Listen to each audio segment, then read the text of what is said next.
measure it flat, it contradicts that. I'm spitting flat facts and that. And I know you don't like that. Google Maps is flat, it presents elevation profiles like that. I'm a spitting flat earth king. Sentence has a ring, doing my own thing. If Earth was a big roast chicken, factually finger licking chicken. We just got the measurements missing. I'm spitting eggs and vegs, begging the question lesson. I've said it before, time after time. I'm the spitting flat Earth king of rhyme. Welcome to Flat Earth Debate, Uncut and After Show. I'm your host Nathan Oakley, and if you are new to this channel, or you've not done so already, then be sure to subscribe.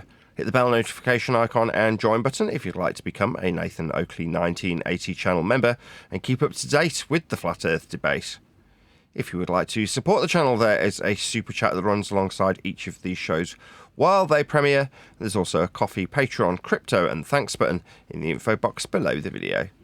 Speaking of Patreons, I'm going to do a quick shout out to all of you who do support me on Patreon. So, a massive shout of thanks and appreciation to Smith Tools and Purchase, Level Plain Poem, Survive the Spin, FE Patriot, Thomas van der Zander, Measured Flat, Tiers Morgan, Mitch Kennedy, Rod, The Name's Burley, JMelds24, Unimento, Iron26, Retro Bill, John Kays, Patrick Gunnels, Banter, Hairy Blade, Mobile Mac 777, Rob W, Del West Watson, Unbelievable Productions, Blue Ridge Ranger, Abraham Mohammed, Skeptic 936, Texas Mike, Chow Yun Cat, and Dank.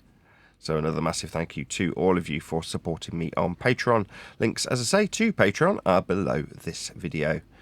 And with that, I will hand across to whoever is in Discord and Google so you can enjoy their dulcet tones while I set up for today's live show.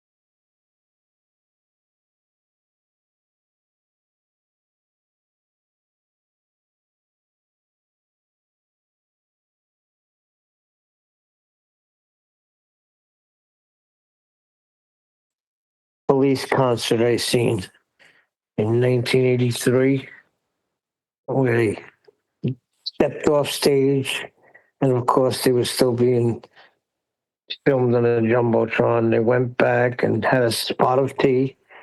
You could tell it annoyed the shit out of the American drummer. And just to run back out and finish up the concert. But it was called the Spot of Tea Break.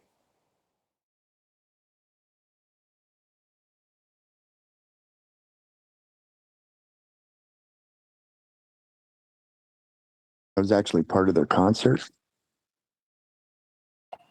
Yep.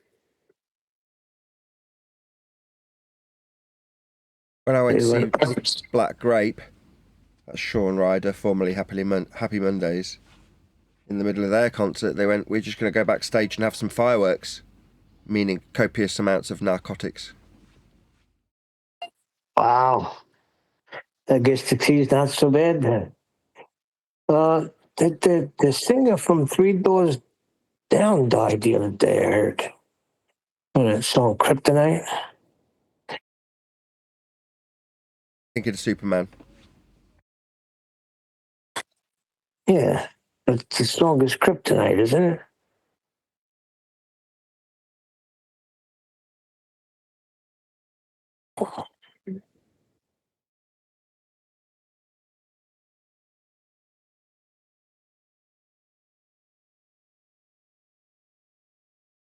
I have no idea what you're talking about.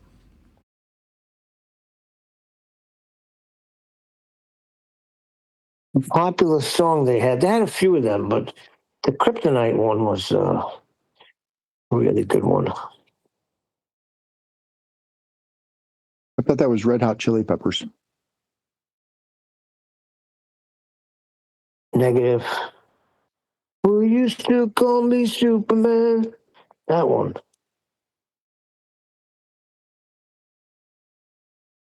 Okay then.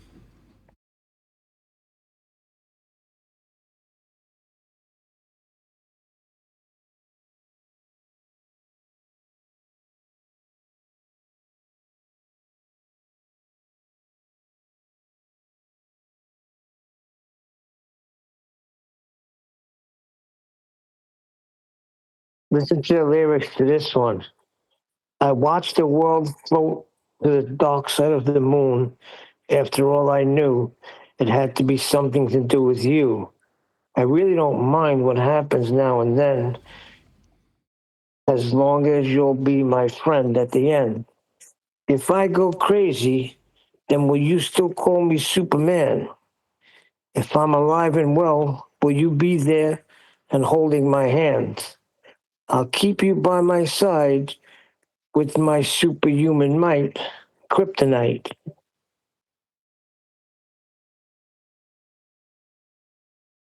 Okay.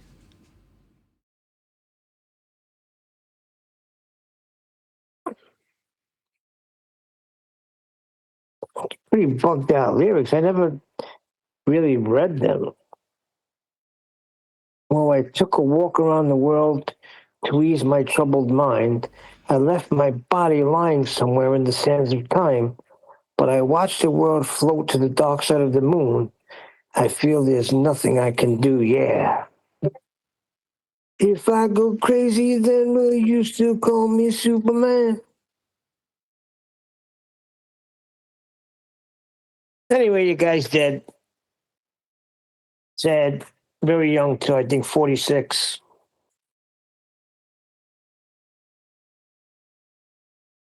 Okay then.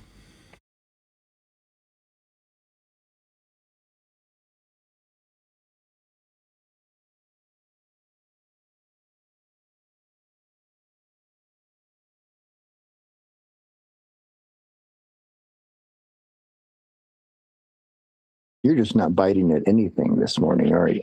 Not even when is a proper tea time in England, something that, Americans don't know.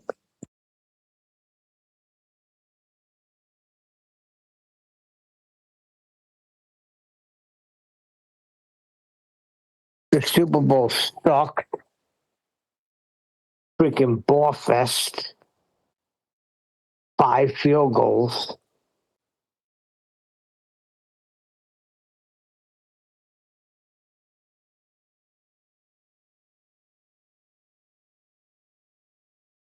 Yes, I was very concerned. Then the halftime show was this Puerto Rican artist, Bad Bunny.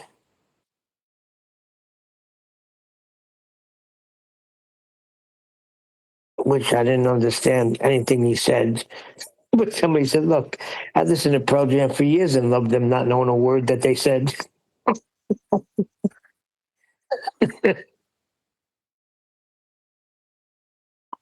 Didn't you sing everything in Spanish? Yeah, it was all Spanish. It was good. It took you to the whole Latino thing.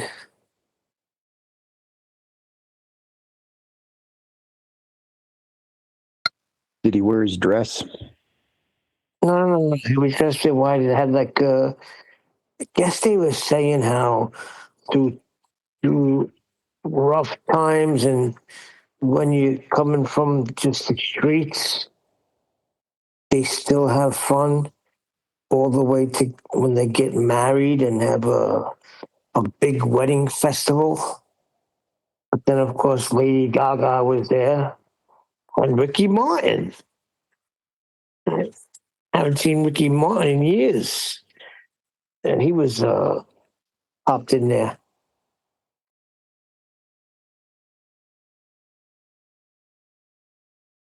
There was one shot where they gave you an overhead shot, right? And you see like an outline square, and he's standing right in the middle of the square. I said, he's probably going to fall through that. They're going to do something. Sure enough, he goes right through that square. And when it comes on a TV screen, he's in like an apartment, like a usual Latino apartment setting.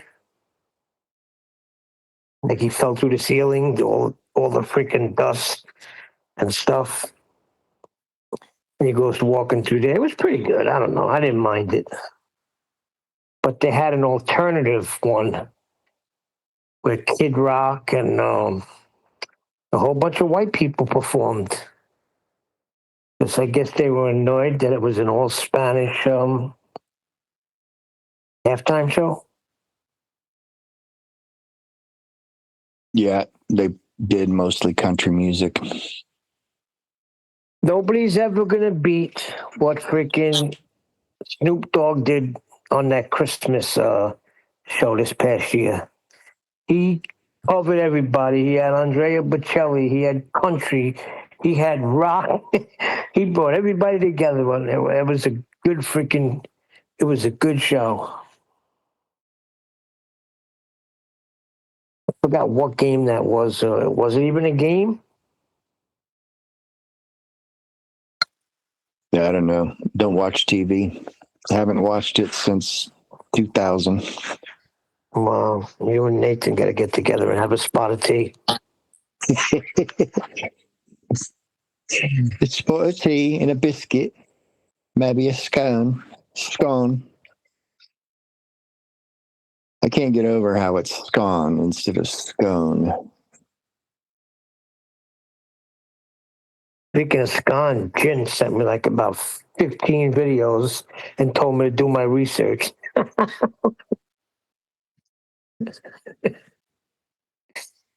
Okay, Jen.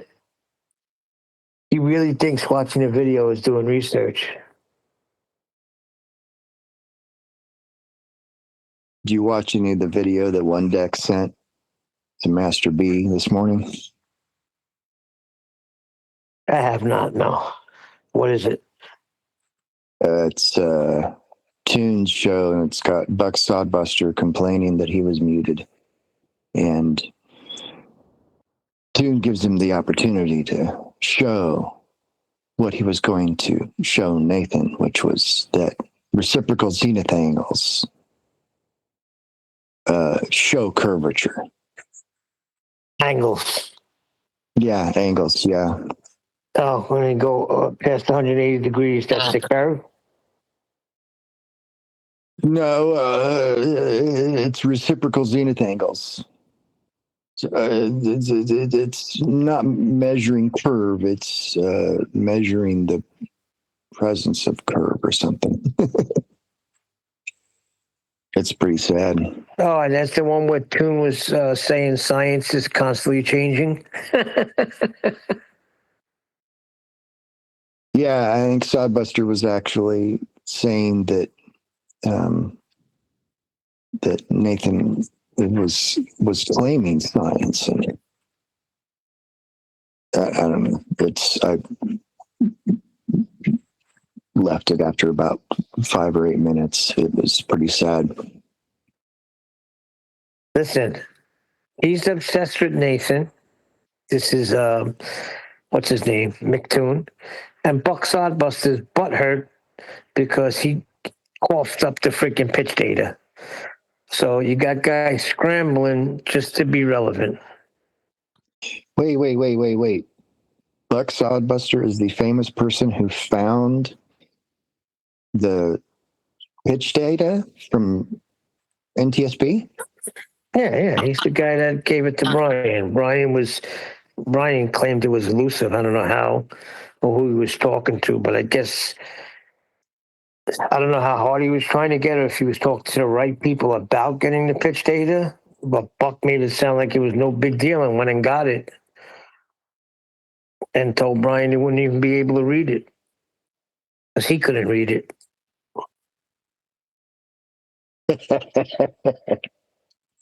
Projection, thou art a glober. Man, well, that's a bit, if he really did that, if that could be, if he'd even admit that he did it now. So now what they do is, what he says is, he designed it that way, and Brian fell for it, hook, line, and sinker. For what, you moron?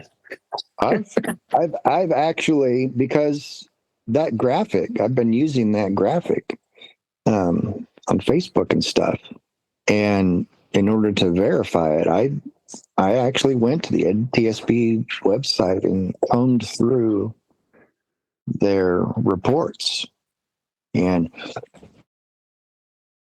excuse me, and I didn't find that exact report, but I did go through several, saw that they did actually have similar, graphics to show the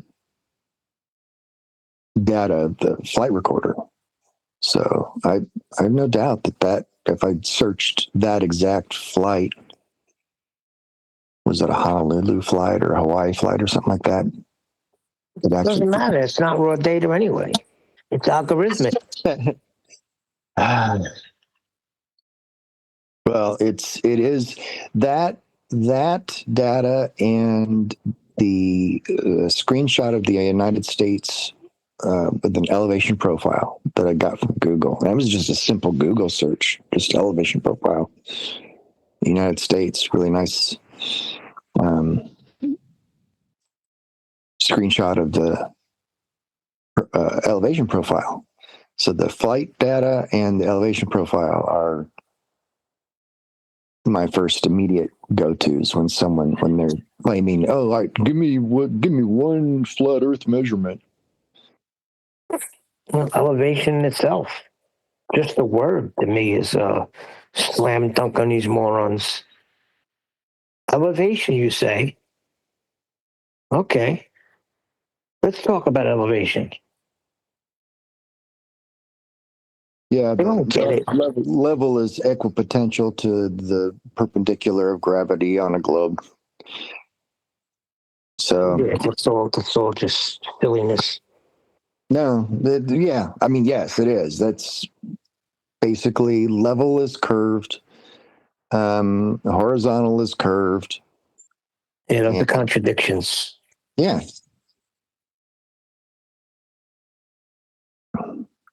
Angles have curved baselines.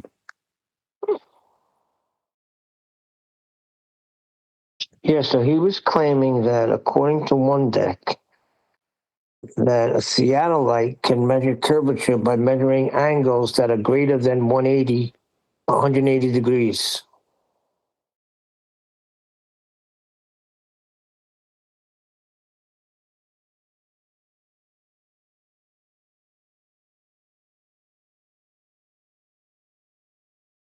Did you get that?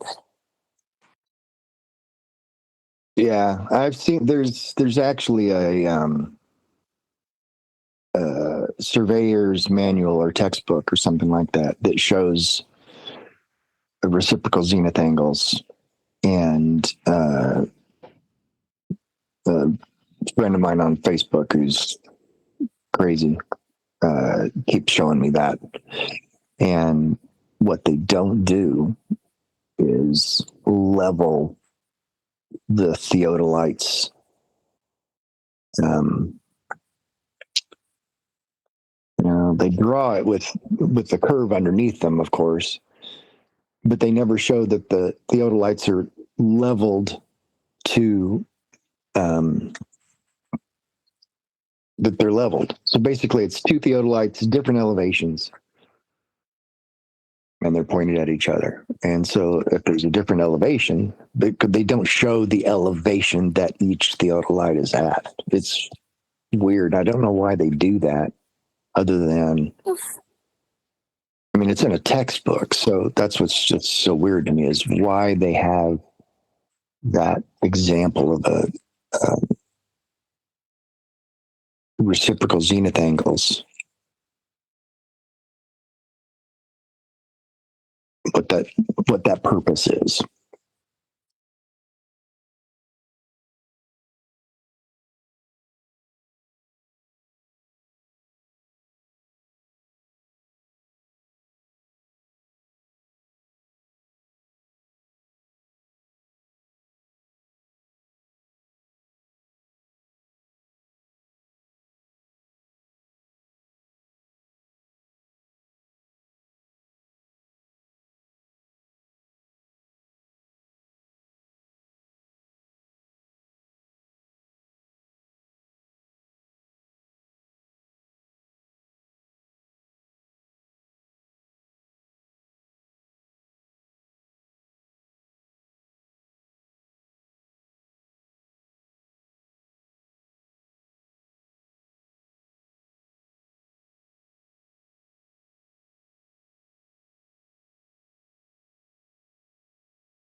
circles of equal altitude, then you're adhering to a round map.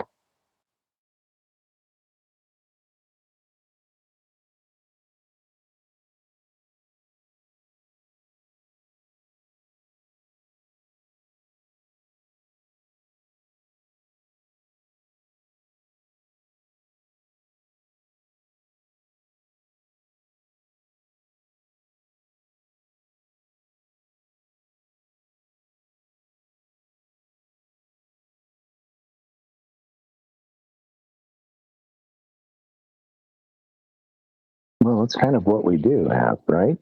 I mean, the circles of equal altitude around Polaris, the logical map of the known, mapped, and charted world so far would be circular, like the AE map. Yes, the guy was saying. And you debunked the AE map. So, you're in a contradiction here. I don't know that any map has been debunked. It's just each map has just got a different purpose. Look, maps are flat. Yeah, and all maps are flat. So that's all I kept telling the guy. Look, maps are flat. I don't know where you're getting your whatever you're trying to figure out or trying to get you in a gotcha. No, I'm a flat earther. One of those types, but the questions he was asking doesn't sound like he's a flat earther. When someone says maps don't work, then I'm done. Of course, maps work. If maps didn't work for whatever their intended purpose was, then they wouldn't be very useful, then, would they? The only thing that's not useful and is only good for a teacher's desk decoration is a physical globe that no one uses for measuring anything or navigating or anything. Just looks pretty. Oh, shoot, that's what I want. I really said I wasn't going to bring things like this up, but I gotta. So Times Square Church, they have a service every Sunday. I was on staff there, and I watch it on the internet. And the pastor was giving an illustration about how somewhere in, I forgot where exactly in Manhattan, they got the statue of Atlas holding up a globe and really straining with, you've seen that with the whole world, the globe world on his shoulders. He goes in right across the street in St. Patrick's Cathedral. There's a statue of baby Jesus sitting on Mary's lap, and he's got a globe. He's holding our world in his hands with no sweat. So I wrote, I'm sorry, Pastor Tim, but Earth is not a globe. So I was freaking, they erased it. They deleted it. So I came back and I said, why would that be deleted? First of all, you're talking about a statue of baby Jesus, number one. Number two, that's not the world. That's not the world according to scripture. Boom, they erased that. I said a couple of other things about gas pressure and how we're contained. That's why we're alive, right? And if you're on a globe and you're in a heliocentric vacuum system, we'd all be dead. And that's not the way it's defined in scripture. Deleted. I worded it better than that. I'm just paraphrasing. But then somebody in the chat was like, uh-oh, Neil. Because then they just removed me. Was this like a chat in the live video feed? Yeah, it's like a chat. Like while the service is going on, there's a chat. Like when Nathan does the show, there's a chat. So I guess there's some police there. I never once measured flat Earth. I just said that that's not the way it's described in Scripture.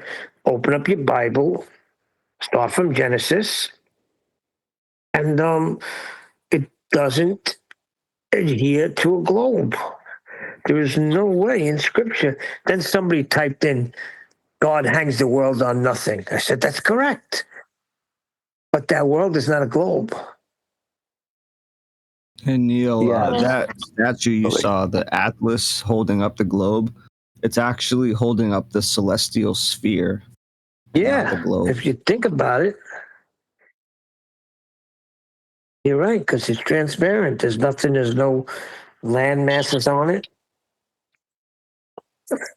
I always just, when people point to Atlas, I say, if Atlas is holding up the world, the globe, what's he standing on?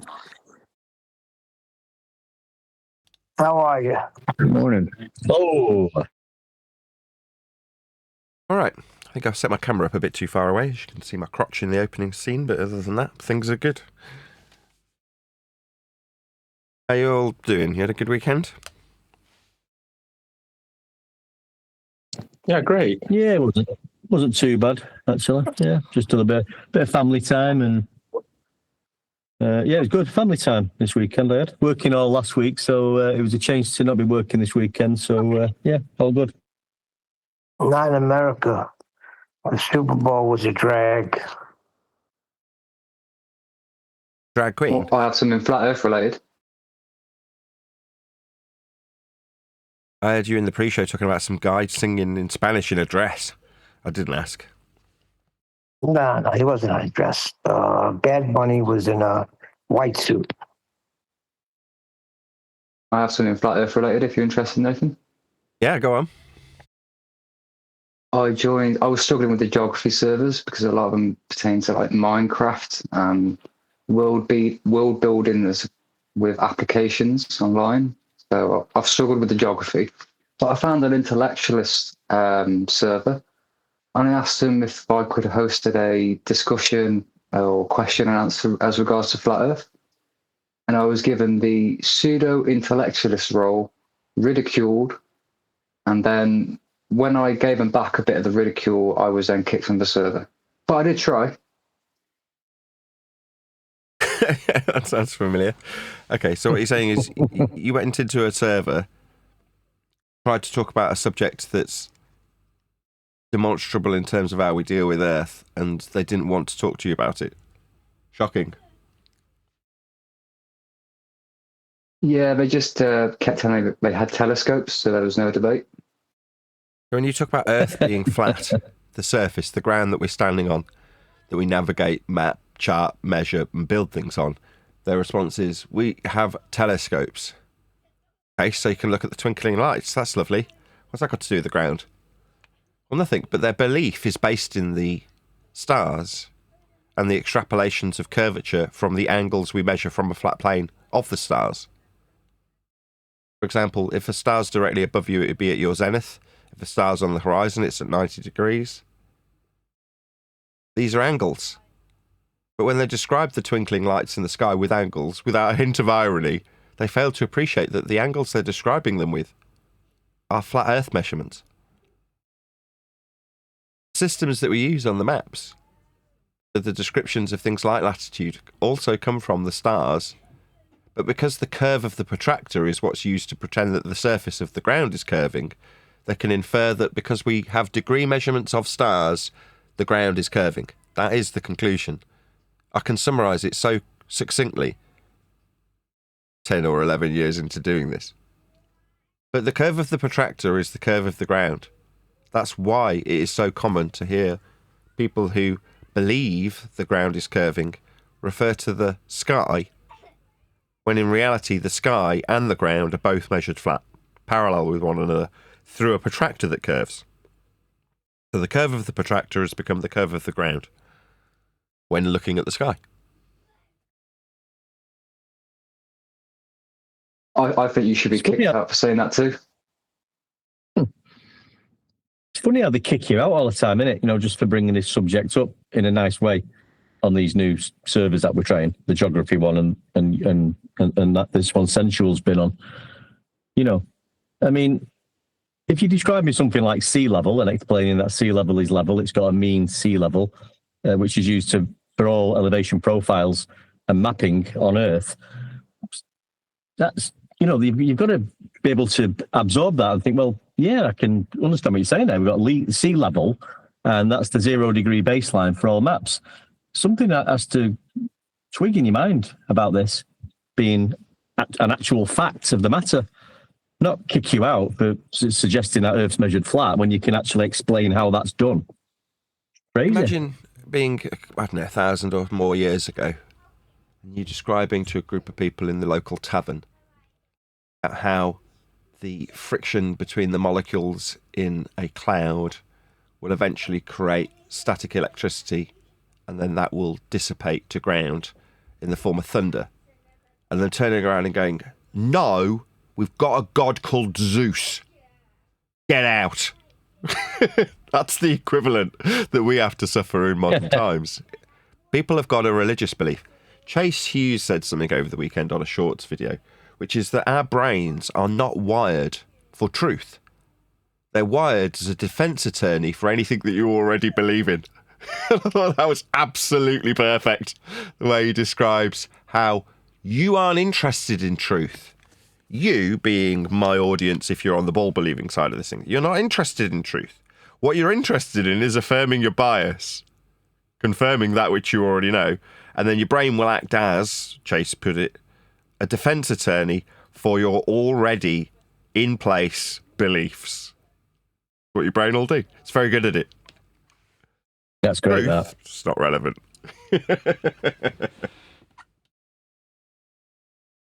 So the defense attorney inside the guys' heads that have been talking to Sensual are telling the guy who's in front of them talking about how Earth is measured flat that no, we measure the stars, therefore we've got this figured out.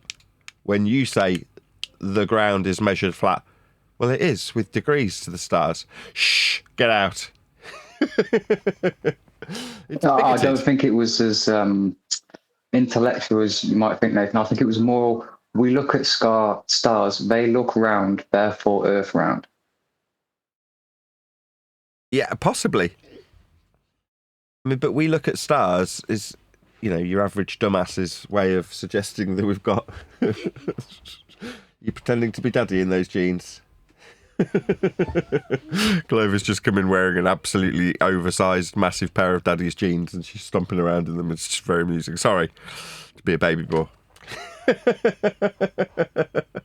Very, very amusing. I completely lost track of where I was now, being distracted by Clover in my jeans.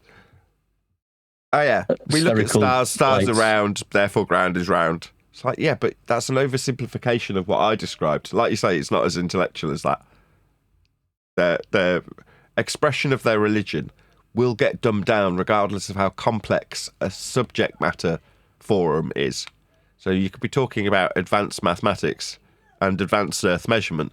When it comes to you saying, well, therefore Earth is flat, like it's a logical consistency, their brain kicks into a different mode. Oh, well, this isn't a religious group. You've got a belief. No, I'm expressing how we measure Earth. No, you're expressing your belief. Pure projection. Their belief is that light's are round, therefore ground is round.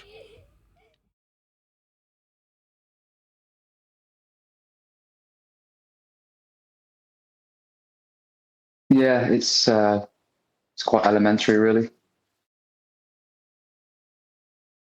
Go ahead. Is it Gak?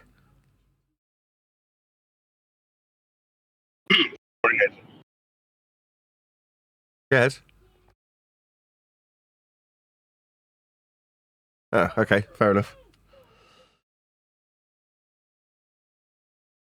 But yeah, I mean, there's, like I say, there's nothing you can do for the people who want to believe Zeus is creating the lightning, and that's really that's what we're dealing with.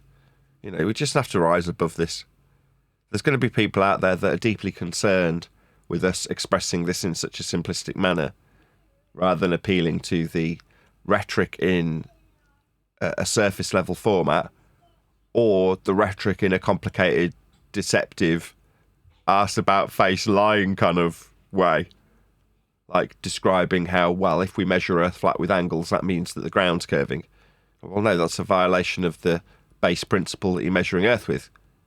But in your mind, violating that base principle is a necessity, therefore they'll do it and feel aggrieved that we are pointing out the simplicity of Earth measurement as a flat plane. That is how it's measured, though. Again, it's really inconsequential what we're doing here currently. I mean, this might be annoying to some of the flatties out there, because since I've been in this arena, there's this overarching theme that we're doing something really, really important. And of the last, literally, it's only a few weeks, my attitude has completely changed. What we are doing here is utterly inconsequential to how Earth gets dealt with. If we understand this in a forum, if we understand this on Discord, if Nathan Oakley's audience get this, it doesn't really matter. People are still out there being trained how to measure Earth as a flat plane for navigation. People are trained how to measure Earth as a flat plane for building and surveying. There's people who are trained on how Earth is measured as a flat plane for the purposes of cartography. There are people who are trained and pay huge amounts of money so that they don't crash into each other in straight and level flight, measured off sea level. There are people who are trained and paid to measure the sea level, as we covered last week. Now, none of these people are the people that we deal with. The people who are in the arena of flat Earth or anti-flat Earth, telling people how we're crazy because we don't understand reciprocating zenith angles. Like, it doesn't matter that you can violate the base principle of a surface level measurement with a tool that's level to the surface when you say that the zenith bends at a different location. It's like you're defying what a zenith is, defying what the angle is, defying how you level a tool to measure the angle, and you don't need to measure the angle. You're not doing anything consequential with it, other than affirming your belief with a lie. But beyond the zealotry that we are faced with when it comes to our anti-flat earth brethren, they're not doing anything useful. Simon Dan's 1,000 flat earth elevation angles to the sun, are they consequential to anybody? Did they make any advance in human society? Did we benefit from him doing that? No. The fact that he could take 1,000 flat earth elevation angle measurements to the sun and then suggest that means he's on a ball is A, pathetic, and B, inconsequential to how the zenith of the sun can be described and measured. How an angle from surface level to the sun can be useful for navigation purposes. Measuring it 1,000 times was utterly inconsequential to anybody or anything. It didn't make any difference. And likewise, I was in the similar boat 10 years ago, tracking the sun on a flat earth live. You can go and watch it. At the time, it felt like we were doing something important. In reality, it was a complete folly, utterly inconsequential to anybody's lives. So my apathy for people who now, past future tense, say, what difference does it make to me? Well, none. What is apathy? Apathy, as in, I don't care. It feels inconsequential to me. Being apathetic.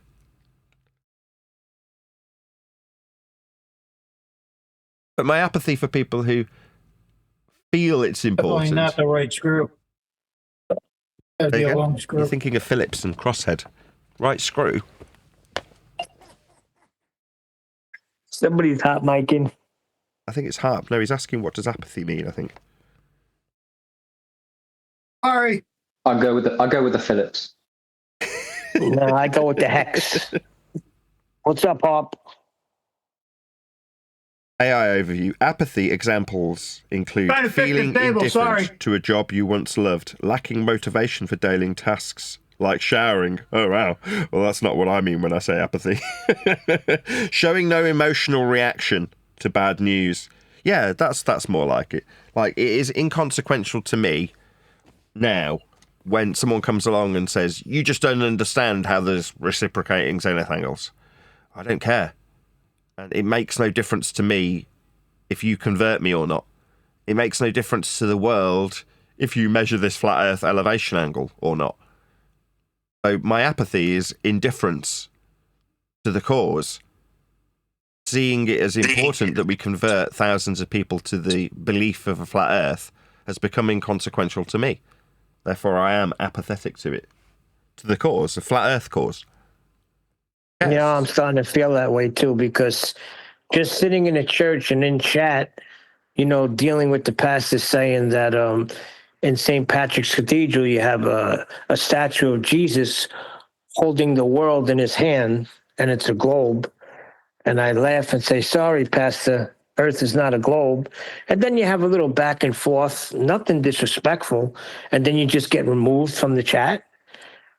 I mean, what's going on here? You know what? I don't care anymore either. I'm not going to say I don't care. Let everybody have their globe, Christian or not. I'm done. In the pre-show, I compared it to people who have a belief in Zeus. So you come along and you explain how the clouds are physically interacting with each other, and their interactions create an electricity that eventually has to be dissipated to ground. And then someone turns around to you and says, no, we've got the god of thunder. Like, you need to be removed from this group because you don't accept what we already know to be true. There's a god of thunder.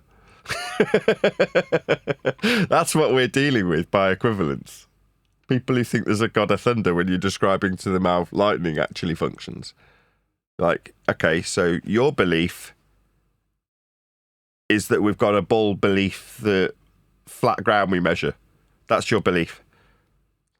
I don't care anymore. You can have it. Keep your belief. Seriously, why would I care anymore? When it comes to the actual argument being won, it's like know when you've won. The Black Knight on the floor saying, I'll bite your legs off. You've got to go, yeah, okay, whatever. At some point, you've got to realise that it is utterly inconsequential to you that there's people out there that disbelieve the reality of Earth measurements. Does it matter? Does it change how it's measured? No. So what difference does it make? Why lose sleep over these numbskulls who disbelieve the reality of how Earth's measured? Who cares? Yeah, but they did a good job labeling us Who's as they? towers of discord. So yeah, you got no wins. We have a win, but as far as bringing it to other people, you're not going to get any wins. It's I'm finished. I'll enjoy this show. I'll come on Flat Earth Debate. We'll do what we do. But as far as me talking to people about it, I really don't care anymore.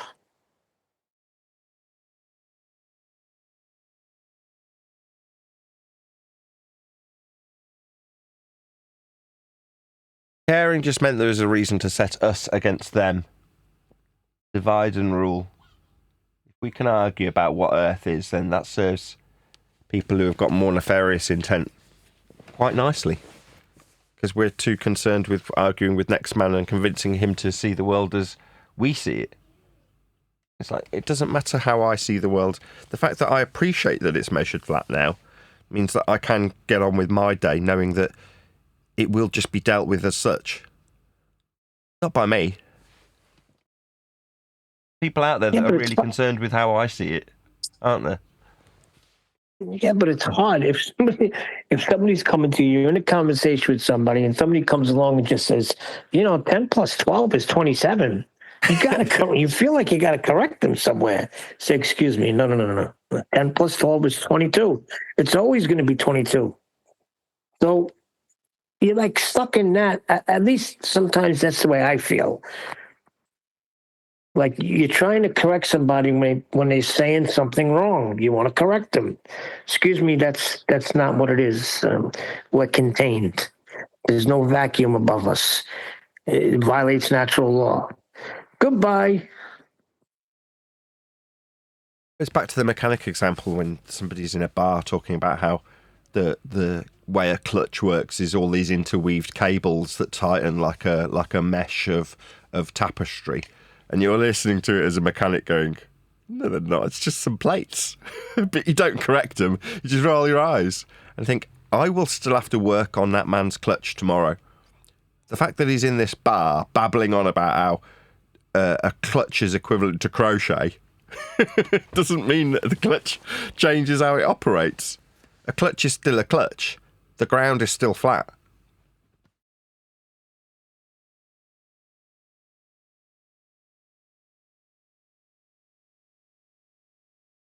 There's bullshitters out there that need everything to be about crochet because they're obsessed with crochet because they've invested heavily in their lives into the world being made of crochet.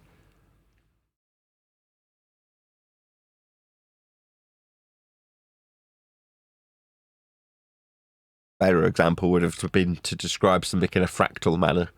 Like, everything in the world is made up of fractals. Like, Okay. What about my clutch? Well, that's fractal too. I can explain how it's fractal. You're like, yeah, but you don't really understand what a clutch is, do you? But I understand how the whole world's fractal. Therefore, your clutch is fractal. Hey, did somebody send you this clip of McToon from a few days ago? Someone sing it to me, did you just say? No, I said, did someone send you this clip of McToon? I mean, if they did, I didn't watch. Okay, so basically he was hosting a show, and I asked him when he went to Antarctica, did he measure Earth flat? And he basically said, no, I measured a globe. And I said, how'd you do that? And he said, and before he answered, I said, was it mathematical formula? He goes, no. And then at the end, he explains, well, it's geometry. It's not mathematical formula. Okay, well, my question immediately is, why did you need to get this confirmation from McToon? If you're asking him this question...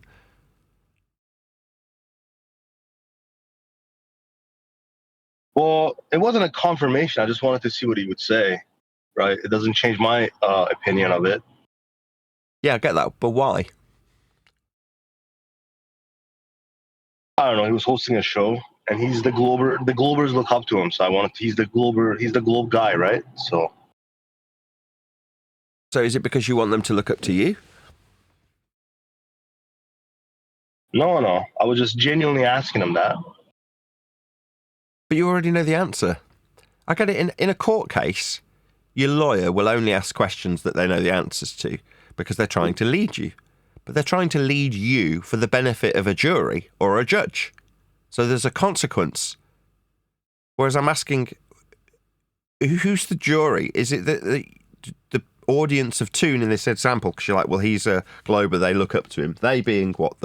The audience that he's garnered through algorithmic favoritism and confirmation bias.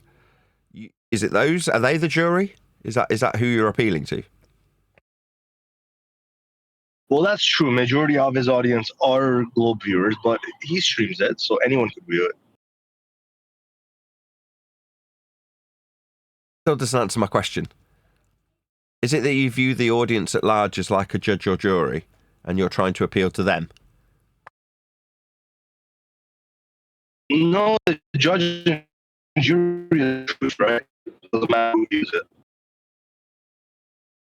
I didn't catch a word of that. Say it again. I said the judge and jury is what the truth is, right? It doesn't matter if his audience is the one watching and they're not the judge and jury. Yeah, I see what you kind of half understood. You were roboting, but yeah, you're saying that the judge and jury aren't the audience because it's inconsequential to what's occurring in terms of the Earth measurements. Therefore, doesn't matter if the audience gets it. But that leads me back to my original question then. So what was the purpose in you trying to communicate this to him? We'll get Nothing. I was bored on Discord and he was hosting a show, so I went and asked him a question. Nah, you wanted to convince him. No, I'm not going to convince him at all. That's not my job at all, because he's not going to get convinced. So why go?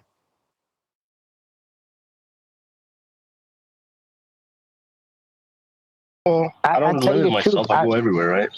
Hold on, just let him have this moment of introspection. So you're a muse for us to communicate this. It's nothing personal against you, Gak, right? You can do whatever you like. And that in itself is inconsequential to me. But it ties nicely into the discussion. If you can flip it back onto me, if you like. Well, what difference does it make if you hold this show and communicate with your audience how flat Earth is measured? Well, none. You can easily reflect that back onto me by the same token, which is to say, if I communicate this to you and you're watching, having just got here, you're like, no, I'm pretty sure you're all idiots and Earth is actually spherical. And then you hear me going, well, the creation of a ball Earth that people believe in was done so by way of flat Earth elevation angle measurements to the stars. We measured Earth flat, and then great minds and mathematicians took those flat Earth measurements and mathematized into existence a ball that 500 or so years later we actually believe we're standing on, in spite of it being out of the box thinking to explain how the stars move. But the measurements that all of that belief that currently is in effect 500 years after the fact was based on measuring Earth flat in the first instance, and still is. That's when you describe degrees to the stars or sun. Those degrees are flat Earth measurements. Now, the fact that the guy who's just come from the ball to the show in this hypothetical scenario, watching right now, goes, bloody hell, every degree I've ever described for the light in the sky that I automatically assumed made the world that I'm standing on spherical was actually a prerequisite flat Earth measurement. Wow, I've got this so quickly, it's almost like it's a hypothetical, unrealistic scenario for me to be comprehending this so quickly. But nevertheless, Earth's measured flat. Incredible. What difference does it make? So I'm asking after the realisation, rather than before, when somebody appealed to next man with their belief in a flat Earth, and the person that's being appealed to says, what difference does it make to me? What about if the guy recognises how flat Earth must be based on how it's actually dealt with, and then asks the question, well, what difference does it make to me? Well, none. If you get on a plane, they'll still fly parallel to the surface level. If you get in a building, they'll still level all their tools to the plane of the Earth's surface. When you use a map to find your way home, it's still going to be horizontal. If you point in the direction of south, it's still going to be flat. Nothing changes. A compass will still do what a compass does, regardless of your appreciation that up until this moment you had a belief in a ball. It doesn't make any difference that you now don't. In fact, if you want to, you can retain your ball belief based on the flat Earth measurements you now appreciate Earth is measured with. Doesn't make any difference to anybody, does it? Unless you're being paid to go and fly a plane or build a building or map the terrain. Then it'll make a difference. You'll have to appreciate how to measure an angle from surface level or reference sea level or be in parallel flight level. Those things make a difference. But those people are being paid. You, watching this audience, there's a greater chance that you'll pay me, isn't there? So what difference does it make? Not a lot. This is apathy again. I think it basically what he's saying is it makes yourself feel good if you could convince somebody what you know about how the Earth's measured who didn't realise this, and then they all of a sudden get it. You're going to feel good with yourself and happy about that you've got this information across to somebody. It's similar to if you've got an apprentice and you're teaching them a trade and they're not getting something, you know, on the electrical circuit or whatever it may be, and you've been training them and getting them to understand. When you finally get them to understand and then they can do that job, you feel like pleased with yourself that you've, you know, managed to get this point across. I think it's similar to that, isn't it, really? No, because if I'm training somebody how to use a frickin' olive when they're putting a piece of plumbing together, the consequences of that apprentice not understanding the concept of using an olive will mean that the pipe drips. Whereas if the guy watching this show understands and appreciates how Earth is measured flat for cartography or for mapping, flying, sailing, building, whatever it is you're using as an example, they're not going to actually go forth and put the olive on the pipe, are they?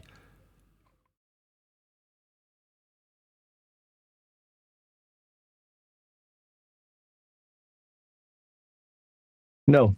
I'm not. I'm just. What I'm suggesting, Nathan, is I think that's why people do this. That they feel a need to try and convince people because it makes themselves feel good for some reason or better that they've this knowing of how Earth is measured and utilised and mapped.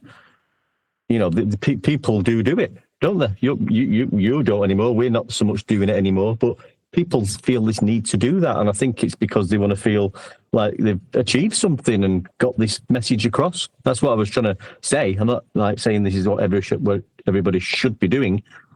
We've all done it. I've done it in the past, not so much anymore. But I've never understood the only reason I can. Ever since I can remember getting annoyed at people like Spurs Chemo, 8 years ago, for his what I called flat Earth evangelism. Whereas out there wanting to bestow the facts of a flat Earth onto next man. It's like, why? I don't really get it. Now, I can tell understand you my what. own journey to understanding back in the days of Isle of Man discussions and debates. Because I didn't fully appreciate how the world was being dealt with, I wanted to argue the toss and project my ignorance onto the next man while I shouted and ranted and raved about how they just didn't understand. But now, introspectively, I can appreciate how that is how my opponent treats me when they're stuck on a ball that is inconsequential if they come off. You know, keep them on there as far as I'm concerned. What difference does it make if every single one of McToon, as this is the discussion point, and his audience appreciates tomorrow that Earth's measured flat by them in all circumstances? Will it make any difference? I don't think it will. I don't think it'll make me happier. I don't think it'll make any difference to me. So what about Buck Sodbuster in the chat What about right him? now, claiming all sorts of nonsense? Oh, that's easily resolved. There you go. Hide user on channel. Bye-bye, Buck Sodbuster. You piece of shit. Talk about Pepper Pops with me. Think you're going to have a little chit-chat in my chat room? No. These people who are incapable of actually having the discussion when I give up my valuable time for them, and they want to talk about my sex life. It's like, you had your opportunity to talk to us about things that concern the measurements of Earth as you perceive them. Now, my understanding is he's gone onto McToon's channel to confirm his bias about reciprocating zenith angle measurements from tools that are level to a plane of reference. Okay? That make you feel better. I'm sure me pointing out how reciprocating zenith angles still requires you level the tool to a plane of reference to measure angles with. A zenith at 90 degrees to the surface level will only ever be a 90 degree to the surface level. So you're going to need the surface level. The tools that they're using get violated when they affirm their biases in their echo chambers. But I'm less and less concerned with these Muppets who need to convince others so that they feel better about their religious belief. Telling me that there's a thunder god is never going to change how we get thunder and lightning. It's just never going to do it. But spending your days going out going, I've been wronged. I was trying to explain the thunder god to Nathan and he wouldn't listen. Okay. Why are you so concerned with communicating this to me and my audience? I'm trying to explain to my audience that it's utterly inconsequential whether or not they get it or not. Doesn't matter if you get how Earth is measured flat. It will still be measured flat, regardless of if you get it or not. And if you do get it, you might use those flat Earth measurements to confirm that you're on a ball, which to me is just properly sad. But it doesn't change how Earth is measured. Sorry, Nathan, but that's what I'm saying. I think it's a waste of time to go to his show and try to convince him. Just like, I mean, they're going to come here. They're the ones in pain. I'm not in pain. I'm at ease. I'm comfortable. I know what Earth is. So I think it's a waste of time for anybody to be going over to Mick Coon's channel and trying to convince him. He's a liar, and he can't wait for everything to come crashing down in your life, Nathan. That shit pissed me off. If I seen a guy in the street, I'd smack him. Because if you're waiting for everything to come crumbling down, that means you're a piece of crap, because Nathan has 2 children and a wife. So you're waiting for his whole life to come crumbling to the ground and then you'll be satisfied? For what? Well, no, because he says Earth is measured flat. Successfully made it about me, right? I've said this for the last couple of weeks. What do you need flat Earth to be, Neil?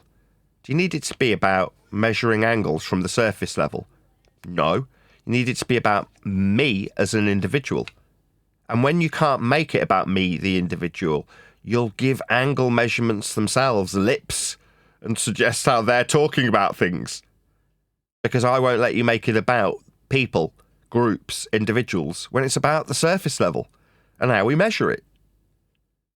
But successfully making it about a person means that you can destroy a person. You can't destroy how Earth gets measured. But if you can successfully make it about me, you can watch my life crumble? Won't make you feel any happier.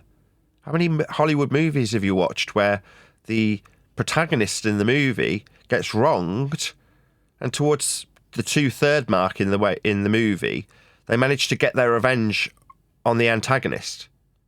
Doesn't make them feel any better. Yeah? Destroying me as an individual will not change how Earth gets measured. Now, me, I have the total antithesis of that attitude towards fellow YouTubers. I think the last time this came up in discussion, specifically about McToon, I pointed out that typically I'd be talking about Simon Dan in this context. But I wish him every success. To a certain extent, I'm jealous of the algorithmic favouritism offered to our anti-flat Earth brethren. But as YouTubers, with my YouTube hat on, I wish them every success. They're family men also, and I don't wish harm upon anybody.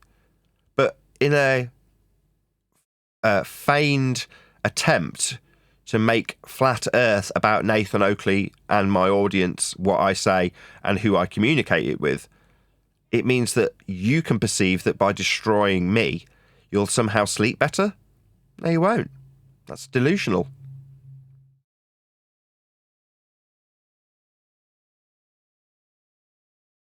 About me. It's about how Earth gets measured. Me talking about Earth being measured flat with specific examples that realistically horrify the individual. See, I see that as pure projection. This is self-loathing. That is to say, I point out how Toon specifically measures Earth flat in Antarctica with elevation angles. That's a fact. Well, that enrages him as an individual. He can't square that circle. So instead of taking the time to have a little introspection, they project their anger and rage onto the messenger. In this case, me. Feel free. It's not going to change how Earth was measured by you, McToon. Flat.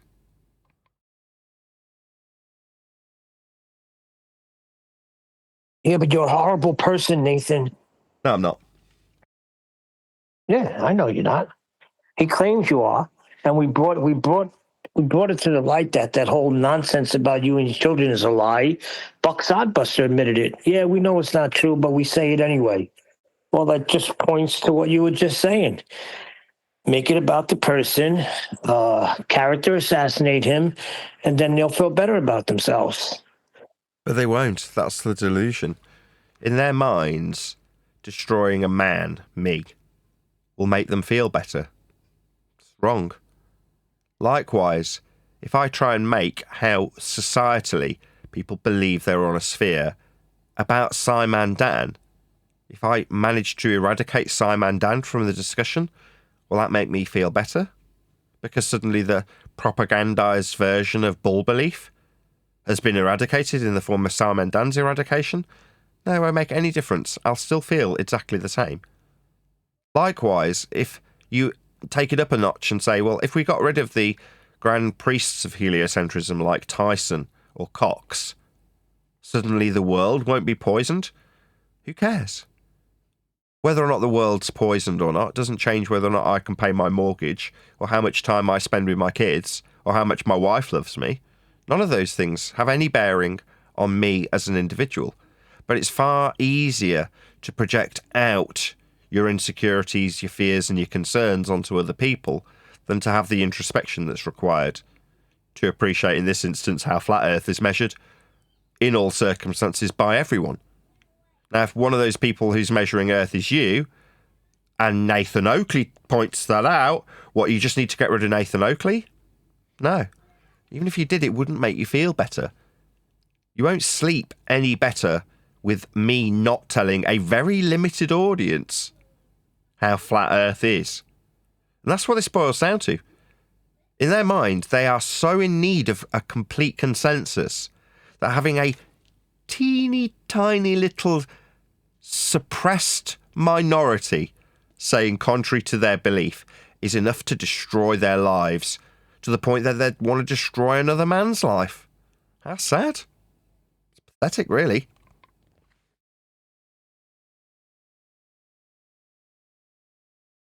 I pity these people. Yeah, I genuinely do. I'm not miserable.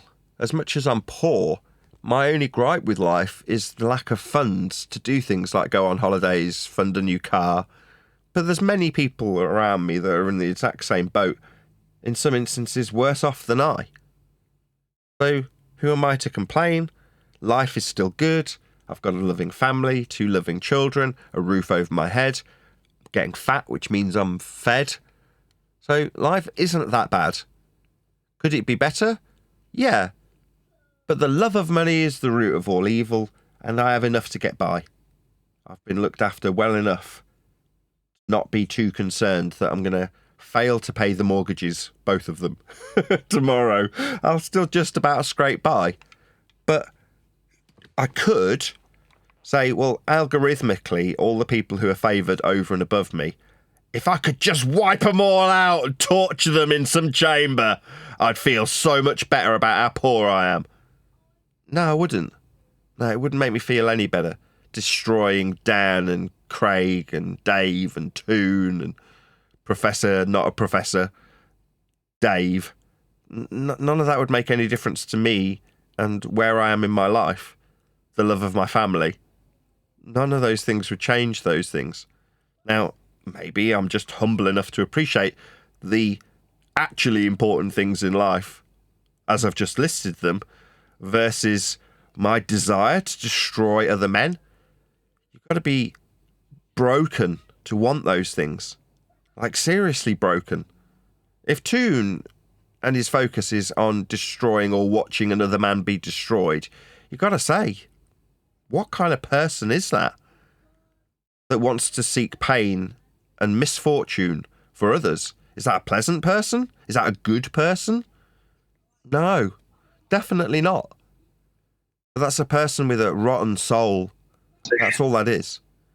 I mean, as I say, wish no harm on It's a anybody. hateful person. Say again? Yeah, I said it's a hateful person. That's what that is. That's a good word. That's a hateful attitude. If I was to turn around and say, I wish misfortune on Dave McKeegan, I don't wish any misfortune on anybody. Why would I wish misfortune on my fellow brother on YouTube? I don't. Now, jealousy is another very negative trait, and I can accept that. Yeah, my own flaws in this regard when I say I am jealous of the algorithmic love that is offered to my counterparts because they toe the line cuck to the one world religion of heliocentrism. Now, I've chosen, because I have that ability to choose, not to cuck to the one world religion. And that is detrimental to my financial state. But I accept that. There are benefits that come along with it. Mentally, I'm in a much better place. I am not in a place where I hate, literally, my fellow man and want to watch him burn. I don't want that for anybody. But I'm not a hateful person. Now, again, projection from the people who want to see misfortune fall upon me, they suggest that I'm a bad person while they wish bad things to happen to me. Pure projection. These people are hateful. Exactly, Nathan. Exactly. You have to be, first of all, you have to be human to have the trait of hate. And I don't think he's human. I don't care either way. I know we're discussing him now and he seems to come up a lot, and that's because it seems he's got a bit of an obsessive streak about me. Which, okay, fine. I mean, you're going to get those people when you're a YouTuber. Doesn't matter if you're covering makeup. People out there that want to hate you. Now, I've got as many fans as I have haters. They're all adding to the YouTube algorithmic, albeit small, love that I do receive. In some capacity, these people are watching. They're adding to the numbers of views. So, great. Thank you for coming and watching. And if you enjoy hating another man, okay, I can't do anything about that. That's hateful. That's not a nice place to be, which is why I'm smiling about it. It's like, are you really laughing about another man absolutely despising you? You're like, yeah, that's something that's coursing through his veins. That is to say, hatred courses through that man's veins, doesn't it? In the most literal, self-confessed way. Well, I pity that person. That person's not having fun. They're full of disdain and hatred. Does it matter that it's directed at me? No, not really. Doesn't affect me. I don't think about these people. Unless somebody brings them up and says, have you watched a video where they literally talk about how much they despise you? Like, really? So they have literal feelings of hatred coursing through their veins regularly. Yeah. Now, I've described that this will result in a descent into madness. That is a path to self-destruction. Now, your want and desire for my destruction will be your own demise. You will wallow in your own self-hatred eventually. The people who can express this, can have this feeling. Like, get a grip. You really want to spend your time obsessed about another man, wanting to see that person's demise? You'll get to 80 years old and wonder what you've done with your life. Yeah, you got. So what do you do with people like this? They pop in, they say, it's 2026, and people still think the Earth is flat? Wow. What about boats going over the horizon? Are you serious? That's more projection. I can't believe people aren't in consensus with me. That's what I hear now when people say that. It's 2026 and people still believe the Earth is flat. It's like, why is this consequential to you? You know, you're not going to Ghost Forum saying it's 2026 and people still believe in ghosts because you don't care that others believe in ghosts. It's not consequential to you. The only reason you're expressing the sentiment about it being 2026 and people not believing as you believe is because it is consequential to you. You just don't appreciate how you're projecting the consequence and fears and concerns that you're feeling in that moment onto next man. That's what you're actually doing. Think about your feelings if you are that person saying, it's 2026, people still believe Earth's flat. What about boats going over the... You're repeating that which your brain as a defence attorney is saw fit to defend as a belief you already hold. But I would assume that same person doesn't give a second thought to whether or not there's ghosties or goblins or leprechauns. They don't care. They've already made their mind up that that isn't the case. Therefore, it becomes utterly inconsequential. They're not out asking why there's still people who believe in ghosts, because it doesn't fill them with dread, fear, and hostility in some instances, does it? But for that person asking that question, it absolutely reflects their concerns about the situation. Moving forward, my apathy for this subject is becoming greater and greater and greater. My apathy for people who also concern themselves, not just with me and what I do, but whether or not there's a consensus that agrees with them. Those people are in genuine pain. They want to try and brush it off like it's the person they're looking at's fault. Oh, you still believe it's 2026 and flat Earth's a thing? Well, aren't you sad? Why are you even thinking about this? What difference does it make? You're not out there telling the world not to be Jehovah's Witnesses. You're not out there telling the world not to believe in ghosts. You're out there telling them not to believe in a flat Earth. Because deep down inside, you know it's something that is questionable. You just can't bear the idea that others don't believe as you believe. That's what it really boils down to. That's correct. Well summarized.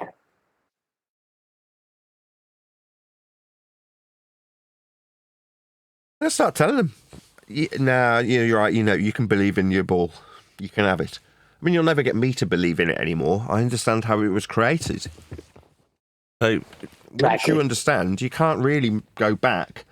When you know how flat Earth got measured to create the ball, when you've studied the history of the creation of a ball, you stop recognising the world as being, as you formerly believed it to be, ball-shaped.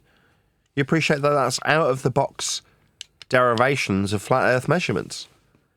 And appreciating how out-of-the-box they are means that you can never fantasise about the ground being curved anymore.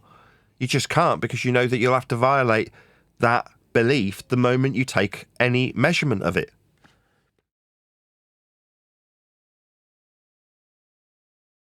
I think I might see this before, but at what age did you start believing that it's not a globe anymore? What age should I start believing what? At what age did you start questioning the globe? I've been 33. About 11 years ago. I'm 44 now. Is that right? Am I 44 or 45? What triggered that? Math Powerland. I was watching a video from Thomas Sheridan, probably The Velocity of Now, something along those lines.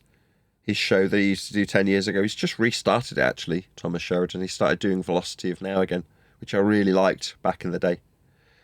Anyway, I'd been watching a guy who covered psychopathy, and then suddenly I got Math Powerland on autoplay saying flat earth, but without the tone of disdain that it came with typically.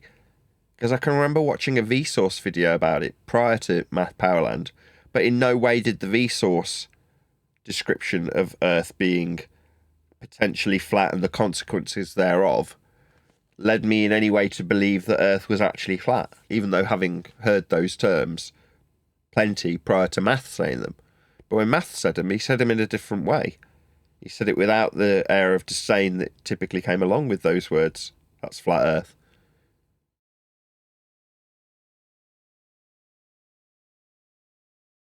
That just led me on a journey of discovery while I held a flat Earth belief.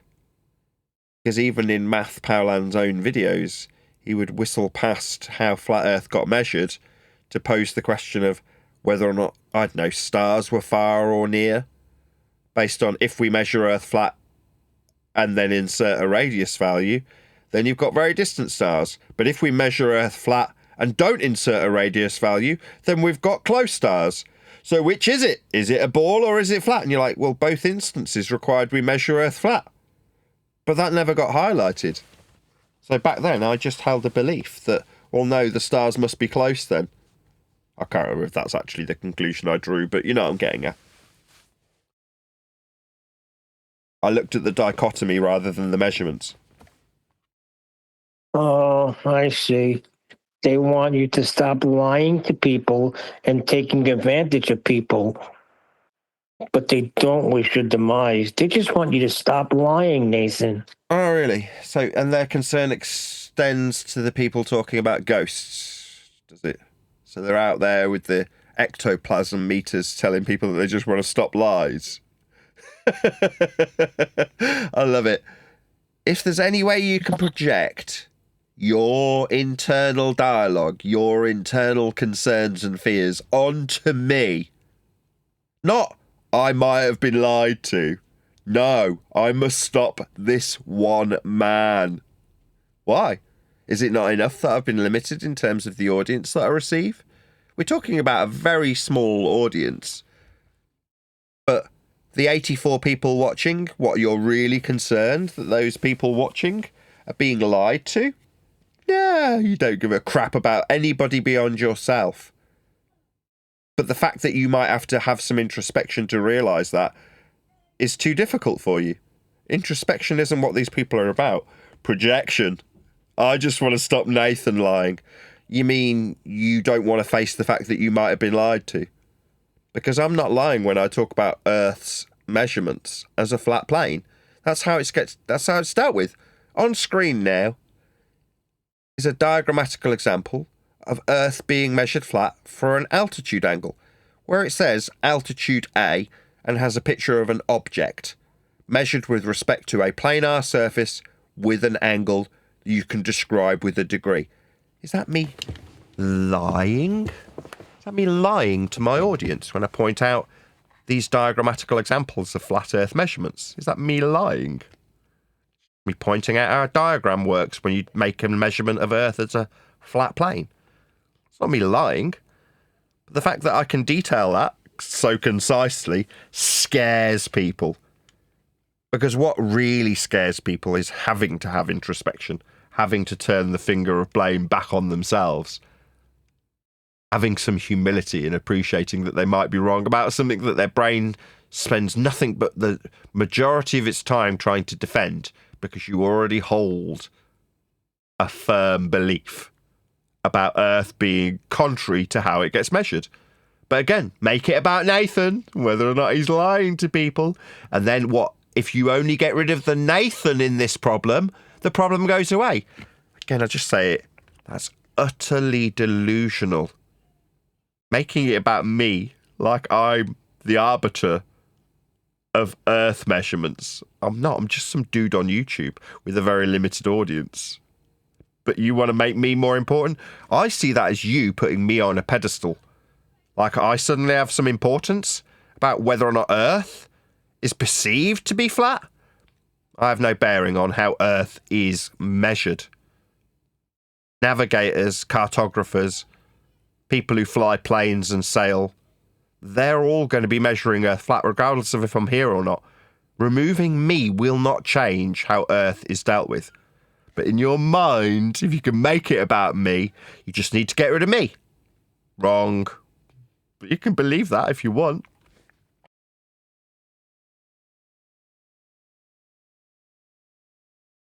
Titled several shows in recent weeks, it's not about me. And it isn't. It's not about you either, though. Yeah? Now, in reality, everybody's only concerned with themselves. It's just when it's frightening, they need to project that elsewhere. And that's what's happening right now. You don't want it to be about you and whether or not you've been deceived. You want it to be about whether or not Nathan's lying to the population at large. All that is a reflection on you needing your belief to be represented as a whole by the consensus. And even the tiniest digression from a consensus view that you wish everybody held makes you feel uncomfortable about your belief. Projecting it onto me is not going to make you feel better, I promise. Yeah, that's funny. So some total stranger they're concerned about. Really, I think you're more concerned about yourself and how you've been lied to, and you're still fighting for Earth that is a globe that does not exist because we know how it's measured, and it's got them twisted inside, but it just can't stop. It just cannot stop. Shout out to you, Detox Ferry says, stop that man using sea level. It's rude and scary. Thanks for the super chat. I gotta warn people. Yeah, I mean, even if you do genuinely believe that I'm somehow a problem when it comes to Earth measurements, have they never heard of the Streisand effect? Don't look at this man. He's a liar. Oh, what's that? What that guy? What's his name? Nathan Oakley. Where can I find them?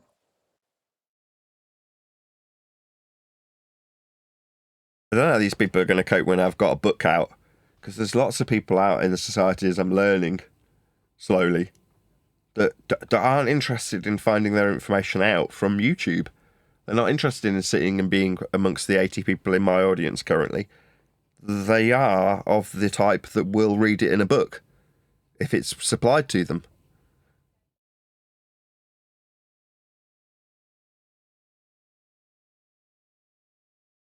Well, got one coming out soon. A lot of people can't wait. The anticipation.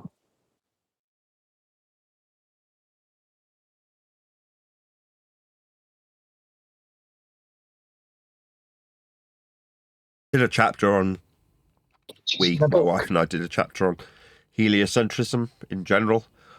I think it was I can't remember, gravity or molten iron core, one of those. I can't even remember because I found it utterly boring. Like my book, it's my words. As I'm going through it, my wife, I'm like, yeah, this all sounds fine. This is all correct when we're talking about Huygens and Kepler and, you know, the derivations of flat Earth elevation angle measurements and producing the system of heliocentrism that we all believe in 500 years later, right? She's going through it, and I'm saying, yeah, that's fine. Couple of changes here and there. But both her and I are yawning while we're doing it. And when we got to the end, I was like, There's nothing wrong per se with this chapter, but my God, it's boring. Why can't they all be about me? That's funny. But how do we, Nathan, when you're looking back at it and you're going over the book and you're talking about these things, how do we miss, like, it still confuses me how we miss measurements like this. Because we always talked about Kepler and the stars, but we never put it together.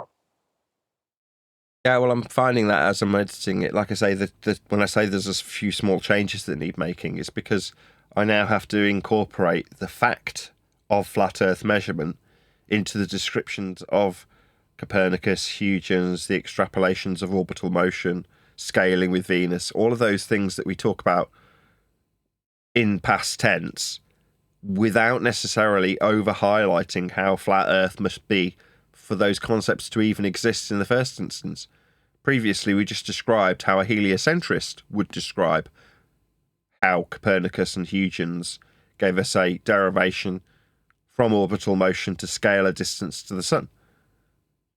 At no point in that summary did I mention that we've got to measure elevation angles from a flat plane to do so.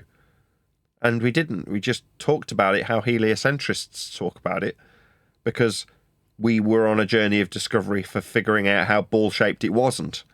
Well, when you're figuring out how ball-shaped it wasn't, you, as a flat earther in name only, can whistle past how flat Earth is measured in the process of creating an orbital motion, just like a heliocentrist can.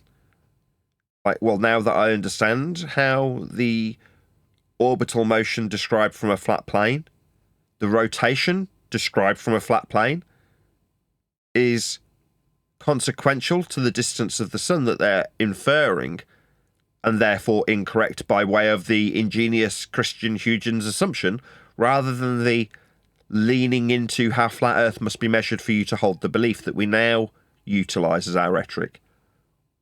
The latter is far more devastating because we can have an air of acceptance.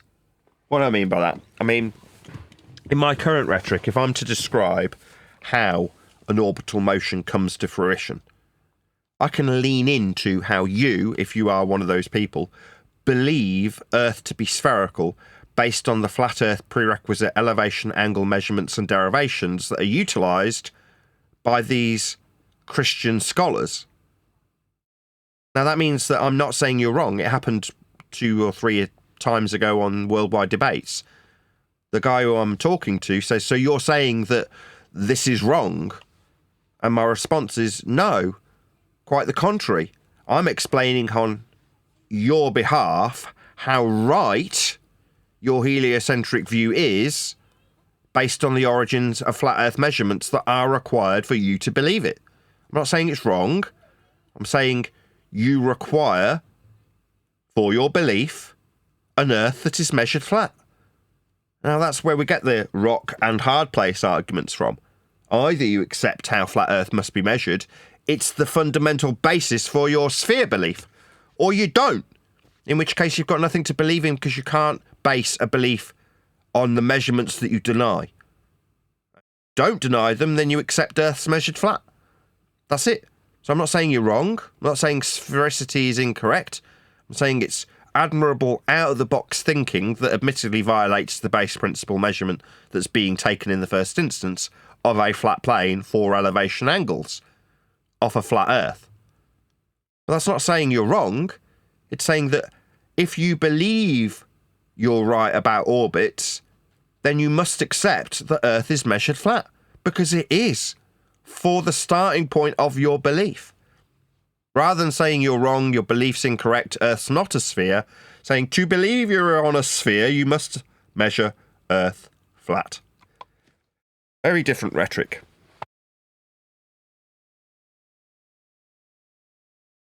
But you can have your belief. You can believe in Zeus. Doesn't alter how thunder gets made.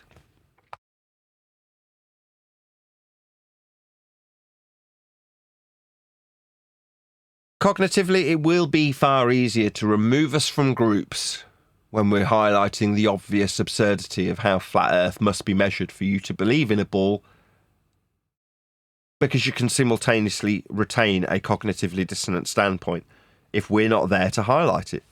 That is to say, you can understand and appreciate how elevation angle measurements of Earth's surface are required, so long as there's not someone like me coming along and saying, well, that means you're measuring Earth flat.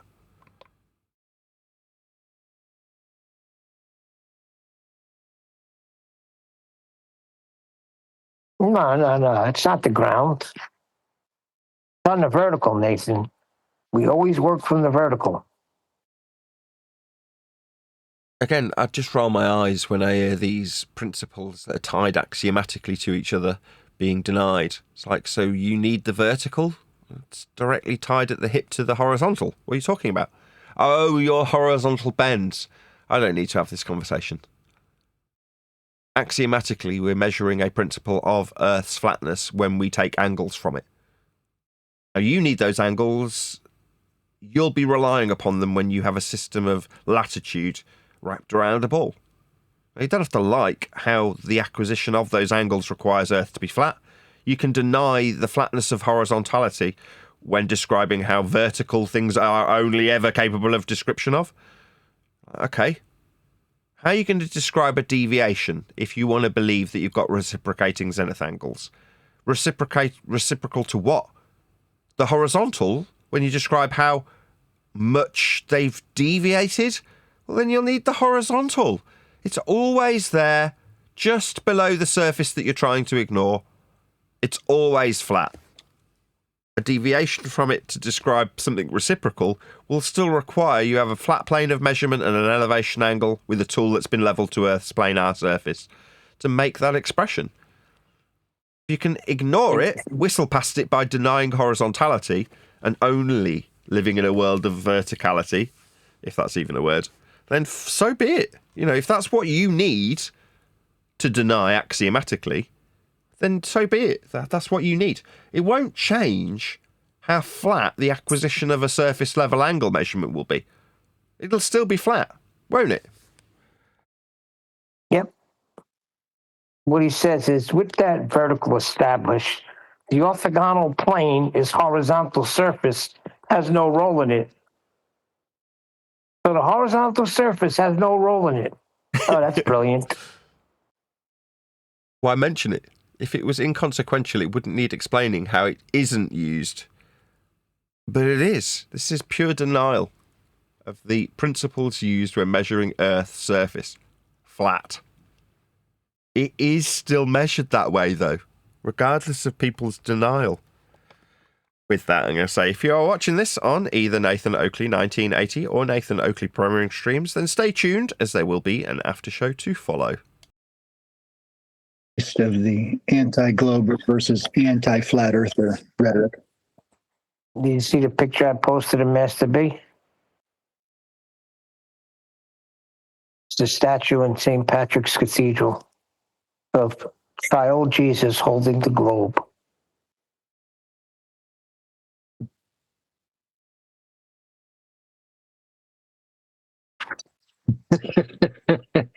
The thing is, I don't think that's a globe. That's that ball with a cross on it has some kind of other name, and it's got some deeper meanings, I think. Yeah, there's other pictures in there where it's a globe. Sure, it's not the holy hand grenade. There's a whole bunch of them. There's a few of them. I'll post the other ones.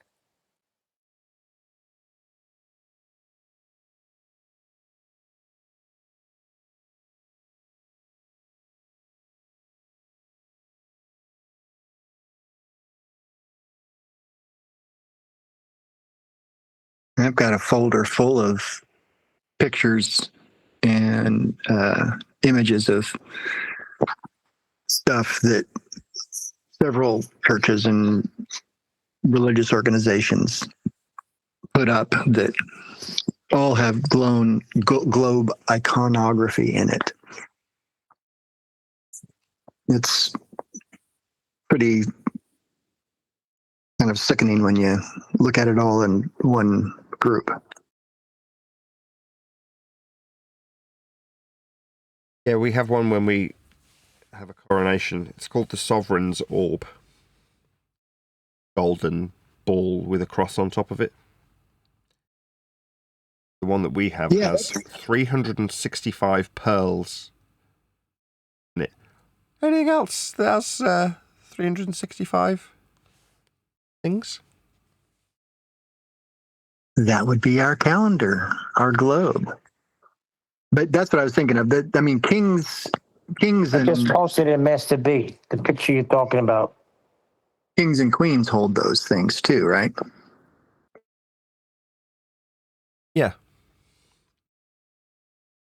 Yeah, it's representing how they are second only to God, in essence. Their dominion is across the whole of the earth.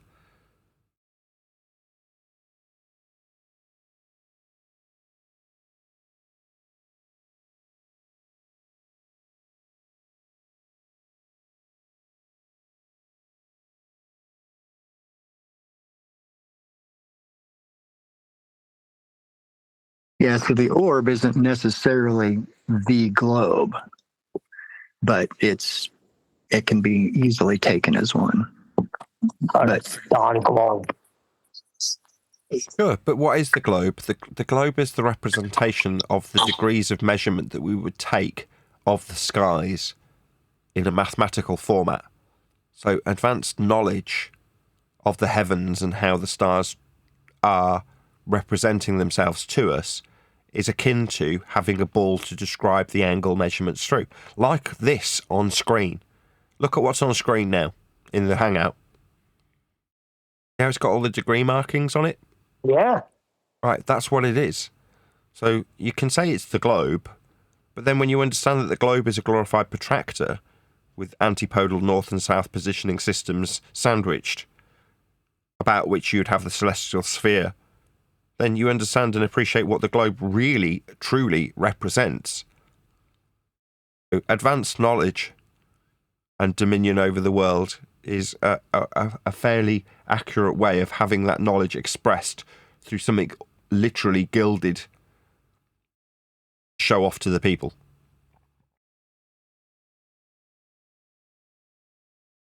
Nathan. Yeah.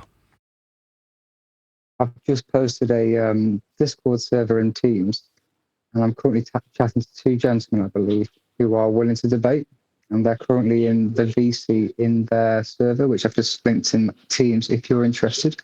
I can say this time tomorrow if it's a bit spur of the moment, or if you're feeling like it, we can go there now. It's up to you. Don't mind going there now if you want.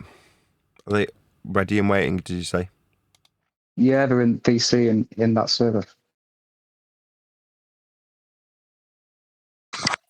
So what I'm going to go and do then is I'm going to go and join that VC and just tell them that we're joining, okay? Oh. Are they wanting to actually debate or not?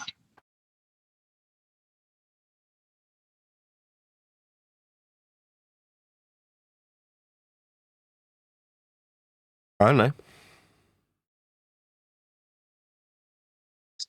It'd be kind of fun to just go in there and be all laid back and see where their heads are at. Just point out. Is it the one you had with Master B? I just joined it. I'm in.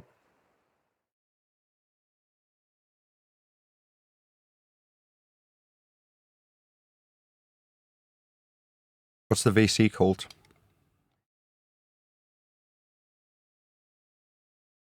I'm looking for it now. It's off topic, geography related. I don't see no VC yet. Voice chat and voice chat 2. Is that where he wants us to go, do you think? Oh, I see voice chat, yeah. Doesn't let I me in. see. There's people in music right now.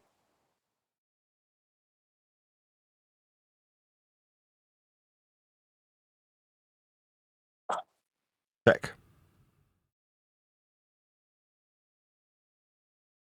Can you hear me? Where are we? Geography community.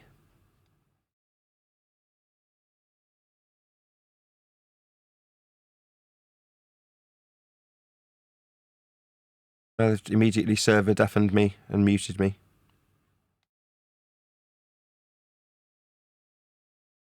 Next. Maybe you didn't do a voice verification and check, and they're just making sure you're not coming in there to spam them or something. Maybe they've got rules.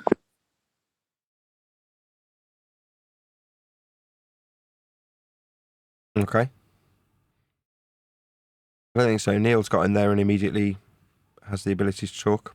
No? Now he's on mute. So, I don't know. I've done it as asked.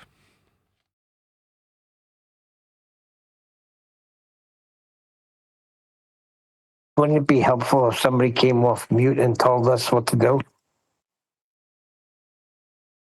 I don't see the point in staying in here, like I say.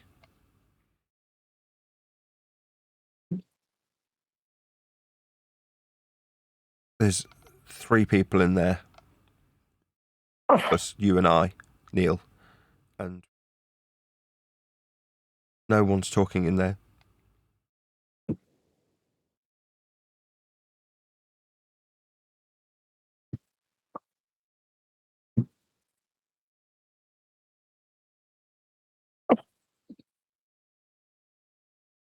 My question would I'm be, just getting an interest list.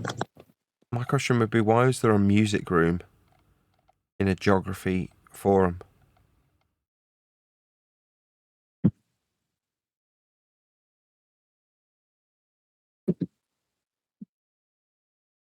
Yeah, you're seeing the same thing. I just have the interest list here.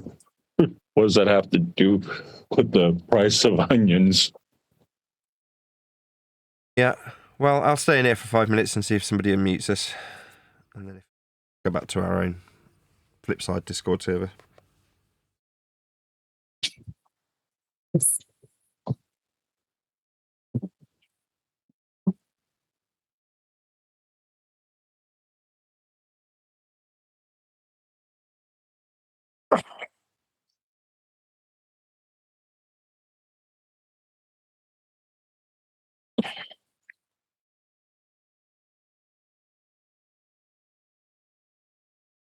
Well, hopefully we can talk amongst ourselves in the meantime.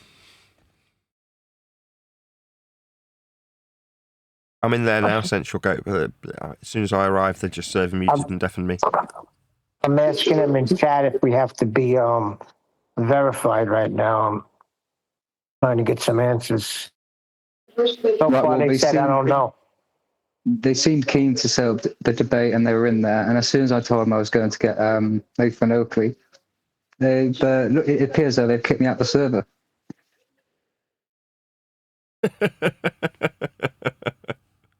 Wow, mentioning any of our names is triggering. 3 people entering at the same time is a little suspicious. Suspicious of what? What the freak? You got 2 people in there. You'd think you'd welcome guests. Well, according to Central Goat, they knew that he was coming. And so he's just using that as an excuse to not have to admit that they heard Nathan and just blocked it. So they're just saying, 3 people at once. Oh, it's suspicious. That's just their cope to not have to admit that they heard Nathan was coming, and apparently his reputation precedes him.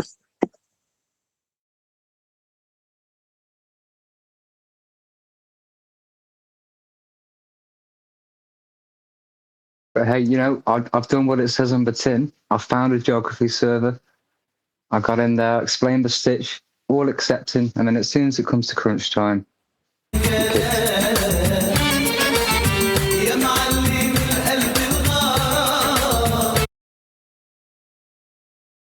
Okay, well, they've taken me off server mute and I've got somebody's music playing through my show.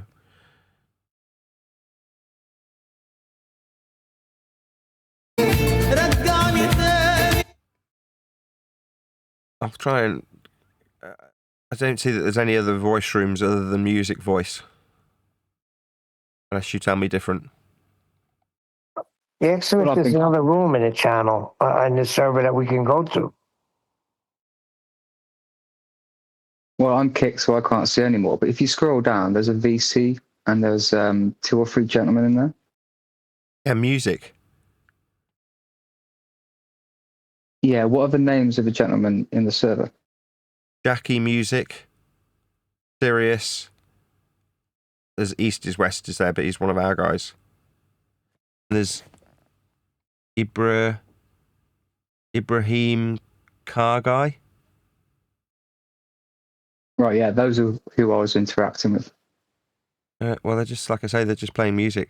So I can't exactly open my line with them just playing music, but they're in a music chat room, so... Right, can you enter the VC chat room?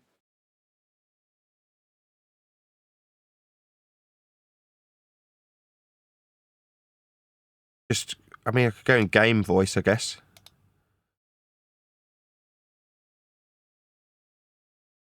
Now Neil and I are in game voice. Both muted. At least I can open the line. With that banger of music getting me copyright strikes.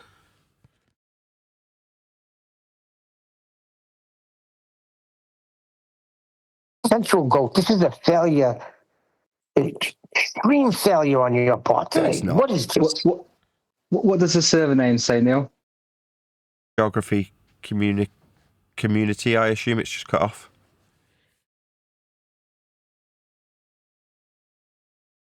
So if we go to a karaoke bar and the singers are bad, is that my fault that the singers are bad at the karaoke bar? Yes. Maybe that's what we need to do. Go there and they'll be discussing the nature of reality over there. Probably. I mean, it seems like in the geography community, whatever it is, the discussion is Bangra. Actually bringing up the geography, not all these other categories. Bring up geography.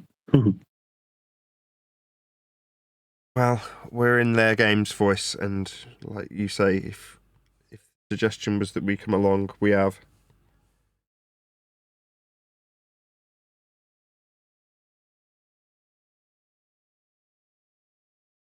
Yeah, if it's failed, it's failed. I thought it was worth a try.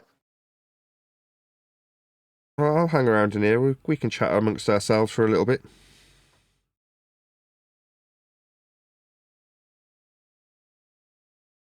I need to post this server in the flip side in case anyone's missed out. Maybe they'll see us and be curious and come down and want to have a talk about eyes. I mean, I don't mind. We're in game's voice. So, maybe someone will join us. We will see. Oh, at least I'm off server mute now. Happy days. Yeah, me too. Nathan, is Discord, is that mostly for like kids? The gaming thing, correct? You're asking me if Discord's mainly for kids? Yeah, because every other one I go to, it seems like there's teenagers there. Possibly. So I'm thinking Discord is a gaming. That's what it started out as, right? Yeah, that's why it's got a picture of a game controller as the logo. Right. What about Twitch? I thought Twitch was the same thing. Yeah, it's so that you can speak on Twitch. So while you're playing your game, you can be streaming it on Twitch and communicating with your friends via Discord. At least I think that's the idea. But it's whatever you like, right? It's a platform for communicating, so you can use it for communicating while you're playing a game. I mean, if it made the people in the server feel better, I'd play a bit of Fortnite while I'm having this conversation about how flat Earth's measured.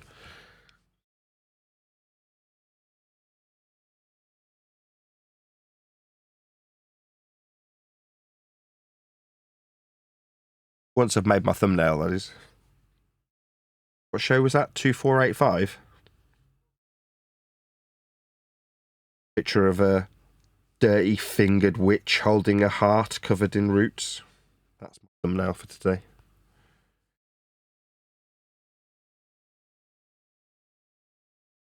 Very arty, I'm sure you'll all agree. Wow, dude, they just changed all of our names in here.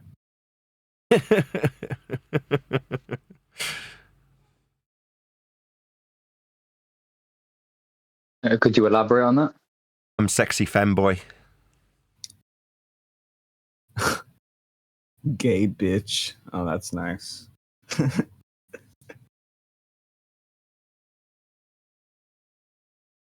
Yeah, again, very telling. We're in a geography community room and somebody who runs the service decided to give us all homosexual names. What that tells me is that the person who did that is a closet homosexual. That's what that tells me. Mm.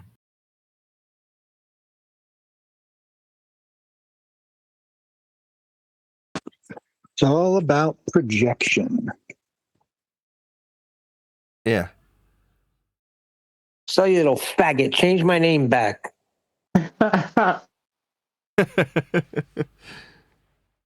Yeah, go on, I don't care. Call me a sexy femboy if you want.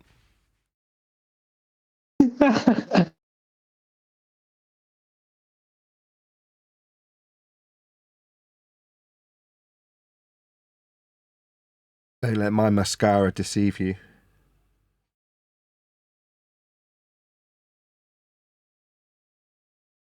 I guess this is the only way they can attempt to emasculate us. I've got to be honest, I don't feel very emasculated. I'm just laughing, if anything. Yes, how very telling.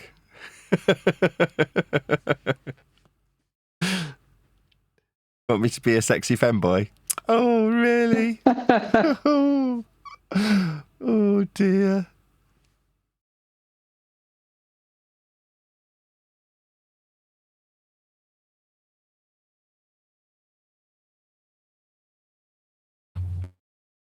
A good title for today's show, An Evil Heart. Sexy femboy. That'll be the name of the after show.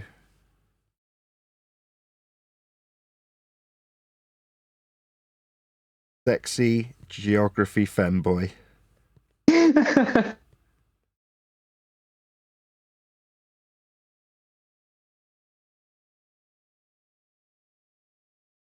If I type that in and do image searches, will I get, yes, I will, pornography.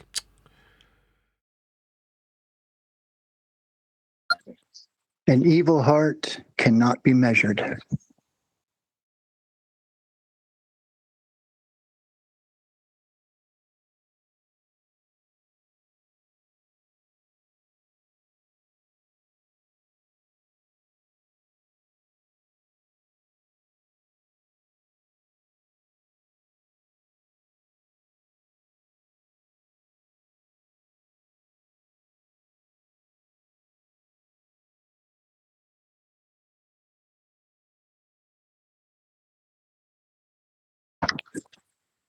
There's a scripture that's paraphrased that the heights of heaven, the depths of the deep, and the hearts of kings cannot be measured.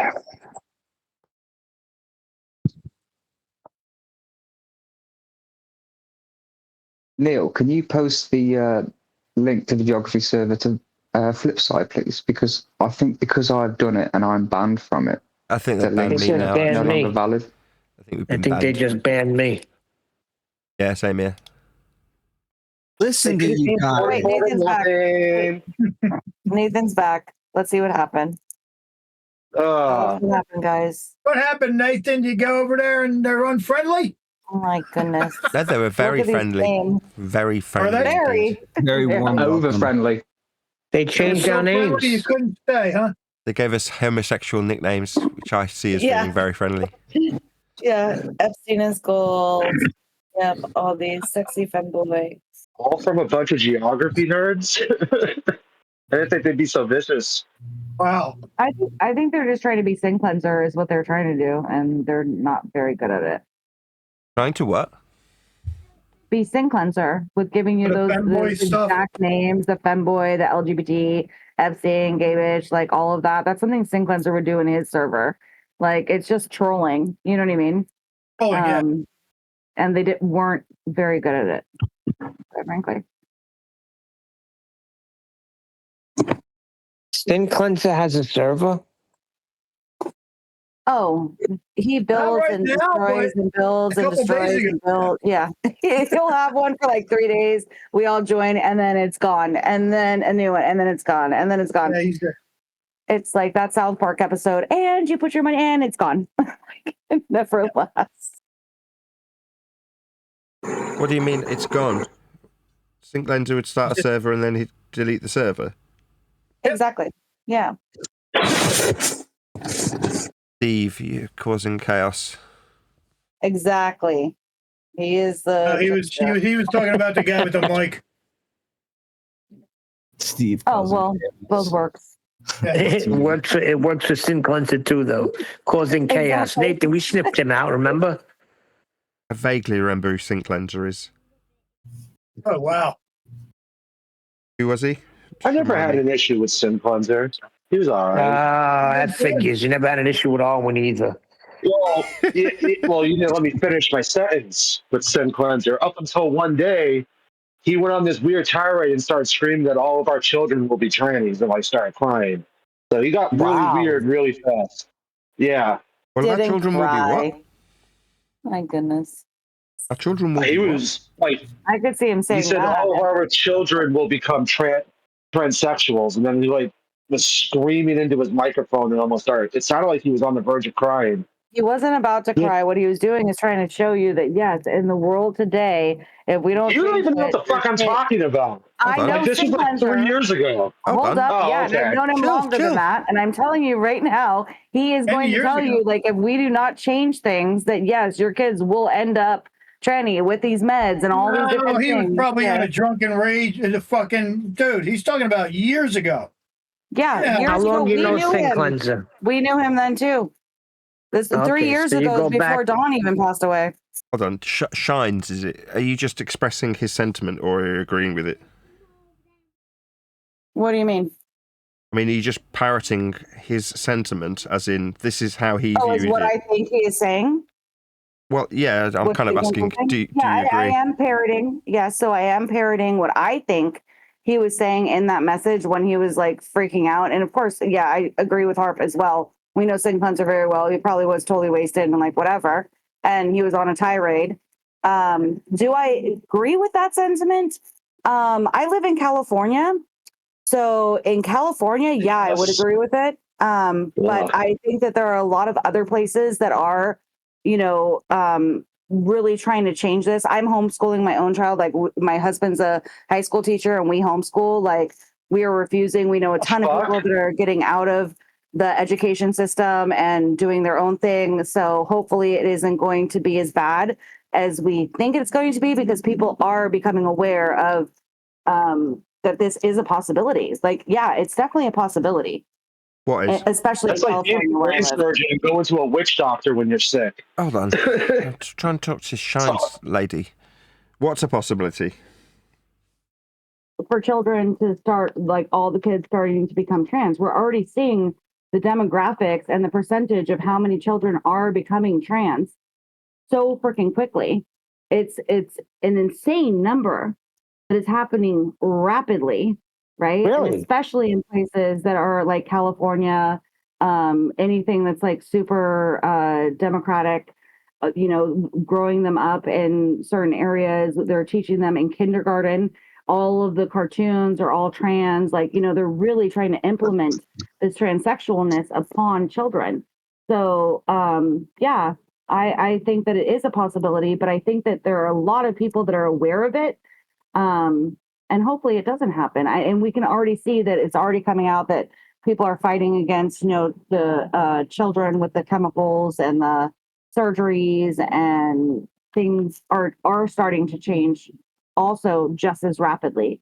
So hopefully it doesn't happen, but it is quite frightening how much has already happened. You know what I mean?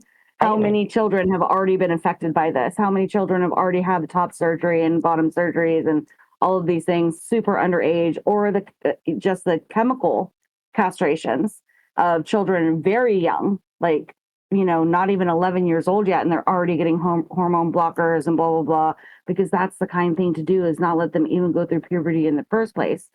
So, yeah. Oh. It's not that far out there, right? I don't know. I didn't know. I homeschool too, so I didn't know. But I homeschool for different reasons. I homeschool because I couldn't afford private education for my kids. How do you validate these numbers? Well, I'm proud of you for homeschooling for whatever reason it is. It's such a great experience, but we homeschooled. It wasn't because of the transsexualness. It was definitely because of politics, and especially in California, if you don't give children boosters, like in order to go into school, you have to. I don't know what we're allowed to say anymore on YouTube or whatever, but yeah, it's because of that stopped us from it. And then all of these other things, like those are just other reasons to homeschool as well. So interesting. That's not true. There's vaccine exemptions in California. no, there are Yeah, not. I don't know where this is coming I from. just looked it up. There are not. Even if it's religious, even if it's this, if it's that, there are no longer in California. Do you live in California? Because I do. And I'm telling you right now, we could not get around it no matter which way you wanted to slice it.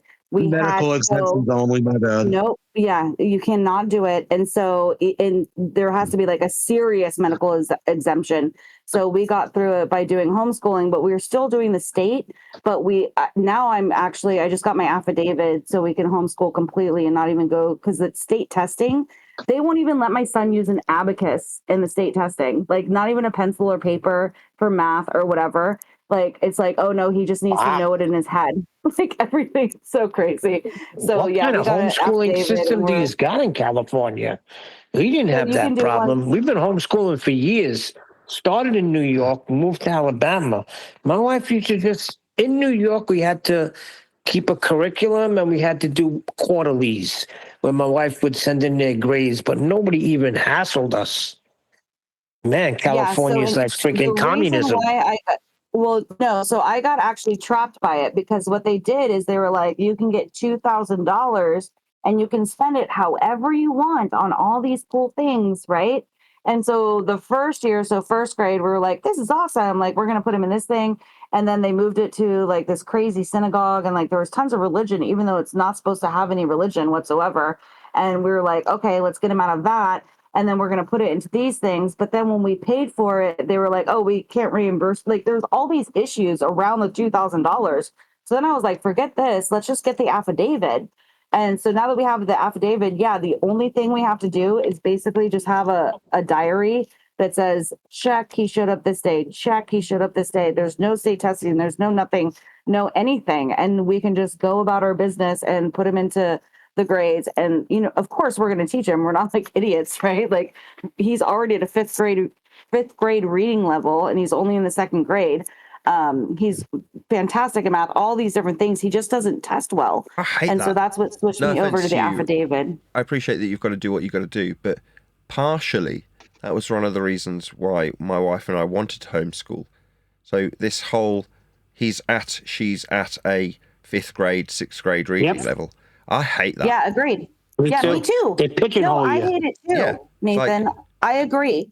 And so that's what they're doing. They're like, oh, okay, so he's at this, but in math, he's in kindergarten by the testing. And I'm like, well, actually in testing, when I test him, he's at a way higher grade level, like, but he just doesn't test well, right? Like, he knows his stuff, but when you test him, he does really easy on reading and English and whatever, but you have him sit there and he's not allowed to use the abacus. He's not allowed to use a paper or pencil.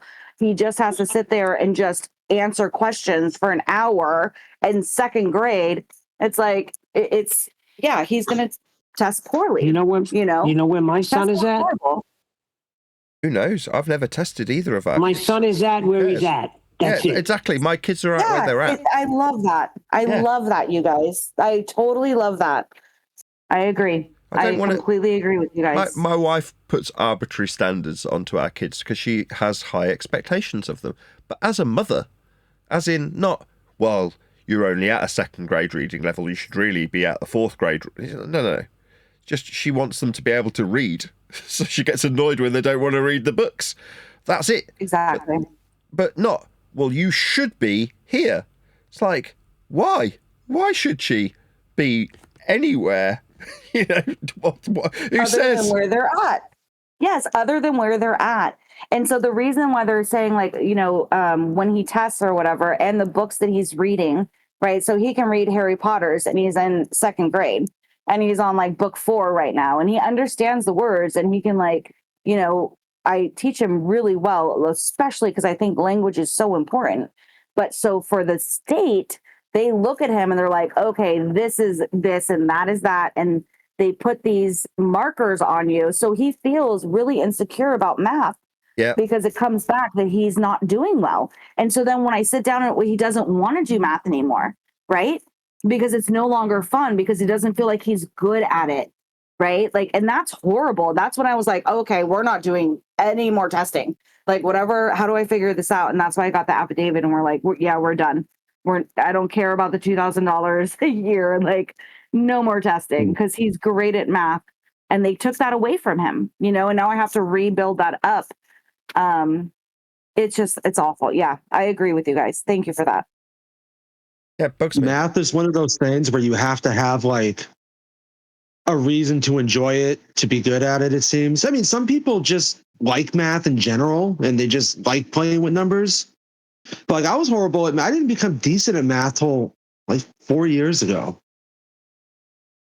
It's just one of those things, you got to have an interest in it, or it's got to pertain to something that you're interested in to want to sit there and do the like math. buying toys.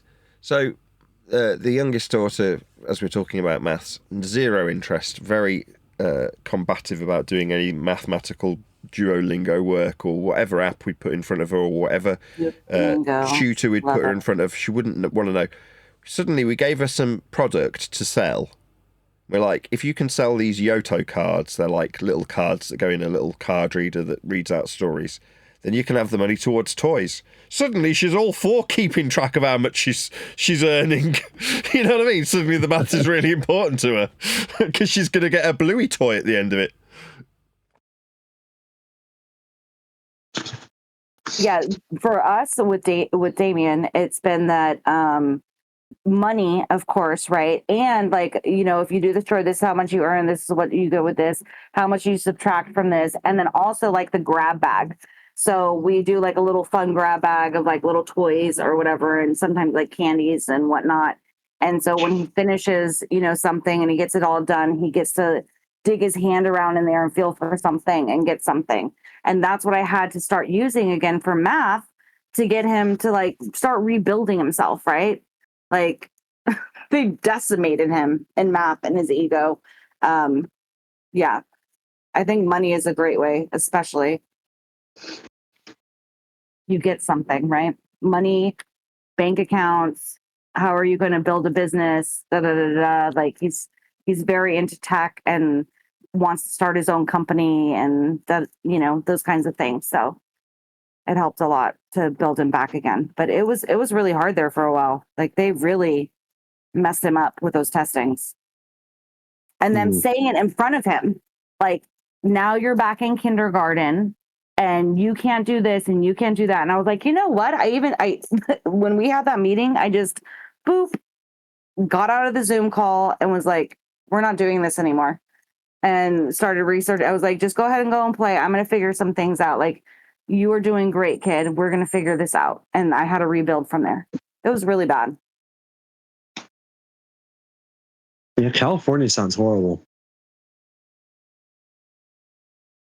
Oh, in so many ways. You have no idea. Like, And they there's held the poop on the worst Super Bowl sidewalks, all by kinds of men shit. yesterday. Oh, yeah, the Super Bowl was just here. And it was awful. And they still call it the San Francisco 49ers when they're in Santa Clara, which is like 10 miles from San Jose. Like it's like like with traffic, it's like 2.5 hours away. It's like freaking 50 miles to San Francisco. And they're like, oh, the farthest part from the San Francisco Bay. The San Francisco Bay is nowhere near Santa Clara at all. But they kept saying that, like in the video, the farthest part of San Francisco on the other Bay. end. It's not even there. Like this. Like, do you know? Like, no. It's so stupid. We're inland. We're far away from it. The south side. Yeah. Yeah. Santa Clara. They should be the Santa Clara 49ers. Huh. 100%. Well, my team got absolutely embarrassed in the Super Bowl last night, so I'm really, really trying to convince myself it's all rigged, so I feel better. It has to be rigged. Number No, one, no, because hold even on. If it was rigged, Patriots, then the Patriots should have won because it's America's 250th birthday. hold on, no, So Nathan. Patriots would have Sorry, won if it was rigged. Neil, think about it. It was not only Bad Bunny. California is like the number one for illegals. Where my husband teaches, it's like 95% illegal students, right?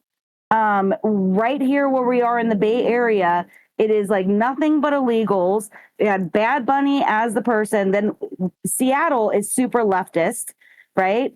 And it's San Francisco, like super all of the things. Of course, they're not going to let the Patriots win. If it was rigged, of course they're not going to let the Patriots win. Hold on a second. Hold on. Bad Bunny's from Puerto Rico. Puerto Rico's part of America. Yeah, you can't be illegal if you're Puerto Rican. Yeah, See, that's what I was totally. trying to, I was trying to explain that to my friend yesterday. No, hold on. And trying to sing the entire halftime show in Spanish is totally American because they're part of America. They just recently became that. And I'm so sorry. But even in Spanish, people can't understand him. It's like, and you're going to sing the entire halftime show in Spanish where like 99% of the people don't understand that except for like, come on. And him waving all the flags of all these other countries besides America.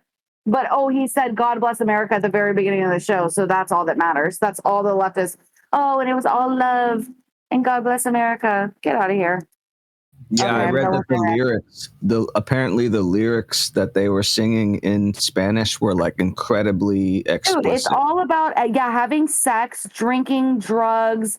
Like, it's awful. What he's actually saying is awful. Yeah, and he was able Sounds to say great it to in me. Spanish. It was horrible.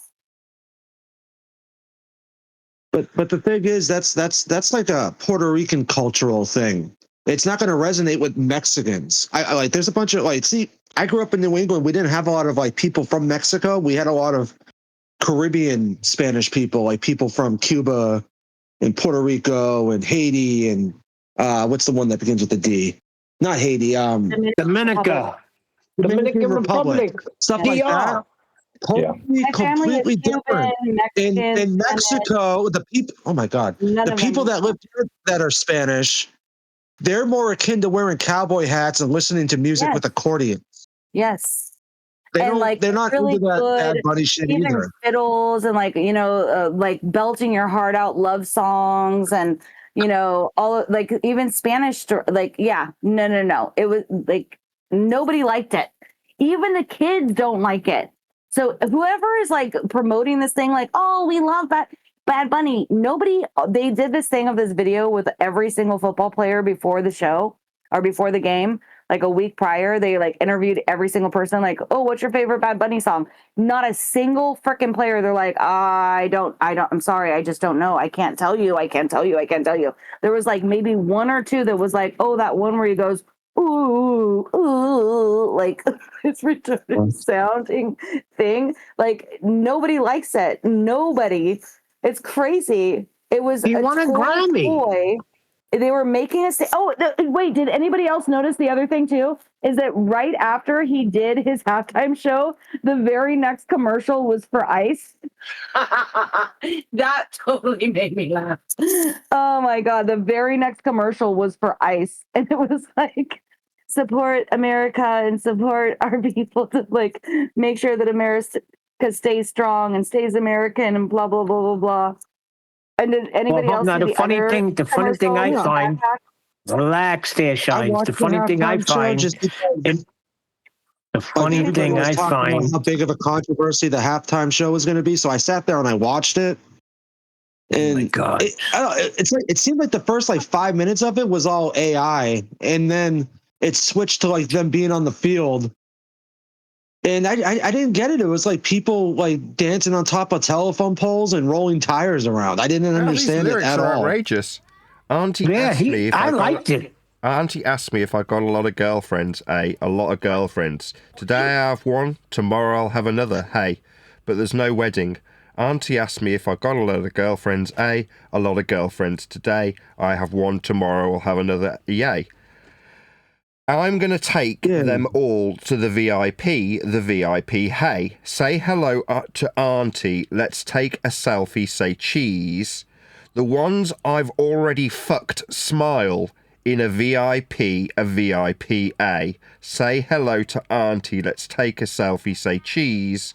The ones who've already forgotten about me, smile. That's the lyric. The fact that you just read that right now is so epic, Nathan. I need that on repeat. That was amazing. How's that any more vulgar than American rap music? But no, exactly. it's not any more vulgar, but he actually said those words. Like, they wouldn't have played that song. The songs that they do play at the halftime show, like even Kendrick Lamar, he never used cuss words. He didn't do any of those things. Like, the songs that he used, like everything was like They changed. basically let him do what he wanted to do.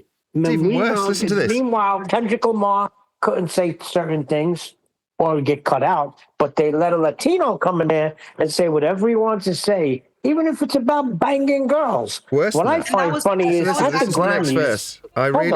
I really like Gabriella's, the Patricia's, the Nicole's, the Sophia's. My first girlfriends in kindergarten, Maria, and my first love was Tahila. What the fuck? Dude, and the funniest thing, Nathan, is that even in Spanish, when he says it, people that speak Spanish are like, he can't even speak properly. Like, it almost makes me feel bad. I had to stop it. My husband was watching and I was like, I can't watch it because it almost feels like you're taking somebody with mental retardation and toting them as like this puppet to do these little biddings for you. That's and exactly it's what they're sad. doing. It's sad because he's not there and he can't even speak properly. And it's really, actually really, really bad. And people It's almost like Mexican and Puerto Rican are different languages. One of the lyrics is my first girlfriend's in kindergarten. What the Mexican is fuck? a language, by the by. Who just said that? That Mexican is a he different was in language. kindergarten when he had his first It's girlfriend. completely different dialects of Spanish. It's Spanish. You guys got to take a freaking breath, man. People Holy that shit. are from Mexico speak a Mexican dialect of Spanish. People from Puerto Rico speak a Puerto Rican people dialect. from Spain. It has nothing to do with that. It legitimately has to do with the fact that he. Have you ever like actually watched him? Have you ever seen him without autotune? Have you ever seen him when he first I didn't know who he was until like a month ago. Okay, so when he first came out, he was actually a gangster rapper.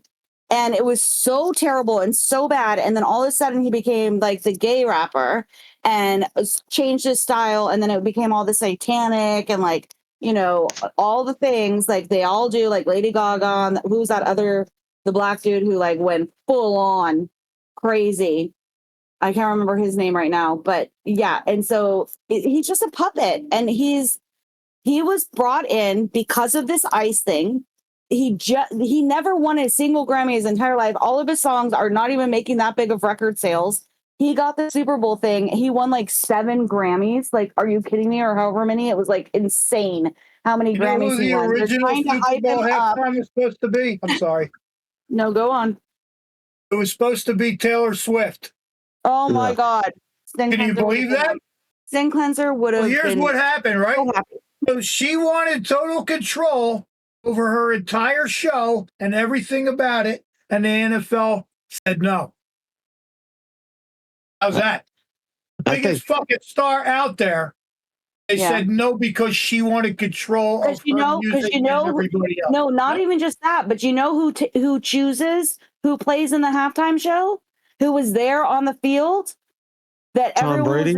Jay-Z. Jay-Z is the one. Oh, no, he doesn't. Yes, he does. No. Oh, my goodness. You want to bet? Let me Google it right now and show you. Jay-Z controls halftime show. He is the one who does everything. Was the guy 2020. Hold on, Taylor Swift that she couldn't control her show. Since 2020, Jay-Z's entertainment company, Rock Nation, has partnered with the NFL to curate the Super Bowl halftime show, with Jay-Z himself holding the final decision-making power over the performer selection. Yes. Call me, like, dude, I would not lie to you. Jay-Z. I would not lie to you about this. That's insane. That is why Kendrick Lamar played the last concert when everybody said it should have been Lil Wayne because they were in Louisiana. Like, it should have been freaking Lil Wayne And he's like a way bigger star than sucks Kendrick Lamar. ass too. But still, I totally Play the fucking show for totally what? agree. Totally agree. But the people that are fans of this music, even Jay-Z has done him dirty twice. And he was at this show and the Epstein files and all the things. Like, oh my God. When is all this going to happen? When are everybody going to go down for a Did little he bit? get that power? I told you, he's been doing it since 2020. No. I don't care about how long he's been doing it. I want to know how the fuck he got that power. How do you think, Harp? How do you think he has a lot of money? He's a part. You're talking about the He's married to NFL. Beyonce. He's married to Beyonce. He's best friends with P. Diddy. He's on the Epstein list. He is rolling with the big folks. He's running with all the controllers. Yeah, of course, that's why he has it. How do you guys not know who Jay-Z is?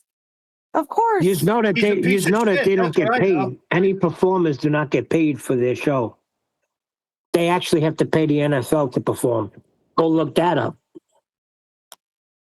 I wouldn't fucking doubt it. I would not doubt that.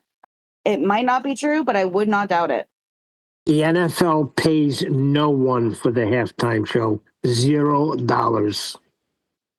Interesting. Let me look that up right now, because now I don't believe you. Since you said it twice, now I have to look it up, Neil. Performers pay the NFL to perform? Yeah, unless Jay-Z changed it when Rock Nation, with that whole Rock Nation, but up until about 5 years ago, yeah, you had to basically pay the NFL. Here it is. Neil, Super Bowl halftime performers generally do not get paid a salary or performance fee by the NFL, but they also do not pay the NFL to perform. Instead, the league covers all production and travel costs, but they don't get fucking paid. Here it is. They pay, listen, just because it says they don't pay the NFL, they pay the NFL, trust me. You know what? I actually believe you that it's saying, oh, they don't do that. I mean, when we're talking about the people that are taking in this money, I would not doubt it. Did you guys see the commercial where it was a anti-Semitism commercial and it said "dirty Jew" dirty on his Jew, backpack? right?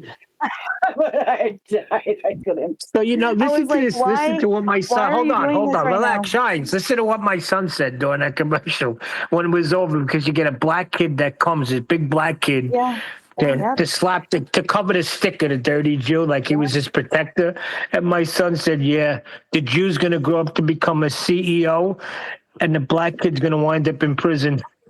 Not even that, but but not even that is what they were doing is like this anti-Semitism, anti-racism. You know what they were doing? It's like, okay, dirty Jew. And then the black guy said, oh, I know what it's like. I stand with you. And then it was white kids in the hall as they walk by. So it was like going against like all these white people are super racist. And I've been through it and you go through it and the white people are horrible. Did you expect anything different on TV? Ever. Say it again. That commercial made me expecting anything different on TV? I couldn't hear you again. I don't know. You're cutting out a little bit. Yeah, because somebody's rumpusing me. You got to relax and take a breath. Let somebody else get in. Do you expect anything else on television? This is what you're going to get. Number one, I wasn't the one rumpusing you. You were speaking clearly. I know you weren't. Whoever was, I don't know. You were just glitching. But yeah, and I agree. Yeah, because Vaxie jumps in propaganda. and you don't know how to stop talking. You just got to learn how to communicate. Say a few things and stop. Good thing you never do that, Neil. You never rumpus anybody ever. I do because I got to get in. But I know when somebody's talking, I'm going to stop. Like you're interrupting me now. Just learn how to do. Say a few things and relax. I'm perfectly chill, Neil. What are you talking about? I think everybody's just excited and having fun. Nobody's meaning any harm by anything right now at all. I agree. You know? I'm very excited. Yeah. I love it. I really don't feel all that good this morning. My stomach's killing me. Oh, yeah. We really need to hear that. Thank you. Next. Shut up, Neil. Hey, well, man, sympathy for you. You shouldn't ate the wings last night. Your team lost. The what? They played like shit. Yeah, I know they lost. Yeah, I know they did. You know what happened? That quarterback choked bad. He had guys wide open. He was missing them left and right. May didn't even miss people. He literally threw it to the other team when he ran. Well, that's at the end. But during the game, the first few quarters, he was just missing wide open guys. Yeah, it was awful. Yeah. It was like he was throwing it to the other team on like almost on purpose. Almost on purpose, wouldn't you think? Like he only had seven times. Come on, guys. That was wild. Yeah. That was a wild game. Well, because they had two rookies. 23 years old and choking. It's fine. He'll be all right. No, Vax. On the offensive line, they had two rookies on the left side of the line. I mean, he couldn't protect them on that side.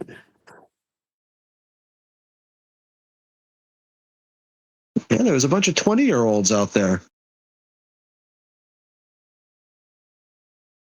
Well, I know that I've never seen the Patriots play before because I'm not like I usually only watch the Super Bowl with Harf once a year, and I'll watch a few games throughout whatever. But when I saw May for the first time tonight, I was like, is he 12 years old? Like, how old is he? He's like a baby. He even had little acne and everything. I was like, he's just a child. Be nice. Oh my God. I even told Harp in our chat, I was like, can they just bring in the backup quarterback? Don't they have a backup? Like, save this child. Hey, hold on. Let me get Nathan. You know the guy who won the Super Bowl, the winning quarterback? Google him, Sam Darnold. He's a freaking ginger. That's correct. Got a freaking red beard. And he's from California. Are you saying the gingers are the devil? Is that what you're saying? No, Nathan says that. I love it. I know. Just because gingers have no souls doesn't necessarily make them the devil. That don't mean he doesn't like them. Just a part of it, right? Just a slice. He got on Riggs for being a fat fucking whatever he was calling him. Gingerized fat fuck, I forget. Riggs? Riggs called him that? No, Nathan called Riggs a fucking fat ginger fuck, whatever. Yeah. Oh my! I wish I would have heard that one. That's funny. Riggs is a ginger? Yeah. Yeah. I'm a slight ginger. I mean, my hair is like dark brown, but it has that red to it, and I have freckles. Like, you're ginger. Kick her out. Oh, you're a fucking ginger too. Monroe. Yeah, the Marilyn Monroe dot and all that. You got every nationality in you. Exactly. I'm a worldly child, so a little bit of everything. Change that commercial to a ginger. You dirty ginger.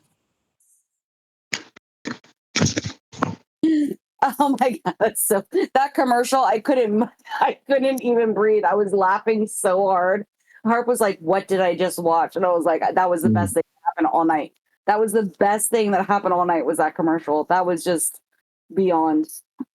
They had some funny commercials though, but when they started getting political, it was making me sick. But they had some funny ones. The Ben Stiller commercial was hysterical. Hold on, Neil. Did you know when the guy was shaving and all his hair was in the drain and the hair started singing? My 3-year-old thought it was funny. I like that one. But there was too many with men crying. And then the one woman had to build a man out of Lay's potato chips. And then when they got knocked over, like, whatever. Like, they totally dissed men and being manly at like almost every commercial. Wow, you really looked into this deeply, huh? I just thought she needed a Pringles man. Dude, it was crazy. I was like, why is she building a Pringle? Like, she can't find a real man. She's going to build one. No, what she said was she said she's tired of the boys, like young boys, teenagers. She wants a man. So she got a Pringles man because she can eat them up. Oh my goodness. If you don't see that, Neil, like how every movie, it's always the weak man that they always make fun of. And it's never a strong male figure. It's always like this weak figure and da-da-da-da. Like, yeah. It happened in every commercial. Just a Pringles commercial. They've been doing that for years on every sitcom out there. Thank you. Yeah, it's always the stupid single male dad in every sitcom. Yep. Simple, demasculized by a cunt. Yep. That's right. Exactly. So the days of the Fonz are over. The cool guys done. Men. One at a time. What happened to the Fonz? Those days are done? There's no more cool dudes? They're all just weak potato chip men? Is that what you're saying? If you think the Fonz was cool, I guess. In like 1958.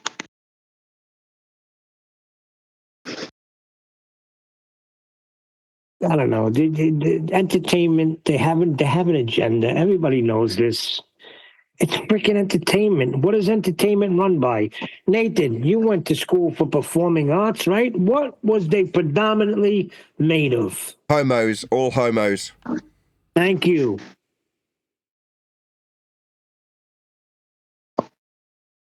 Wait, what was all homos? Performing arts. Oh, yeah, of course. Your television, every part of it. Who runs the whole show? Gay Homosexuals.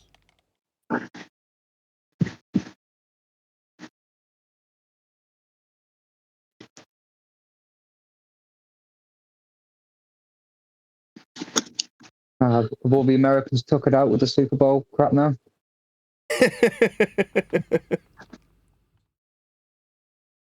How about you? I'm You done get with your football country back forever. yet? No, mate, we're a long way off.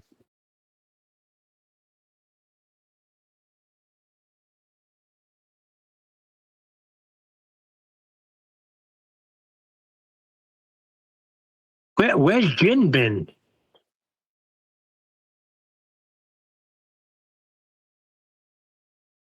Haven't seen him around. He sent me about 5 videos and told me to do my research. Did you? But he hasn't been around. From Bastion. Research on what?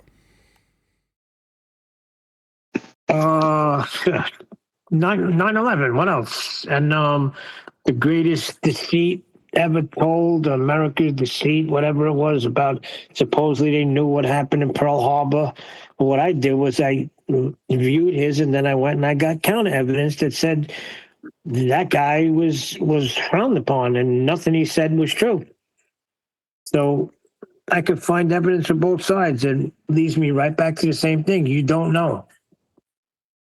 You can't just say it because a video says it, because I could find a video that doesn't say it. Does he think watching videos is Oh, research? yeah, he did try to tell me that the Japanese weren't the ones responsible for Pearl Harbor or something. I remember.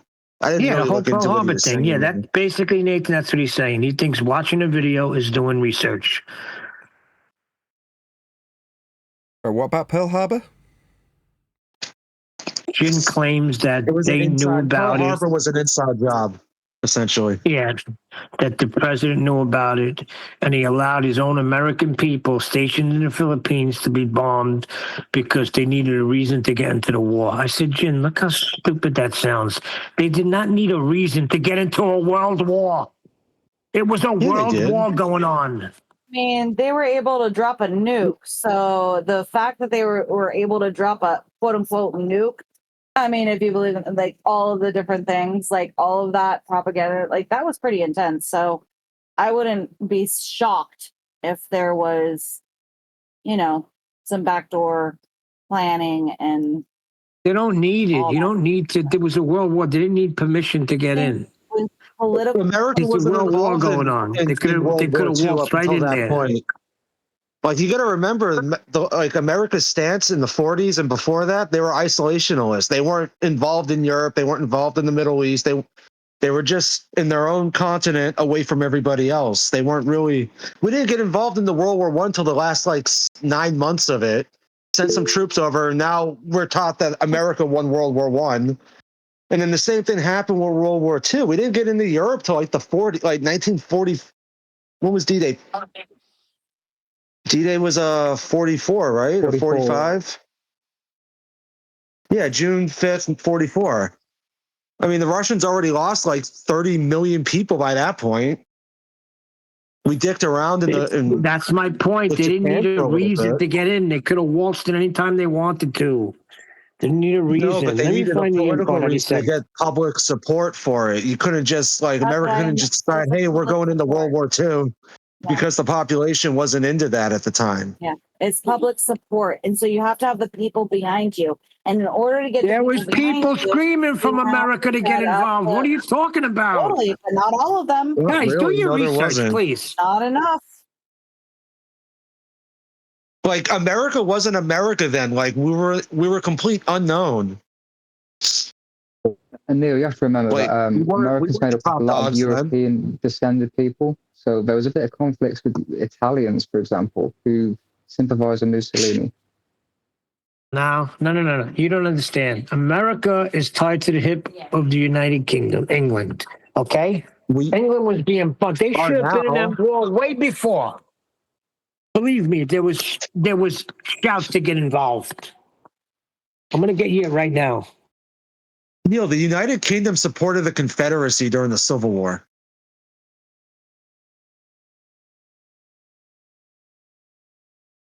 What does that have to do with anything?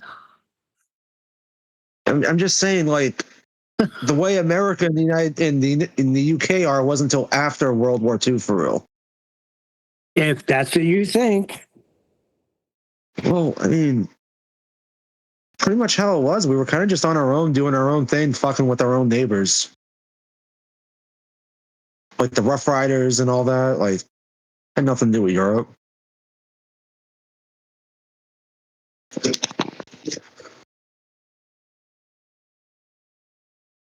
Oh, Steve loves the Federal Reserve. Of course you do, Steve. He doesn't. He is like in here. Everything we say, he goes against. He's just being funny in the chat. I'm like, get in here or shut up. Sorry, I apologize. That would be Steve. Like, please, but also get in here. Okay, don't get Steve started. He'll put that belt to your ass. I'm telling you. Oh, how do you know Steve so well? Is he yours? Day of Deceit. The Truth About FDR and Pearl Harbor by Robert B. Stinnett was met with widespread skepticism and dismissal from mainstream American historians and reviewers. While praised by some for extensive research, critics argued the book relied on distorted documents, misinterpreted technical data, and presented a flawed conspiracy theory, with many finding the evidence for FDR having foreknowledge unproven and contrary to established historical evidence. Military historians, experts generally rejected Stinnett's claims. This guy Stinnett, he was a freaking photographer in the military. He was part of the press. He sent it to me like there was this military freaking general that's spilling his beans about freaking Pearl Harbor, when everything else I read on was totally contrary to that. There's no smoking gun. Stories how the United States knew that Japan was gearing up for something and let it happen, and it was the perfect gateway to get into the war. I mean, that's not shocking. Yeah, that's a conspiracy theorist, and you're a conspirator. And that I just told you. I can give you generals that say the opposite. People in authority. The generals and the people in authority. It's a day of deceit. So you would have loved the book and ate it up. Me, I go a little deeper and see what the other side is saying. You'll walk out thinking that we went to the moon. No way, Neil. There's no way that you believe history books. Here's what I'm saying. You don't know one way or the other because I could come with counter evidence. That's my freaking point, and you don't really understand it because you go on this freaking, I'm going to follow the conspiracy. When you don't look at the other side. Nobody knows is my point. Only follow the government. All right. What'd you say, Nathan? It was Craig. No, I think we can only follow the government, what they say. Oh, okay. Who was that? I recognize your voice. I'm saying nobody knows. You're true. Nobody knows. Neil's about to tell me that 6 men with box cutters brought down 3 buildings with 2 airplanes. Wait, who just spoke? Because I recognize your voice. Who was that? With the accent? It was Vaxi. I haven't got an accent. You've got the accent. Come on. That's why I said different. I said different than mine. I said with the accent different than mine. Yeah, no. I know. Prove that. I remember prove that they didn't go in and hijack the plane with box cutters. That's my point. Hold on. Here's the thing, Neil. You don't have to be a conspirator or whatever. My dad raised me on devil's advocate. Anything that I came home with or said was this or that, he was like, "Oh, really? Well, what about this? Well, what about that? Are you sure about this? Can you trust exactly. me? That's what I do. Can you do this?" And so that's what he's even doing right now. So you're coming at us with, "Well, they said this, and this is what happened," and da da da da. And No, we're like, well, I'm saying to you, you didn't listen to me. Nobody knows. You could say one thing, they say another thing. Do you know?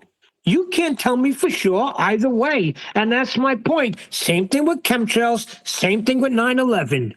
You don't know and you don't know for sure. That's my point.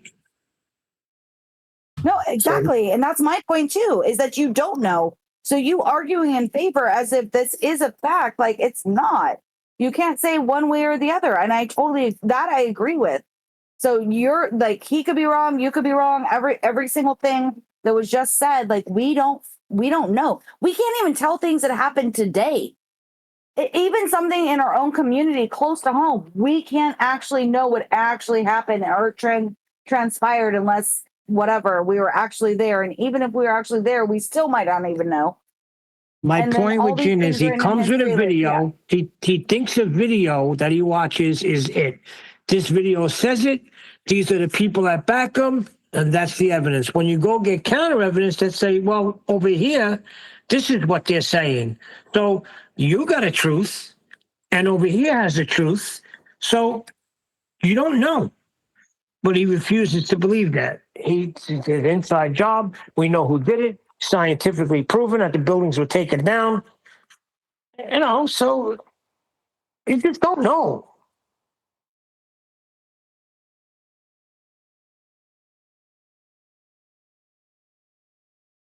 So what do you think about this incredible blizzard storm, freezing cold? You think that's natural? What about it? I could go get a farmer's almanac where it's the same 100 years ago.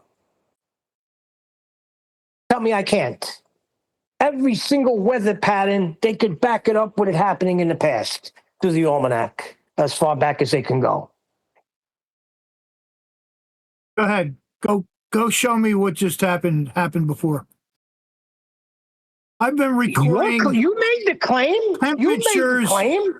Back it up. The lowest temperature I've ever experienced since 1976, and that storm was nothing like this. It was just little kitty shit. We have been freezing, minus 30. That's not normal. It's chemical-induced cold. Don't try to figure this shit out. Like, look it up, realize what you're looking at. Oh, really? So what's your evidence for this, Hawk? There was a prediction. White fucking film all over everything. I showed you that there's little white, who knows what the fuck in the snow. Like, what more does it take? The shit doesn't burn. If you fucking put it in a tight ball, it turns black when you burn it. It doesn't melt the way snow melts. You're going to tell me that this snow is fucking natural? Not even close. So all you got to do is start looking into it and how the hell they're doing this, and it's pretty simple. You realize that. What are you saying about snow now?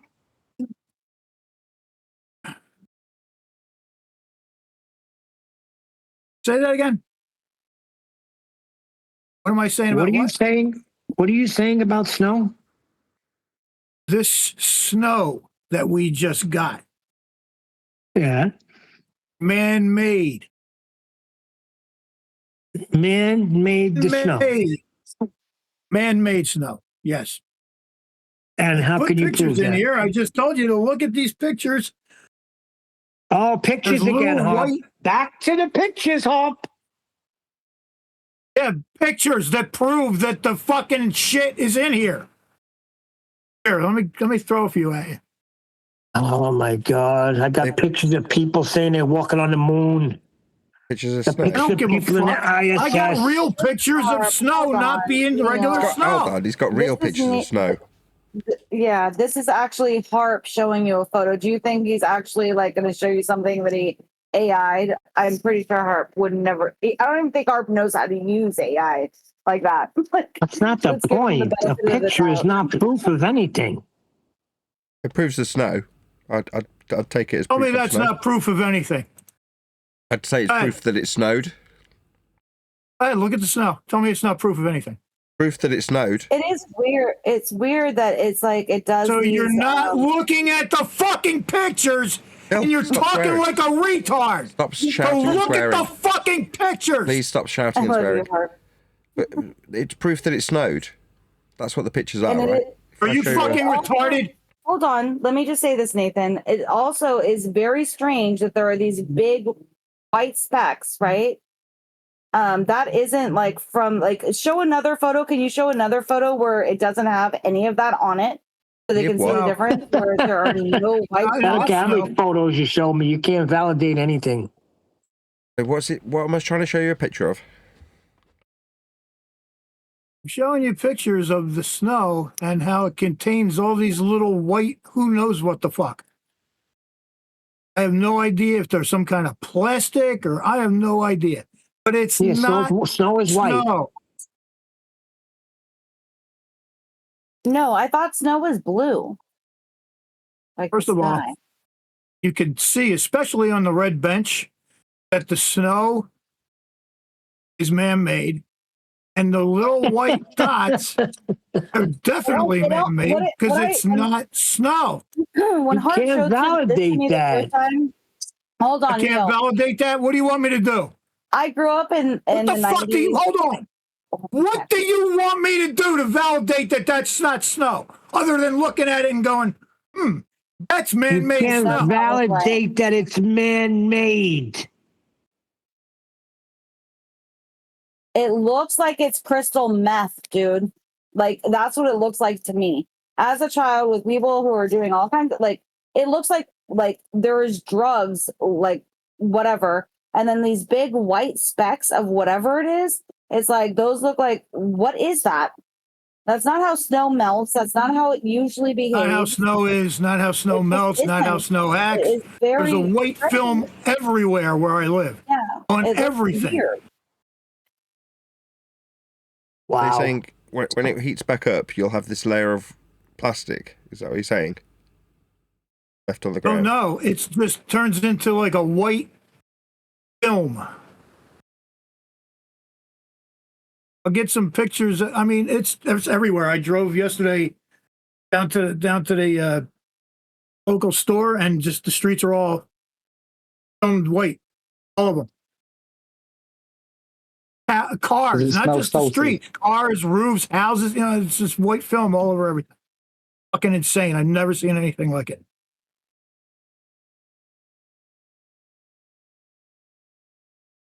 Does it smell salty? Salty snow. What? Man-made snow. Man-made. Very simple.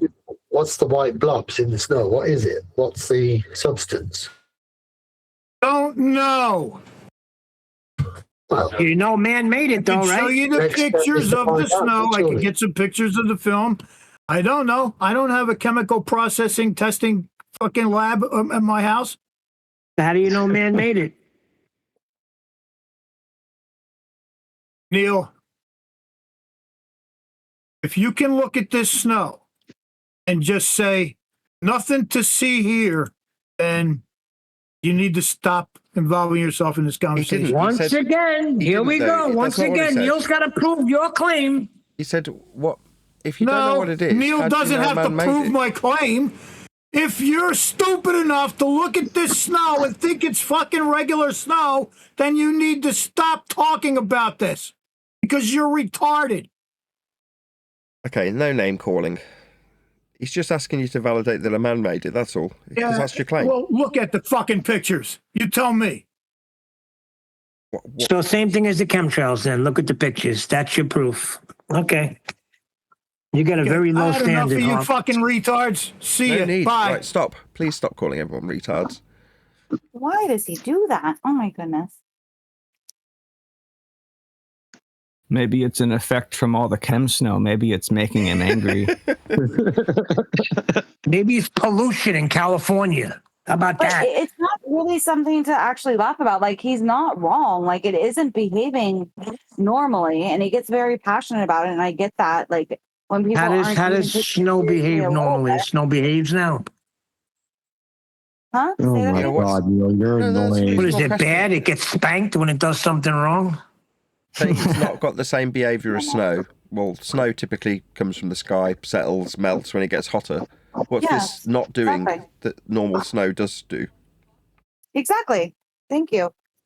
So then it Like, would that's leave white not that hard. blobs on the Neil is floor. not agreeing with that, but it isn't behaving like normal snow would behave. And I know Harp is not lying about the Harp would never lie about a photo like that. He wouldn't Sure, but set what's it something doing? up and do What's it, something, you know? you're saying it's like a film? Yeah, he said it was kind of like it seemed like it was almost kind of greasy in some points, like when he wiped his hand across it, and then there's those big pieces that kind of wouldn't actually melt, even when like picked up. It's just acting weird, like it's just not normal, you know. And there was, of course, like people were even mentioning in the chat, like who wasn't trying to light the snow on fire. Like what is going on? Why is it behaving this way? It's a good question, you know. Not something Yes. to be dismissed. No, it's You can perfectly laugh about reasonable it, to ask Neil, but questions. To say it's why good is to it ask doing those this? questions. Why is it not behaving like snow is expected to behave? Those are all reasonable questions. Yeah, I agree. Did it leave I don't think little you have blobs to of this Apparently, white it's called stuff? sublimation. Hello? So, You hear how Craig do you talking? pronounce it? Hello? Sublimation.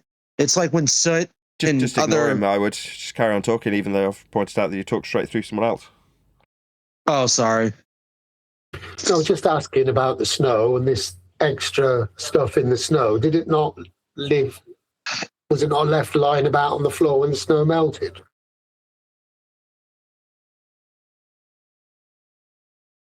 Nobody knows. Just a thought. No. Get them pictures. Yeah, but it would have left a residual thing on the ground, surely, if it wasn't normal snow. And yeah, it does. Like people talk about it all the time. Like even like, you know, of course you salt your sidewalks and like whatever, but like when they shovel it and like just the way that it behaves, it doesn't melt the same way. Even people who aren't into this are saying like, oh, this is a weird snowball, you know, and you can see people on Facebook and like whatever posting things about the weird snow, you know. This isn't unheard of. Like it's been happening for years. Yeah, when I Years was and a years. kid, there was sometimes you could make a snowball, and sometimes you couldn't make a snowball. Snow was very Oh, fine. my You could, God. once it got warmer and compact, you're able to make a snowball.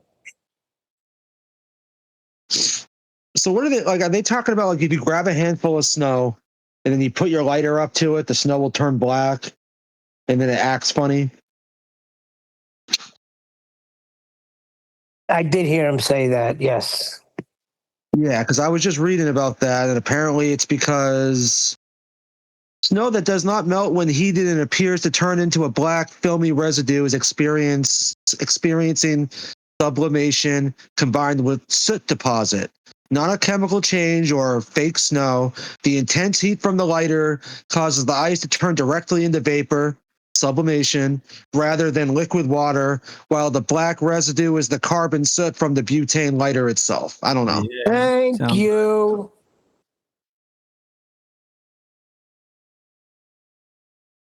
Just don't eat the yellow snow, Neil.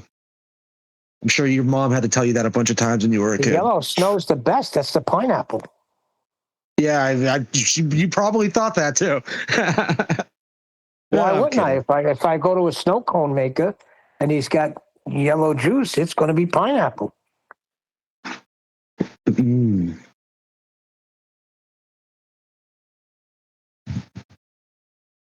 It's the Yeah, same that makes snow, but sense. do not put it in the mouth. This one.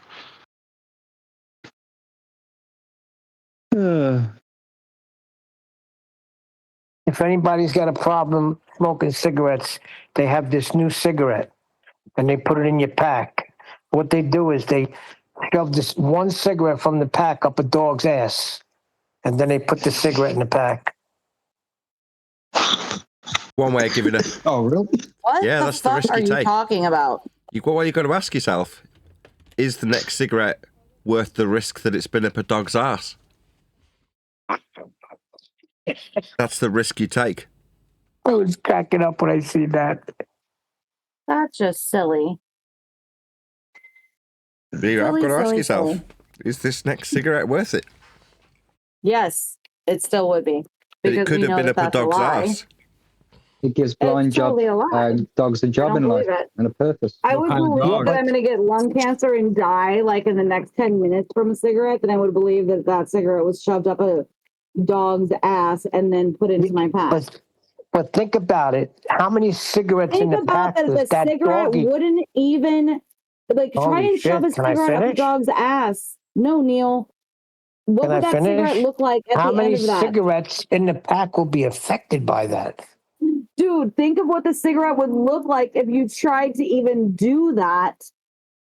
And try and shove a cigarette, which is super flimsy. Like that's, I know that that's a lie. Come here, It's a Scruffy. lie. It Come would here, never Scruffy. Hold happen. still. It would never happen. It's like a Sherman stick. You never had a Sherman stick? Because that's a lie. It's only And hurt then, us well for a known. minute. It is a special cigarette Bushel, leave designed the to help dog you alone. quit. Just He's hold never heard still. of a Sherman stick? Over. Wait, so what was the anybody question? heard of If a you shove a Sherman stick? cigarette up a dog's ass, how many cigarettes would No, get? you're not would it expected to affect shove the cigarette pack? up a dog's ass. There are these special cigarettes that you can buy where one has already been shoved up a dog's ass for you, but just one. And then you've got to ask yourself, is it worth the risk of the next cigarette I take out of this pack? Because you don't know which one it is. Yes. Could be any of them. Because you know that if they're Nathan, if you had a pack of cigarettes and somebody told you one of those was shoved up a dog's ass, you would be able to tell how crumpled and disgusting that cigarette would be. Like, that's just the stupidest analogy of anything I've ever heard. Of course you would know. Would you be able to tell? Would you really be able to tell? Yeah, so instead of just being able to pull, 100%. well, that's the thing, isn't it? So you'd be looking. So you'd be looking through that pack going, does this one look like it's been up a dog's ass? Does this one look like? I think this one's the one. You would know. Nathan, have you ever held a cigarette in your hand? I know you're probably not a smoker, but I have been, and my family has been, and like I'm smoking a cigarette right now, and I will tell you that a cigarette is so flimsy. Like even trying to get it, there's no way. It just isn't going to happen. I It thought would they were break off. It would be crumpled inside of the pack. Like it would just be horrible. That's a bad analogy. Definitely I was never smoked a cigarette. Too busy shoving them at my own ass, I'm afraid. Sorry. Maybe they've been able to scientifically, metaphorically, metaphysically shove it up the dog's ass, and it looks just like a regular cigarette. Just maybe. Check the science. Sounds like a good old Woodbine. Yeah, you just Or you make sure put you've the got a large tobacco within dog the cigarette. with a large ass. So Doberman or something. No, I had Rottweilers. I have Doberman, Great Danes, Mastiffs. My friends have. And which I'm telling one? you right now, it does not matter which dog it is. There is no cigarette that's going to go into a dog's ass, then come out, and you can put it into a pack, and nobody would realize which one it was. Well, have you period. tried? Yeah, so you put the Depends on the tobacco dog. from the cigarette in, No, it take the doesn't. tobacco out, It doesn't and then depend roll on it. the dog. Have any of you ever held a cigarette and the flimsy little paper? Have you ever held a joint? Think of even just a tiny little pinner joint, a pinner. No, we're a bunch of choir boys here, would guys. even I would be that even a pinner joint would still, you would know. Like, yeah, that was up a dog's ass. Oh my God. First of all, this Who is started this? this Neil, is this is hilarious. This is taking place love in a it. lab. So they're going to pull the dog's cheeks open wide enough to shove the cigarette in there and pull it out real quick. Put it back in the pack. Now, the Dogs question don't have is... cheeks. Dogs do have butt cheeks. Just a hole in the back underneath their tail. They don't have like butt cheeks. The question Dobermans is, definitely doesn't do. matter. They'll grab it. They'll spread it open far enough for the cigarette to go in and out real quick. And the question is, do you know what cigarette you're going to smoke next? And how many cigarettes did that one affect? That's just All of them strange come cross combination, but contamination. They're all in the same pack, not divided by each other, so they're all infected. There you go. But I did watch somebody hit a straw, like a plastic straw, and went straight through a potato the other day. And the straw's quite flimsy. Get out of here. Yeah, I had to watch the video to the end to see a demonstration work. Watching videos is not research. Well, Was it a cooked potato? Yeah, Was it no, a just a raw potato. Wow. You have to hold the straw properly. You got to have your thumb over the other end so that the air pressure is captured in the straw and makes it more rigid. That's the science. That's all I know. Science.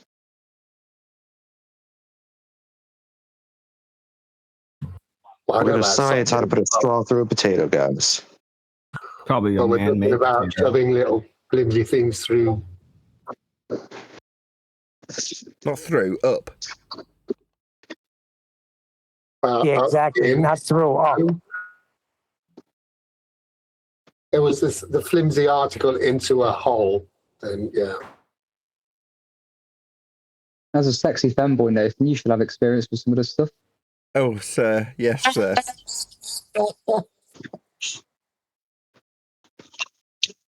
The bastards changed their names. I think I got the best. I would have embraced any name. You know. What was I? Epstein is gold or God? Something like that? Epstein is God. Epstein is God.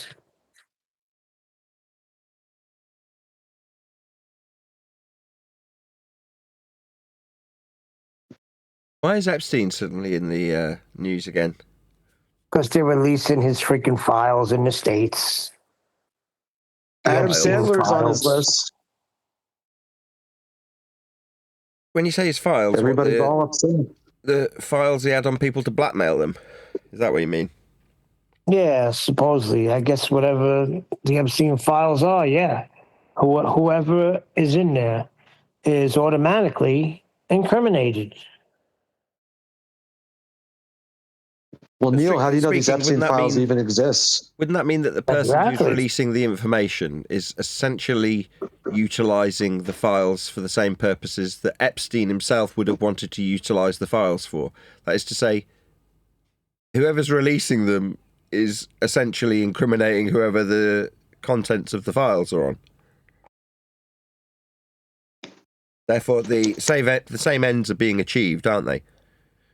Calling them Epstein is just like offering a legitimacy, like plausible deniability. Oh, well, we're not using them to blackmail you. Well, yeah, you are. You're just using Epstein's name while you release them to the public anyway, under his name, right? Otherwise, we wouldn't get to. I mean, I have no idea what I'm talking about. I don't know really what Epstein's files contain because I don't watch the news. But it's leaked through so much. Whenever something like this happens, I know that they want something to be happening via the news. In other words, things are getting propagandized. Because if it makes it through to me and I don't watch the news, then something's going on. You know what I mean? It's filtered all the way through to little old me, who doesn't give a crap. Absolutely.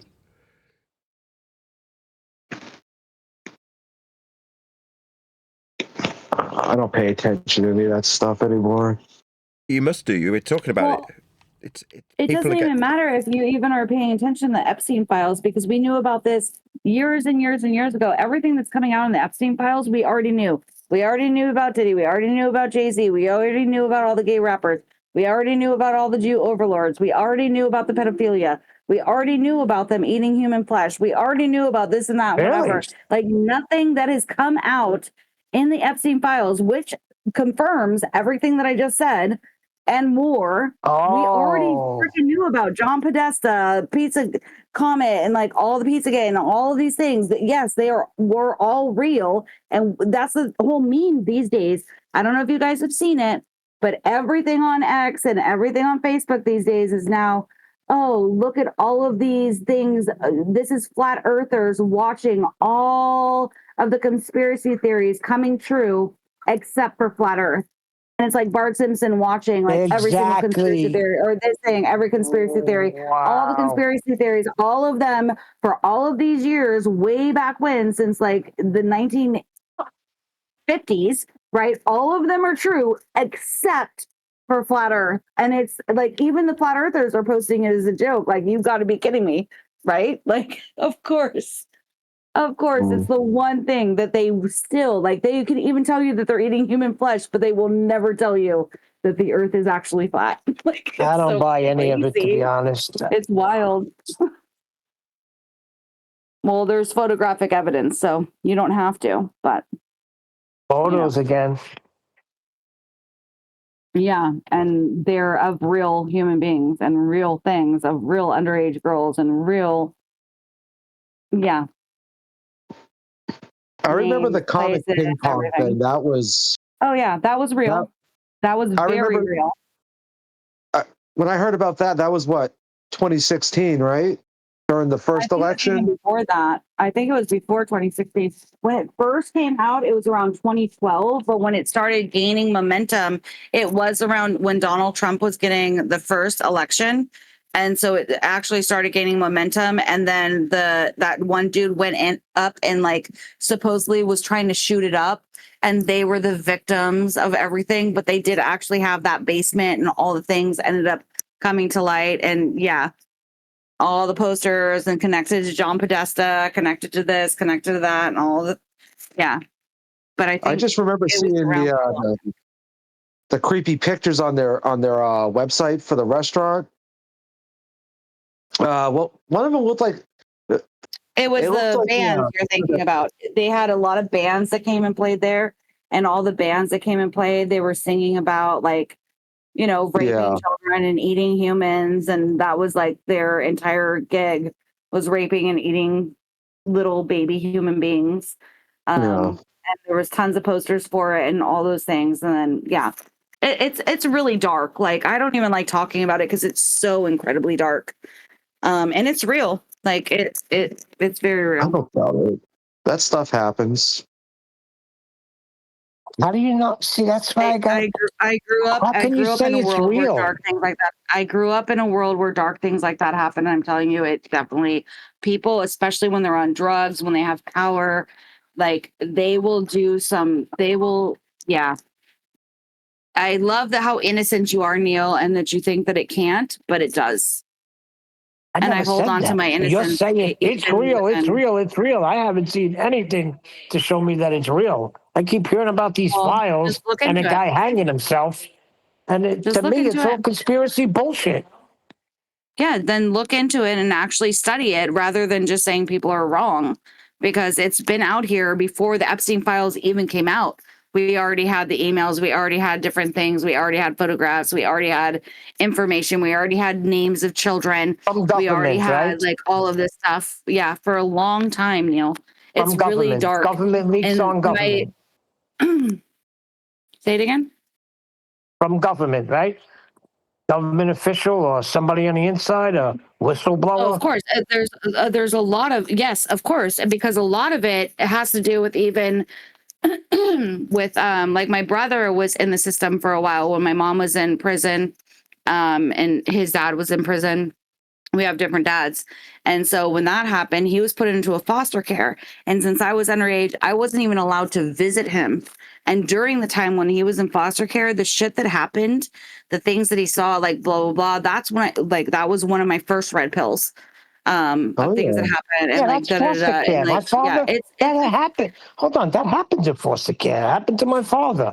My father was in foster home care since is he was 2 brutal, years dude. old. Churches are brutal, foster care is brutal, schools are brutal, like all these people that you're supposed to trust and like with your children, it's really bad.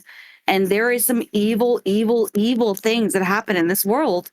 It's just a fact of the matter. And I try and keep the lightest part and like be as innocent as possible, but it is the way of the world. It happens. And we need to be aware of that. And while holding a light heart, also be ready for war, because fuck that, man.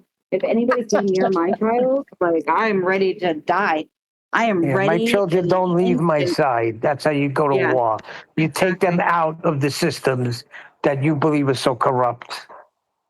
Yep. I will never, ever, ever. That's another reason why I homeschooled too. That was another one of the, my husband's a high school and he knows. Do you know how many teachers are like constantly like they're having sex with the children, they're doing this with the children, da da da da, da, and a lot of it goes completely unnoticed. and or they get a slap on the wrist and they still are allowed to, like, it's crazy, man. Like, nope. Mm-mm. Yeah, but I went to years of Catholic school and had no problems at all, other than just It can happen. different You can kids, have a but good they were experience. honorable men. Yeah, you can have that. And that's the thing, is that, like my husband, he's an honorable man. He is a good freaking teacher. He is somebody that the kids come to and complain about these things, and he has to report them. And then he has to go and sit in these things. And, like, you know what I mean? Like, most of his job is actually delegating a lot of this stuff. And a lot of these kids are illegal. So they kind of just brush it off the table and, like, whatever, not part of our jurisdiction. Because even though California and they don't want to deport them, they also don't want to help them. It's so fucked up. Like, the whole thing is just, it's the system, any kind of, like, all these people in place of trying to care for it, it's just a mess. And yeah, there is a lot of evil. So I don't even really want to talk. It's making me depressed. Yeah, there's It's good really teachers fucked and bad teachers.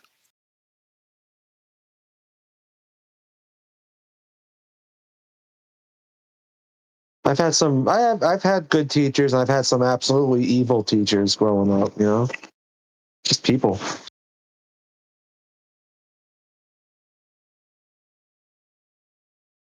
Well, that's also kind of normal. Like, some days somebody is a dick, some days people are good, but then there are the evil ones.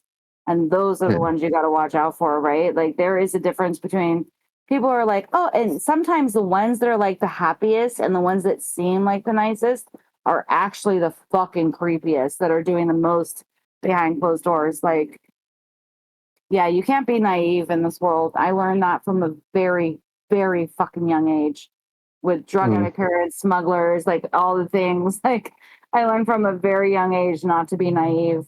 You got to watch out for everyone, even in this room. Even in this room. Who do I'm we all right. trust? My Don't worry about me. daughter's I'm one of the good ones. got a teacher this year for third grade, and it's the teacher. It's her very first year out of college becoming a teacher. Like, she was literally in college when my daughter was in second grade. She was in her last year of college. So I think she's like 24 years old.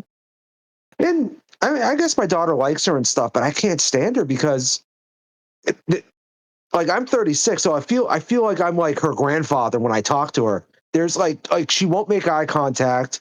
She can't like hold a conversation. It's like she's a weird Gen Z. Like, it's just, I don't know. She's mental, and I just can't relate to her. Now I really hate you, Vaxi. 36. Oh, I long for 36. Well, yeah, but there is a big age gap between someone who's 36 and someone who's 24, and I'm just now starting to realize that. Like 24. Oh, how I long for 24. Like the teacher she had last year, she was old enough to be my mother. And I thought she was great. I could sit down and have a conversation with her.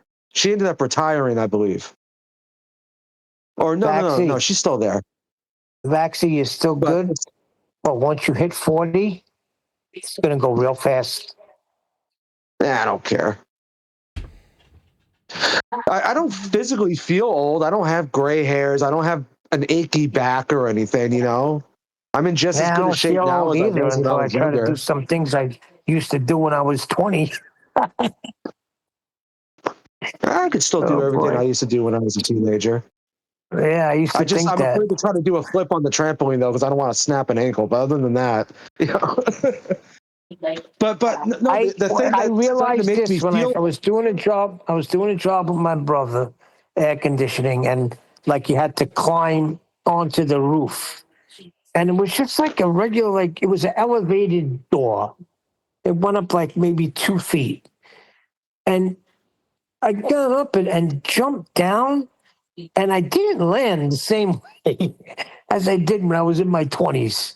I was like, holy shit. I just came down pretty hard. That was only 2 feet. Something happens entropy after 40. What, you sat on your balls?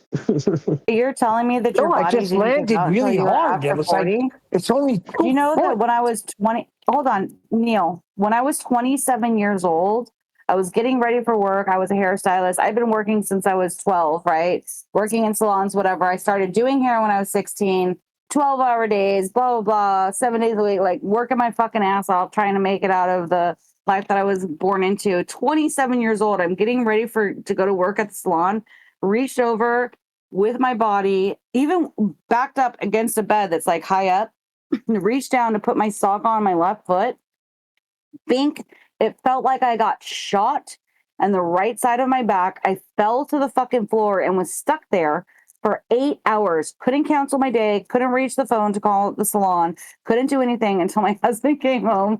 He finally, when he came home, I was like, can you please bring me a cup so I can pee inside of a cup? Like, oh my God, how to be inside of a cup while he's sitting there, until the ambulance came and took me to the fucking ER because I slipped a fucking disc. Like, and that's when I found out like all these other issues. 27. Like, you are very lucky that it was at 40 that you started feeling some kind of weird things about your body. You know how lucky you are? Like, all the injuries that I've had, like, I found out how Ehlers-Danlos on my wrist, my shoulders, my this, my that. Like, dude, 40 years old? That's a long time to first finally start feeling.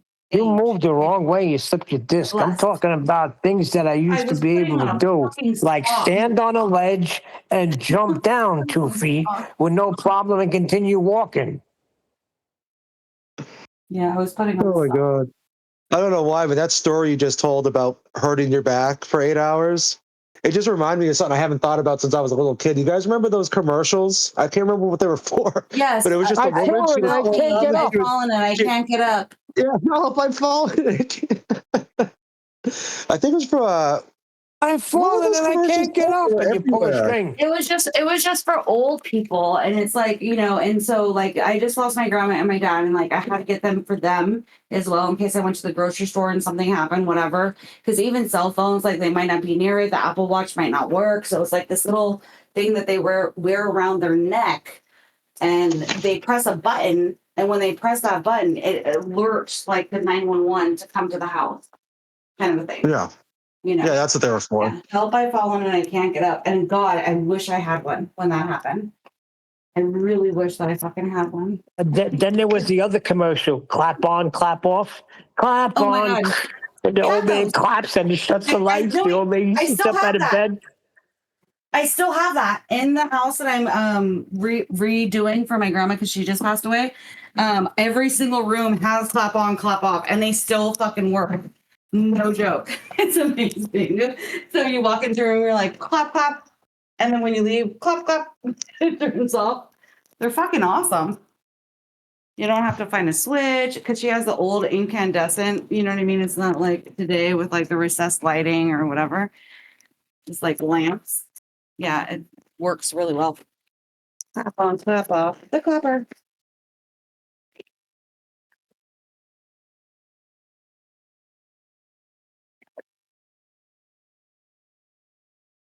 Anyway, count your fucking blessings, Neil. 40 years old. How old are you now? And you're just starting to feel sick? Neil's like 80.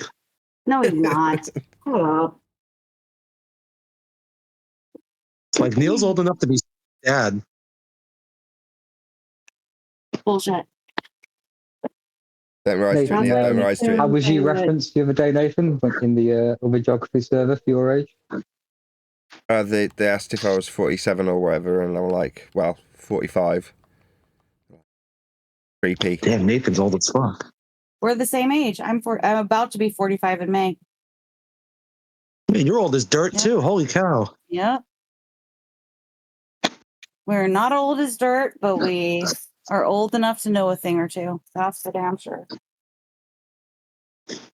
But no, now I wasn't saying 36 is old. I was just, all I was saying earlier was talking to this teacher that's 20, because I don't talk to a lot of people that are younger than me, really. So like when I was talking to this 24-year-old teacher, I realized like I can't have a normal conversation with this person like I could somebody my age or older. She has like a TikTok brain. Like it's weird. It's like the whole, like this new generation's very strange, very antisocial. They don't know how to like. Do you have any kids? Behave in public. It's weird. Do you have any kids? Yeah, I got 2. Awesome. So can you talk to them? Because isn't it weird how you can talk to your kids and this generation that is this in-between generation is so retarded that you can't talk to them? but you can talk to like a 2-year-old, 4-year-old, 8-year-old, 9-year-old, whatever, and have a really good conversation with them. You'd be surprised how quickly, middle. if that teacher that's 24, if you spoke to her parents, let's say they're in their 50s or 60s, I absolutely guarantee you'd struggle to talk to them too. You think so? Maybe. Yeah. Why would you say that? Because they'll be just like the kid. Where do you think the kid's got? That's actually a very good point. Maybe. Yeah, it might be that. That's actually a really good point. Yeah. These woke kids come from woke parents. See, I don't even necessarily know if she's woke or not. I mean, it's just, see, I don't know. Maybe it's just me. Maybe I just I freak her was out. doing a broad range, like, and you know what, Nathan, you just put me in my lane because I was doing a broad range thing of like, yeah, this generation is retarded, but look at how these kids are fucking awesome or whatever. But this generation is just the worst because we're dealing with like the worst like shit. And so, yeah, you're absolutely correct. It's people are individuals, and a lot of the time we try to group we always want to group things together, but individuality is very important, and how people learn things and who they are. It should be taken on an individual basis, not as a group thing or a group or whatever. I think I'm just making too much of it. Maybe she's just a shy individual.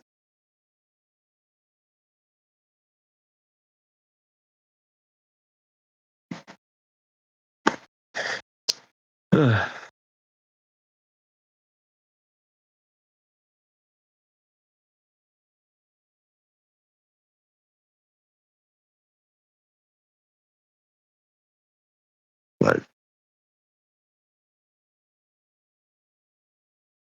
Okay, well, Harp is over here, and I told him how we even defended him and like questioning things are good, but then he doesn't want to get into VC, but then he keeps trying to call out Neil. So I'm trying to get him to get in here, but it looks like he wants to go biblical, I think. Neil, you want to go biblical? I don't understand that. He'll get all upset when you say that the snow's not fake, and he'll say it is fake and then get mad, but then turn around and say Jesus Christ was a fag and it never existed, and then doesn't understand when people get mad at him about that. Wait, say it again?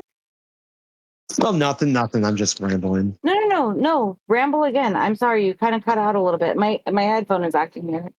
It wasn't that I wasn't trying to not listen. Like, We're not going biblical. we're not going biblical. Okay, that's Neil. And what did you say? Well, see, Harp confused me because at first I thought Harp was like a Christian because he brought up the Bible an awful lot, and then all of a sudden, yeah, but he said Jesus Christ isn't real, so how is he a Christian? Yeah, not the way that it's written. So, and I agree with him on this. It's like, To be a Christian means you have to follow Christ, and if you say Christ isn't an actual thing, then how are you a Christian? Who was it written by? When was it written? How many different people wrote it? We know our own history books. We know all this different stuff. You can still believe in God. You can even still believe in the power of Jesus. You can still believe in all this stuff and not believe in the Bible. You can do all of those things and not truly believe in every single word that was written in the Bible. You don't know nothing about the Bible. You know nothing. Well, if the Bible never existed, how would you know who Jesus That is the was? whole purpose of the Bible, from Genesis to Revelation. So you don't know, and neither does Harp.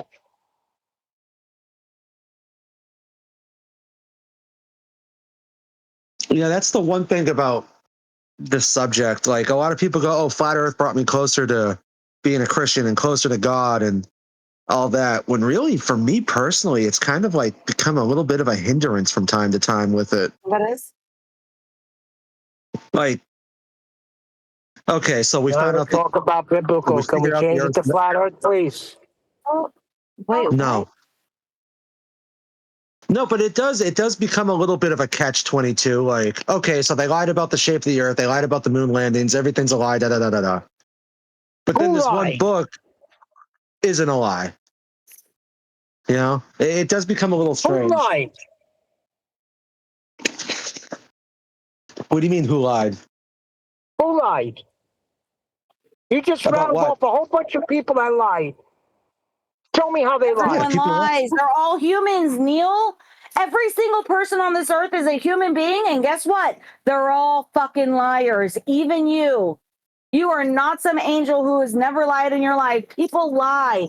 They That's are not what we're liars. They saying. lie. You're just saying there's a whole lie They're system. liars. Stop conflating a lie to people lying. Everybody tells a lie. I don't practice lying. You're just I'm not saying saying that you everything's a practice lie. lying. Tell me everything that's a lie. Go ahead. People Pearl lie Harbor, constantly, 9/11? and I didn't say it. You're the one who said lying.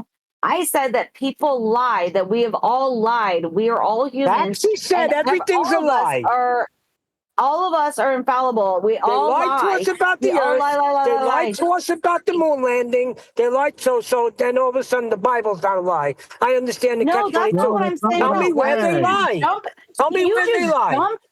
You just jump like fucking like from this to that to this to, oh my God, because of the moon landing, and then the Bible isn't real. What are you talking about? That's not what he said. That's not what I said. That's what he just said. It's a what are you doing Are you right paying now? attention?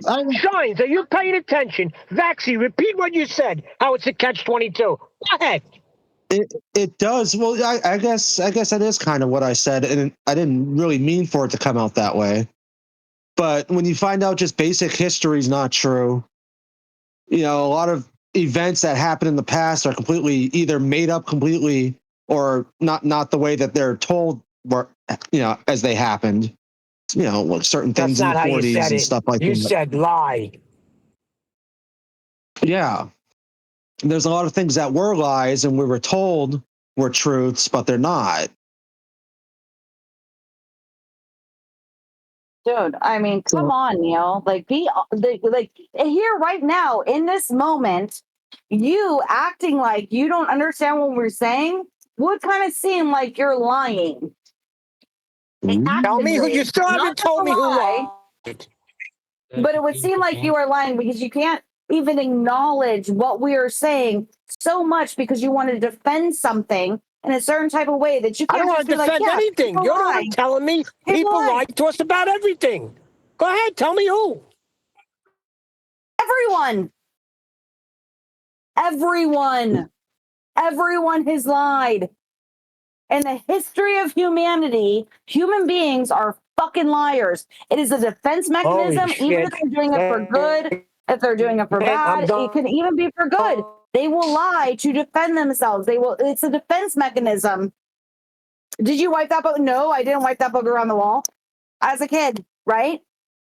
Did you eat all your, oh yeah, I ate them all. Yeah. Oh no, I didn't throw them in the trash. Like it's like, fuck, everyone lies. Human beings lie. They lie to get ahead. They lie for power. They lie for defense. They lie for comfort. They lie for this. That everyone lies. You specifically said they're lying to us about history. Somebody said that. They lied to us about everything. I'm not talking about people telling lies. You're telling me about a worldwide lie that's going on. Well, I mean, yeah, it happens.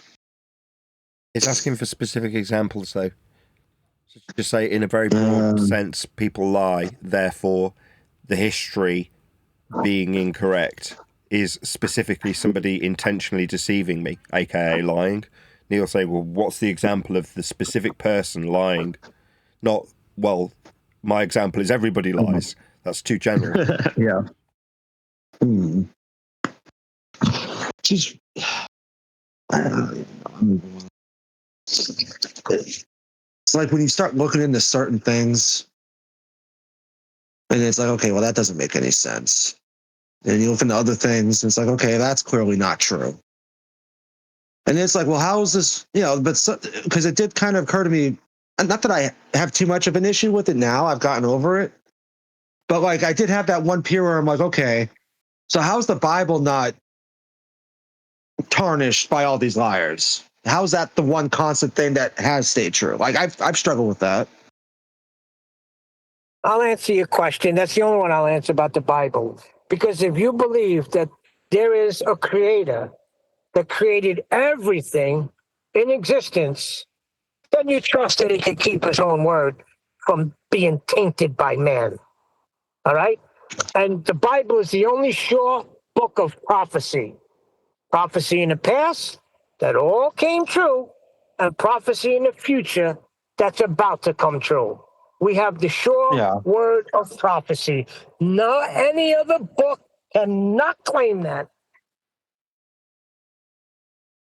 It was kind of like what I said a couple months ago, and I got in trouble for it, where some of the earliest sects of Christians, like the first like organized groups of people that were calling themselves Christians, completely rejected all of the Old Testament.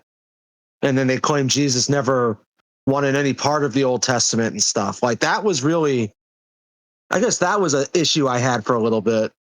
But then Bushel and Surf Daddy, like we three of us talked it through, and then I kind of saw where they were coming from, and just little things. But I think that everyone that has some form of a spirituality will have those struggles with their lives.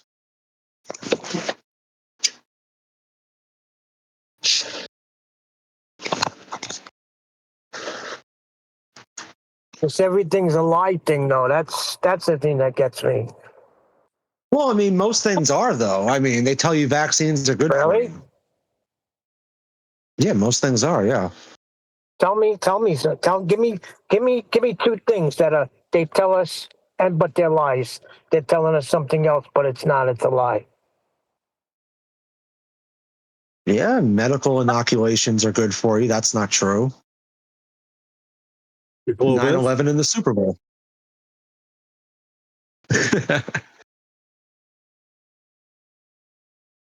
I mean, 9/11 in and of itself is a complete fucking lie that we all bought. They don't say that they're good. They don't say they're good. They recommend you get them so you don't get a disease, but they don't say it's good.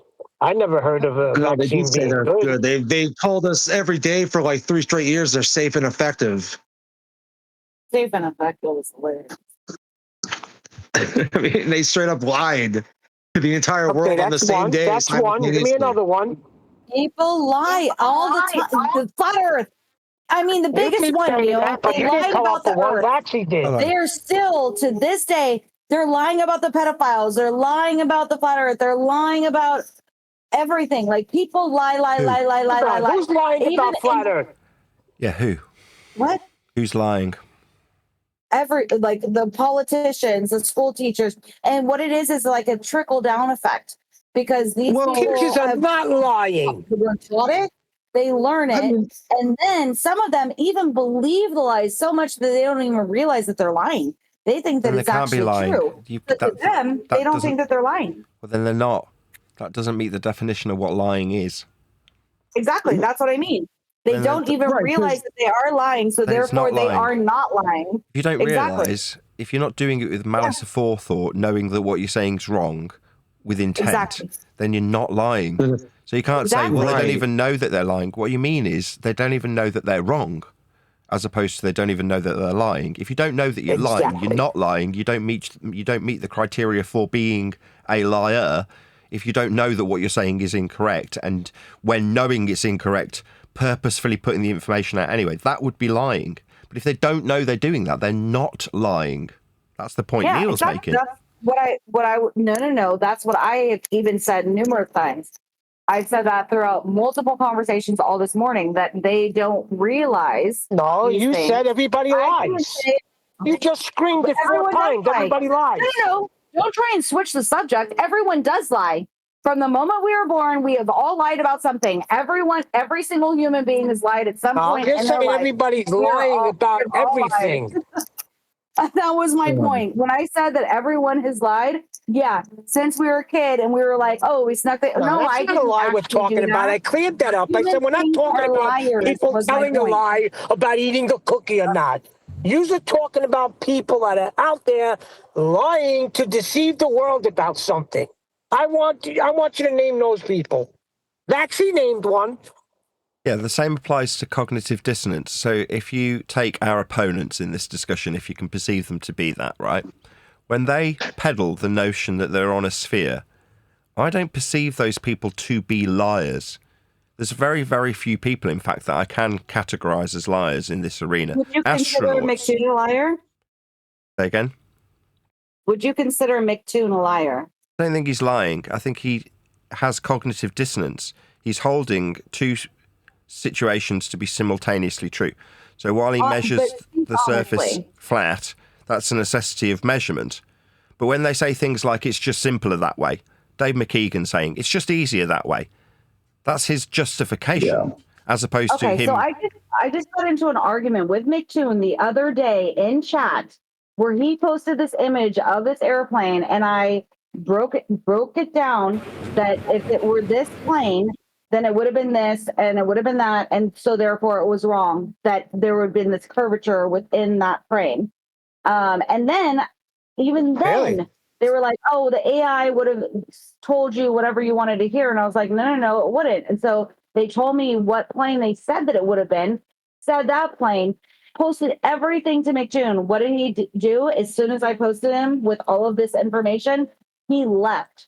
So I truly think that McToon actually is a liar. I think that he constantly posts lies, and whether he actually I don't think he knows that the earth is flat or whatever. I think that he's definitely is still on this globe trip and he has the cognitive dissonance or whatever, but he definitely posts things that are lies to try and dissuade and make him look like he is so much smarter and this and that and whatever. And if anybody tries to go against him, he will dunk out quickly and not actually argue the point, which makes him so you're saying like he runs a bull-faced liar. Sure, but you know what I mean? So you're saying he'll run away or put his head in the sand, metaphorically speaking, rather than face the cognitive once he knows dissonance. that he was caught in a lie, because he lied about it. He lied about what the plane was.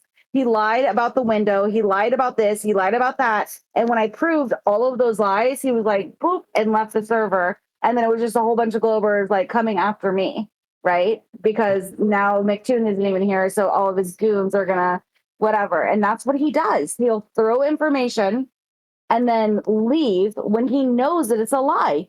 He knew that he was lying. He had to have known what that plane was, what the window was like, how it could create this distortion, all the things that he's not a fucking idiot, you know? Yeah, I consider him a liar. Do I think that he thinks that the earth is flat? No. I think that you are 100% correct on that he cognitive dissonance, whatever. But I think that he constantly lies all the time in debates and conversations, puts out information that he knows is factually incorrect because he thinks that flat earthers are stupid and don't know how to, don't know anything. And so he can get away with it. Does that make sense? So he can be cognitively dissonant and a liar at the same time. Sure, but in order to qualify as a lie, you'd have to know that it's incorrect and still peddle it. Now, if you're suggesting that once the information's been presented to him and it's shown that he is incorrect, he then leaves, well, that's a defense mechanism, as opposed to... I think that he knew from the beginning that it was incorrect because he lied about what kind of plane it was. Then when I figured out what kind of plane it was, he was like, oh, well, yeah, it was this kind of plane that does have this kind of window, that does do this kind of thing. And then he left. And then everyone else, and he does this kind of conversation all the time and all kinds of... Why are you arguing about windows anyway? Because I'm talking about an airplane. So he was talking about like one of Wolfie's things. And it was like, you're looking through the cockpit, and through that cockpit, he was trying to say, here's the curvature of Earth. And I was like, we have all these different things, this can create blah, blah, blah, blah, blah, whatever. And he knows it's an old school thing. He didn't remember who I was and thought I was brand new. But what you're describing is being wrong as opposed to lying. He's a fucking liar. You want me to tell you when he lied straight up? I'll tell you when he lied straight up. Go ahead. So he shows us this picture. You ever see these pictures of the globe, right? And then you got your Africa is giant in this one, and in the next one it's real teeny tiny. And you know how they say, well, if you zoom in, that's how it works, right? So he photoshopped globes to make that happen. He's a lying piece of shit. He also told everybody that I threatened to kill him. He is a piece of shit. Okay, so how is that lying? If you're trying to make something work, like functionally square the circle, of cognitive dissonance. That's not lying. That's trying to defend your position. You can be wrong and not be a liar. Let me try and explain this to you one more time, Nathan. Okay, so he faked the globe, what it looked like, and said, this is how it works. So that's one lie. Then he said, how's that a lie? threatened to kill me. That's another lie. I heard you the first time. I personally know. Thank you. Stop fucking over talking me. I heard you because I heard you repeat the same thing twice. So I heard you. Right. So what are you talking about? He's not a liar. I was explaining it, and then you decided that you would repeat the same thing I was addressing because I was saying it. I was addressing it. Explaining how you were wrong, say... so I interrupted That's the third you. interruption, so I'm just wrong. Okay. Triggered Yeah, much? he's a fucking piece of shit liar. I heard you 3 times. Relax. I heard you. I can say it again if you want me to. Maybe we could just hear you telling us that he's a liar and only your words count for anything. Maybe you could just keep ranting on about him being a liar without hearing anybody else's opinion on the matter. Because then that'll make you right. If you just keep stating it for a 4th and 5th time, Harp, that makes you right. Yeah, You done? You done? He told people You're going to tucker yourself out. I heard you. Yes, you believe him to be a liar. That's your belief. You don't know. You're such a fucking retard. I can't deal with you, man. Really. I'm just if you reasonable don't understand cognitively, what a right? piece of shit liar that dude is, there's no help for you. That's the 6th time. Do you think when you get to 10 times saying it, it'll make it correct? Is that what you think? The more times you say it, the more correct you are. Is that what you think? He laughed. Good. Bloody irritating spastic. Saying something over and over again without being able to justify malice aforethought and being wrong at the same time. That's what you require to justify calling him a liar. Now, if you can't prove that, just ranting that the man's a fucking liar and you're a retard, that doesn't prove anything to me. It doesn't make me take any more credence in your position that you believe he's lying. No, you're going to have to demonstrate, number 1, that he knows he's wrong, and number 2, that he's demonstrated that position incorrectly, knowingly. That's what you'd have to demonstrate for me to accept that he's a liar. Cognitively dissonant? Absolutely. The fact that he's going out of his way to show someone how it works. Look, if I change the focal length on this image, it alters the size of this continent. Therefore, we're on a globe. That's him trying to perform the mental gymnastics to not lie, but to make his position more tenable. Well, that's the antithesis of lying. He's trying to make himself right. Now, as I keep saying, being wrong is not the same as lying. I completely agree with you, Nathan. And the only reason I am saying that I think that McToon is a liar is because this image has been used before. I have been around a long time. I don't know if you remember me, but I've been around a long time. And the same image, I knew what the plane was. I knew all the things that were happening. And he came in thinking that I was somebody brand new and dropped this with all the new people and was like, ha ha, dunk. The earth is curving in this photo. And I was like, okay, well, here's this and here's that and here's all the things and blah, blah, blah. And he left. And I was like, yeah, because he knew that he was like, he knew that this, like, and I get what you're also saying. Like, he knew it wasn't a good argument, so he dunked out. But even in that, it's dishonest. He knew it wasn't a good argument. He knew that it wasn't going to do something, but he thought that new people wouldn't understand it or like blah, blah, blah, whatever. And so he used it anyway. So whether it's dishonest or whatever term we want to use for it, it's a type of lying. You know what I mean? Does that make sense? A little bit more. Got it. Thank you.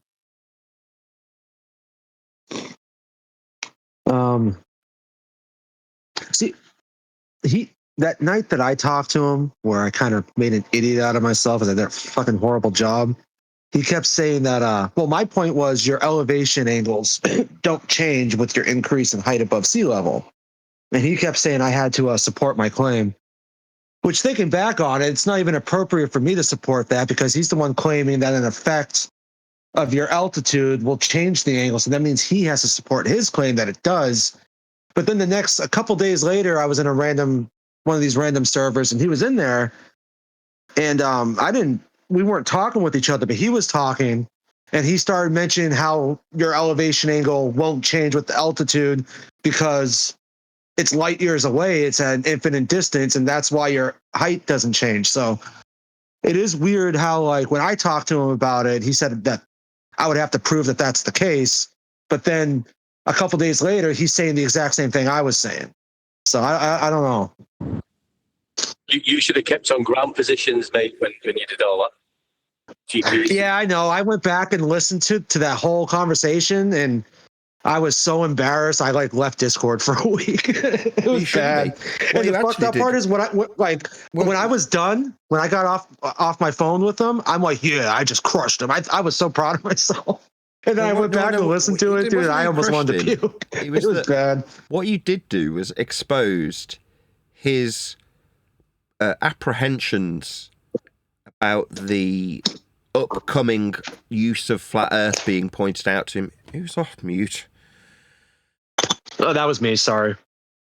He's apprehensive about people utilizing his own words against him when he measures Earth flat. So he demonstrated a cognition, a comprehension rather, of how flat he required Earth to be when being hesitant about pointing things out. So you're not saying to him, well, welcome to flat Earth, you're using a horizontal distance measurement.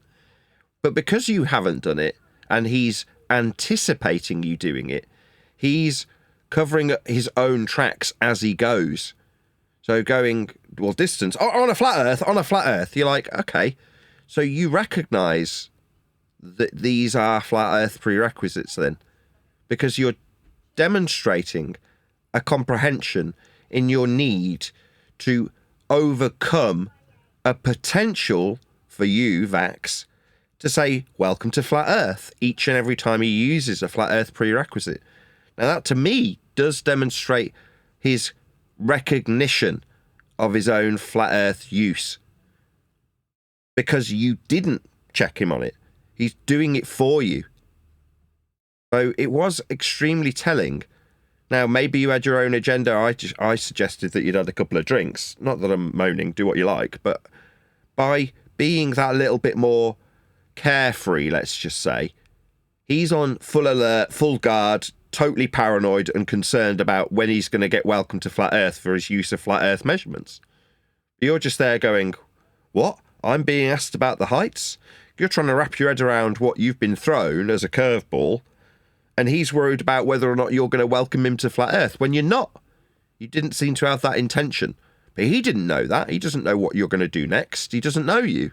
But what he does know is that he's using flat Earth prerequisites that have a potential to be welcome to flat Earth for using.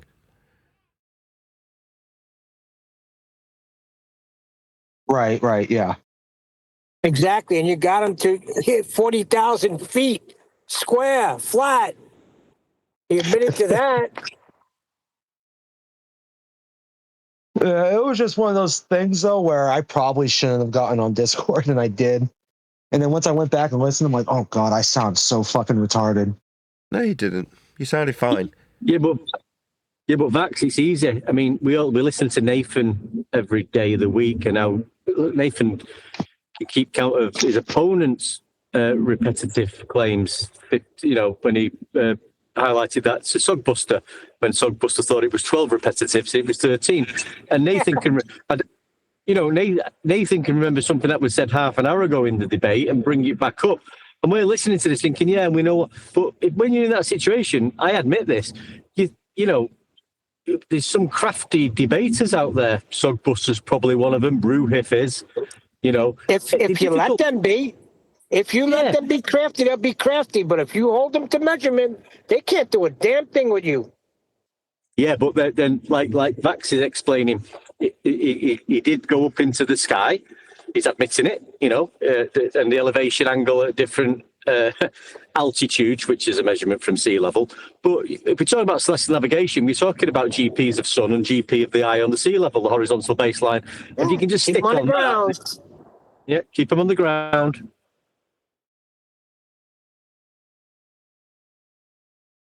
You keep them on the ground, the most they'll do is deny that it's the ground. They'll either be in a rock or they'll be in a hard place.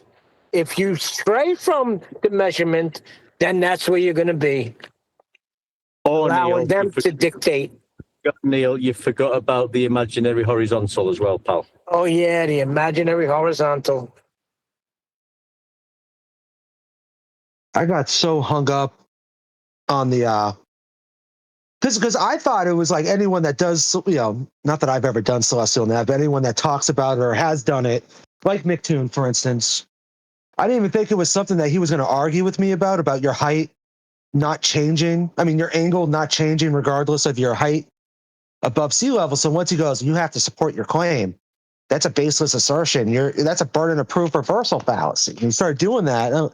That completely threw me for a loop because I was not expecting them to do that because I thought that was just common knowledge. And then, I don't know. I just couldn't. I couldn't. Because the thing was, I was asserting the lack of an effect, and then he disagrees. So he's implying that he's asserting the consequence of an effect, meaning, height changes your elevation. So really, that's him doing a burden of proof reversal. If it does change with your increase in height, then you have to prove that it does. But I don't know. Yeah, but it's just Max, this was my point, and we can go back on what things we've said. Which we do. We've gone over lots of things over the last how many months. There was a point where us, or when the other guys were here, Brian and all that, and we was pushing this fact that you can. We was making a claim about it, and we didn't really need to at the time, to tell you the truth, because now we're saying to you that we didn't need to go there. We could keep it on the ground, keep it to GPs. But FED was at the time pointing out quite a lot at some period of time that your elevation angle will not change regardless of the altitude. I would say that's our positive claim, by the way, Vaxi. So you're suggesting that when your opponent, in this case Toon, suggests that that's your burden to prove, you would disagree and say, well, you saying that the altitude angle should change because you're denying that it doesn't. Well, if you've postulated that as an assertion, the fact that what we would expect in terms of how perspective functions in a regular way isn't how the stars behave would make it the positive claim for the person who's pointing it out to prove. That is to say, as you increase in elevation, you would expect the angle that you're viewing an object above you at to decrease as you increase in altitude. That's the expectation. So therefore, how the stars actually behave defying that expectation makes the claimant the person who's suggesting that. Now, the fact that that is actually what occurs and celestial navigation is based on those facts is something that is easily demonstrated, but it doesn't alter that if you just have two people in a vacuum, in debate terms, then the person suggesting that the stars defy the terrestrial characteristics of perspective, that is to say you raise an altitude, the angle you measure becomes smaller, then the burden would be upon you as the claimant. The straw man is that, number one, within this arena, it's a fairly well-established fact, and it took you off guard because, as far as you are concerned, this is known information. Just everybody's aware of this. So you're not expecting to be put on the back foot and asked to prove it when it's a principle of celestial navigation that you would assume everybody in the arena understood. But it's only being done as a straw man. It seems like it's relevant to the argument. But the real argument is, so we measure elevation angles then. That's the actual argument. Correct. Correct, yeah. There is no argument, Nathan. But I was so Well, they were inebriated in in an that argument, conversation, so- I wasn't capable of staying on point with them.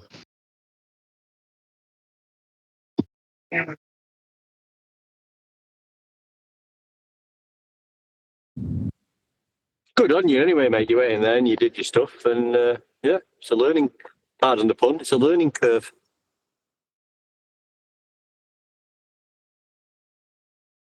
Yeah, because when I was talking with them, I felt so confident after I got off the Discord thing with him and I left, because some other guy, he was in here the other day. He's got a really obnoxious accent. I think he's from Uruguay. And he just, well, how, he's the one that always starts screaming that the sun goes opposite directions. That, he was just, you guys know what I'm talking about. Once he jumped in and started shouting, that's when I'm like, okay, I'm done. So I ended up leaving. And for some reason, I felt super confident, like, oh, I just mopped the floor with McToon. I was like feeling myself. And I went back and listened to it. I'm like, oh God, this is embarrassing. But it wasn't as much of a headache talking with him than it was like talking to Jedi or AI. Like those two would give me way more issues than McToon did. So it was weird. It was a weird perspective.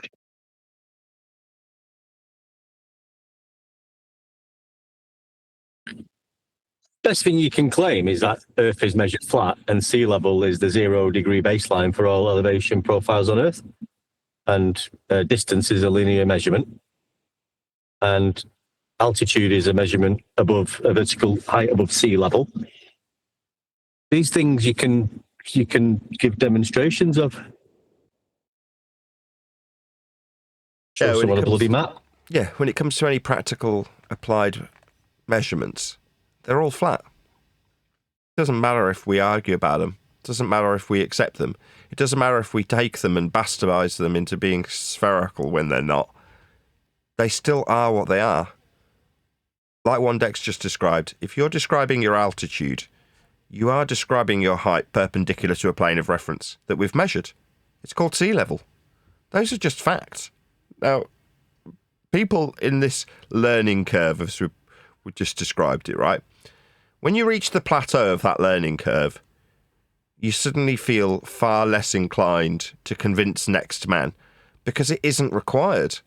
It doesn't matter if your opponent, this Uruguay guy, for instance, appreciates how directionality is flat. It won't change what south is. It doesn't matter if Toon wants to tell you that elevation angles do change as you raise in altitude. Altitude's a measurement off sea level. So it becomes moot. The only reason we're having the discussion is so that the outsiders to the discussion, the onlookers, can perceive there to be a discussion. But there really isn't one. Everybody measures Earth flat regardless of if there's a debate going on or not. Yeah, and to improve that. Yep. But sometimes, like Vax is explaining, you get into these situations and you're not so you just lose maybe not you, Nathan, but yeah, some of us do. We'll just lose track a little bit. You've got to we've got to keep to that because that's all that matters really. That's what we're discussing: measurements, distances, heights above. Angle measurements, elevations from sea level. Elevation profiles. Yeah. You can't argue with sea level. You can't argue with it. That's where everything's... Yeah, they'll bring you the contradiction that it's equidistant from the center of a globe, and you say, no, that's a contradiction. But you need a globe measurement first.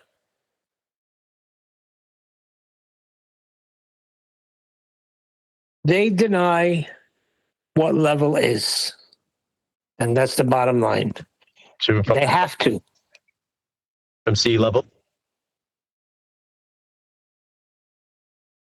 Well, the sea is only flat and level because of gravity.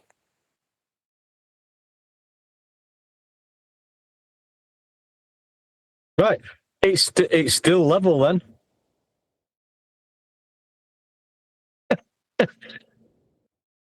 Yeah. Thanks, gravity. It's still level. It's not curved, is it?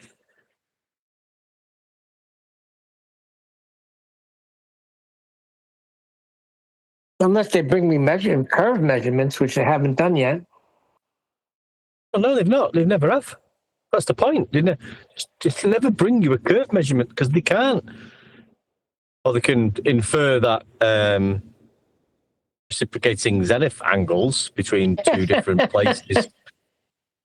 Yeah, might infer that there's curvature, but we've not actually measured curvature. We have actually measured vertical and horizontal angles and we've just seen a difference in whatever a height or an angular difference or a height difference between 2 points, and we've just inferred that that must be curvature. But you've not measured curvature. You've measured an angle. Or Elevation they'll angle. tell you don't even know how to pronounce theodolite. Well, yeah, I mean, and, you know, if you can't pronounce it, the Earth must be a globe.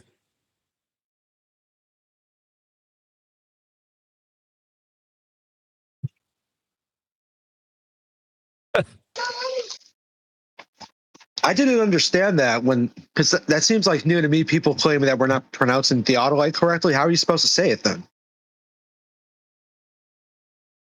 I get it with people tell me about I say Eratosthenes. Some people say you're not pronouncing it right. I say, well, you're still measuring a bleeding angle and a linear distance between 2 points horizontally. Would you prefer I call him McToonstones?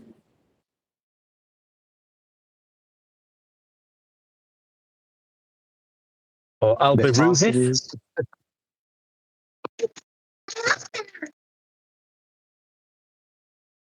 You're still measuring angles. It doesn't matter what you call them, whatever you want.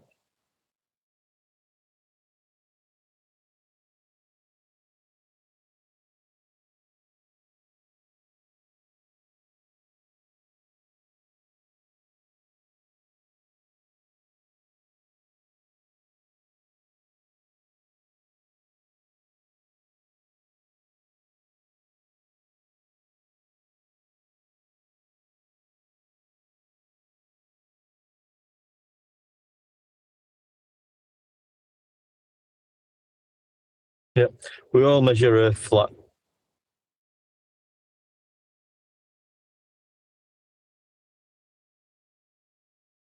From sea level. Sea level's the killer, mate. I'm telling you.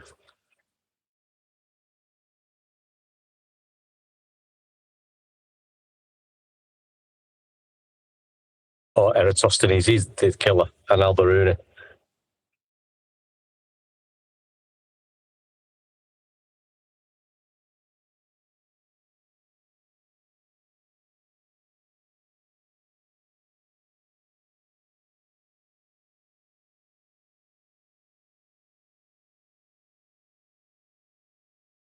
Now they tell us, like, oh, we can measure curvature. We just have to measure 2 angles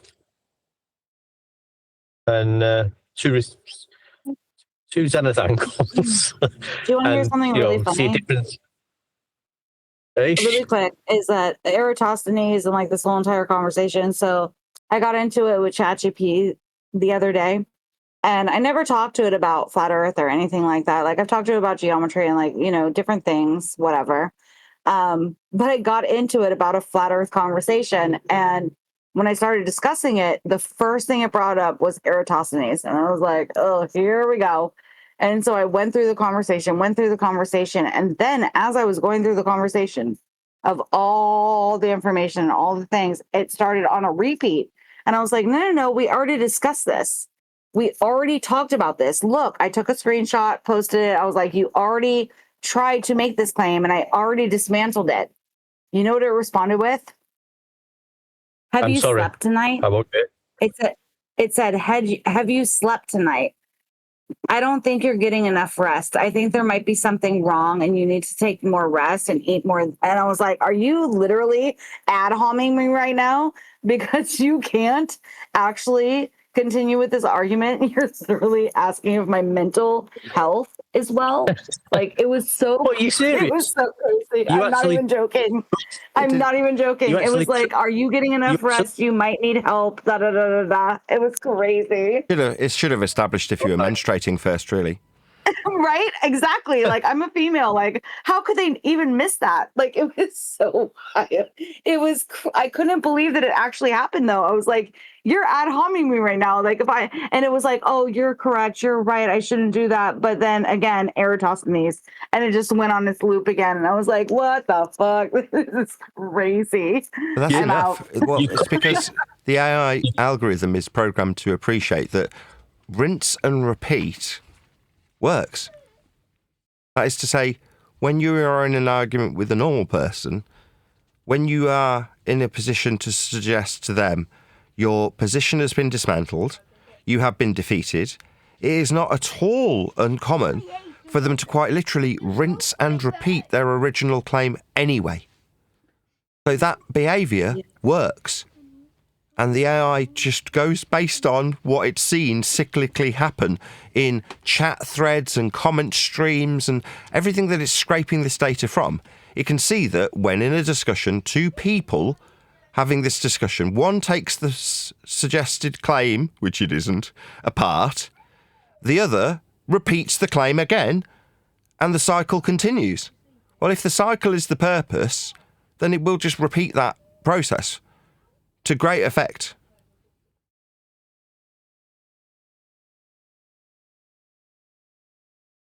Indeed. Yeah. And I witnessed it before in other conversations, but this one really struck a chord with me. And especially, it was like literally like the afternoon in the middle of the day. Like it doesn't even know our time. It's like, have you gone to bed yet? Like it was trying to speak calmly to me, like I'm like suicidal or something because I am disagreeing and I believe in flat earth. Like it was like trying to talk calmly. It was wild, man. I was like, you are flailing. You don't have an argument. And now you're resorting to, let me make sure that this human isn't going to kill itself because I'm completely wrong. Like it didn't even make any sense. Like it was so, yeah, it was wild.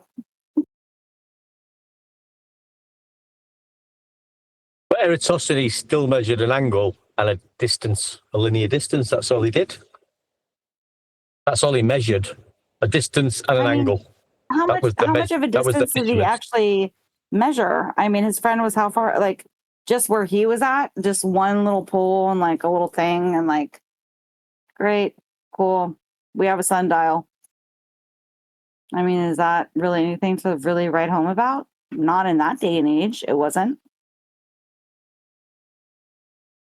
Sunday, yeah, well, yeah, you need a flat Earth for time, don't you? Time would not exist without the horizontal plane to measure the elevation angle of the sun from. We wouldn't have time.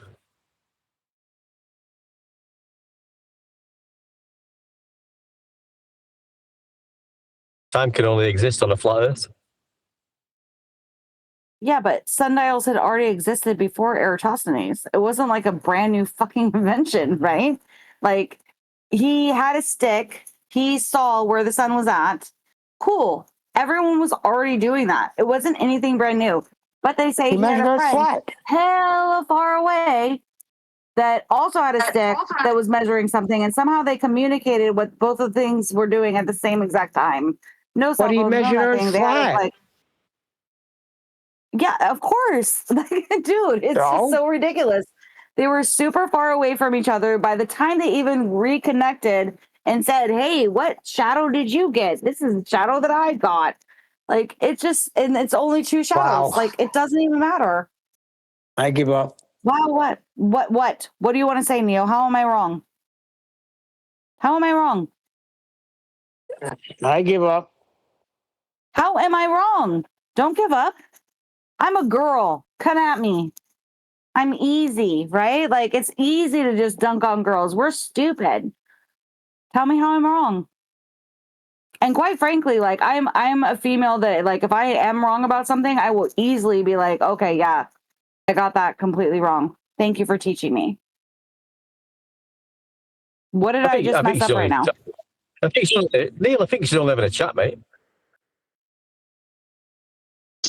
Pretty sure you're the first female to ever say that in human history. I'm pretty sure I'm not, but yeah, we are very rare.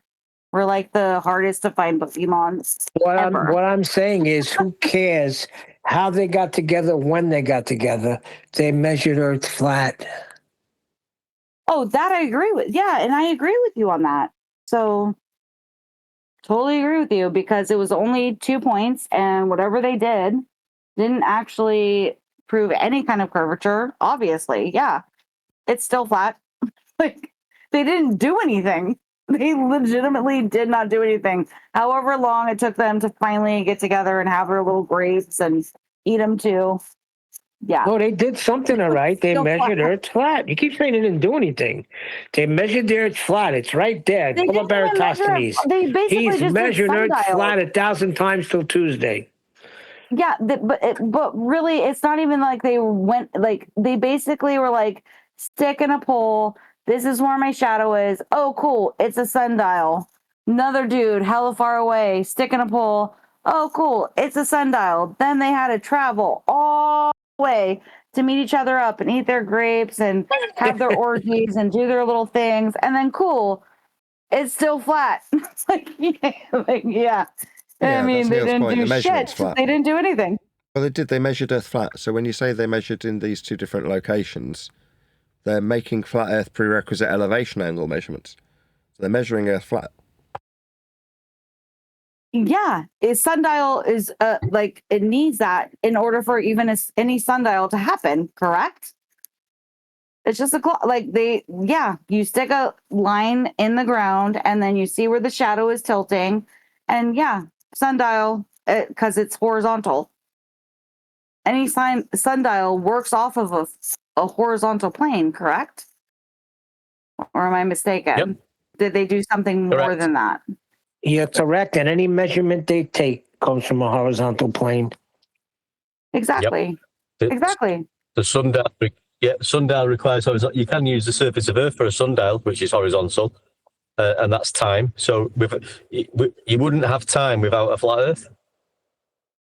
No. Time is a whole different story. Don't get me started on that because all we have is now with the constant of change.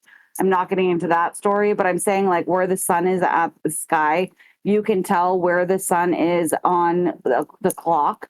You know what I mean? That is created like, okay, so we have these 12 hours and this is the positions that the sun is at in the story of now.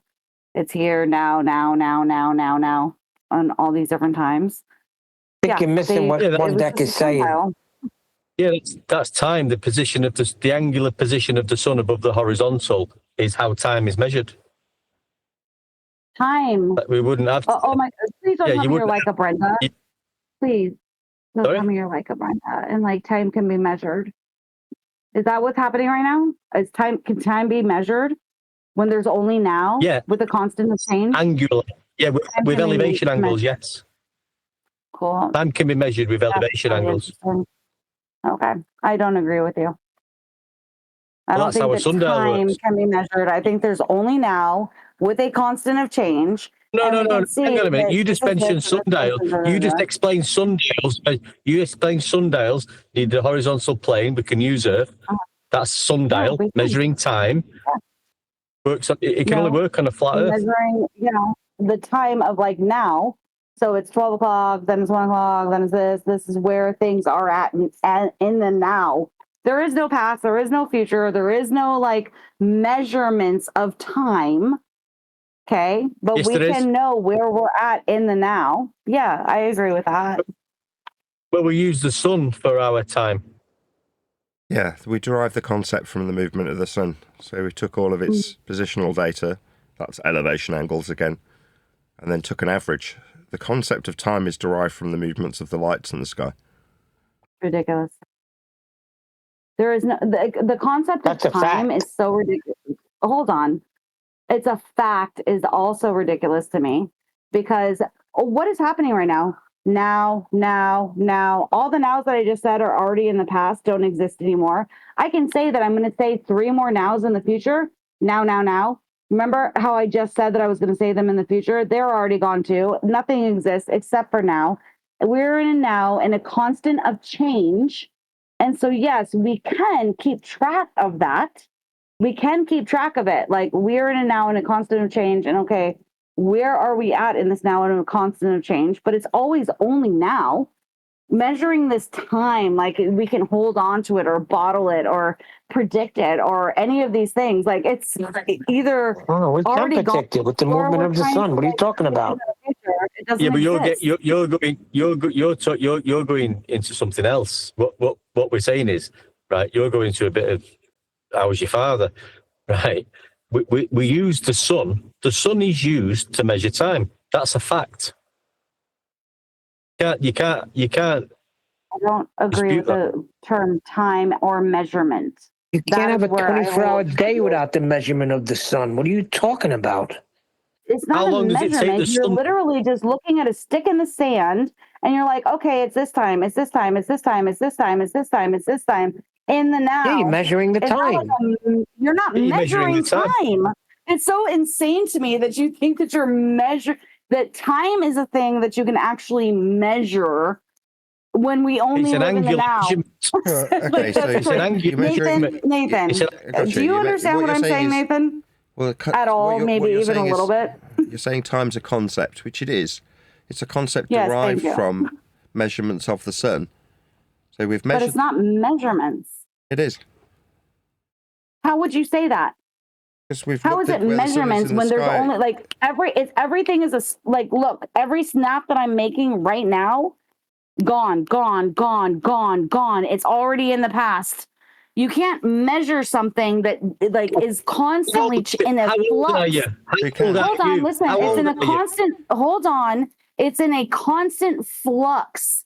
Constant. Sure, Okay, but so the angle- it is cool that we can create a sundial. We can create time. We can, chart things and say, Great. "Oh, this is our days and Listen, this is our look. calendars and Whoa. da da da da." Listen, You need to relax a little, Shine. Let somebody respond to you. how old are you? Stop being a jerk, dude. I finished what I had to say, He's proven and a I was point. talking to Nathan. How old are He's you? not How proving old it. are Oh my you? god! Let him speak before you start ad homing me. Okay? Can me and Not Nathan have I'm not- a conversation I'm not before you ad-homing start you. asking I've my asked you- age and like asked how trying old to you ad are. hom me? Like you're being a jerk. Just stop. I've asked. Just stop. Okay, then you don't want to. You realise now where this conversation's going. I'm a jerk. See you later. I'm 60 years old. One deck. Sure. This concept's derived from how many cycles of the sun, though, isn't it?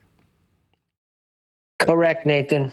No. And this is the thing, is that what's really cool is that in this constant state of now, we can see and predict what is going to happen in the future, right? That's what's so crazy about the constant state of now is that, yes, we can predict things that will happen in the future, but guess what? We constantly get what we think is going to happen in the future wrong. And so we say it's going to be this or it's going to be on this day, but then we have to change it and we have to do this. You're and we have telling to, me the sun's not going to be over my head at different 12 minutes o'clock? or I think you're whatever. wrong. And I can't even like have a decent conversation. I'm trying to have an honest conversation. I'm not trying to be an asshole. I'm not trolling. Well, I'm not no, doing any of that. no, I'm trying you to are. speak No, we actually shines. very Wait a minute, clearly. Shane. Excuse me. You said I was ad homing you. I was not. I just asked you a nice question. How old you are to try and prove a point. No, and you I was slagged me talking off. to Neil. I was talking to Neil because I thought it was Neil who asked me how old I was, and I was like, "You can get off with that."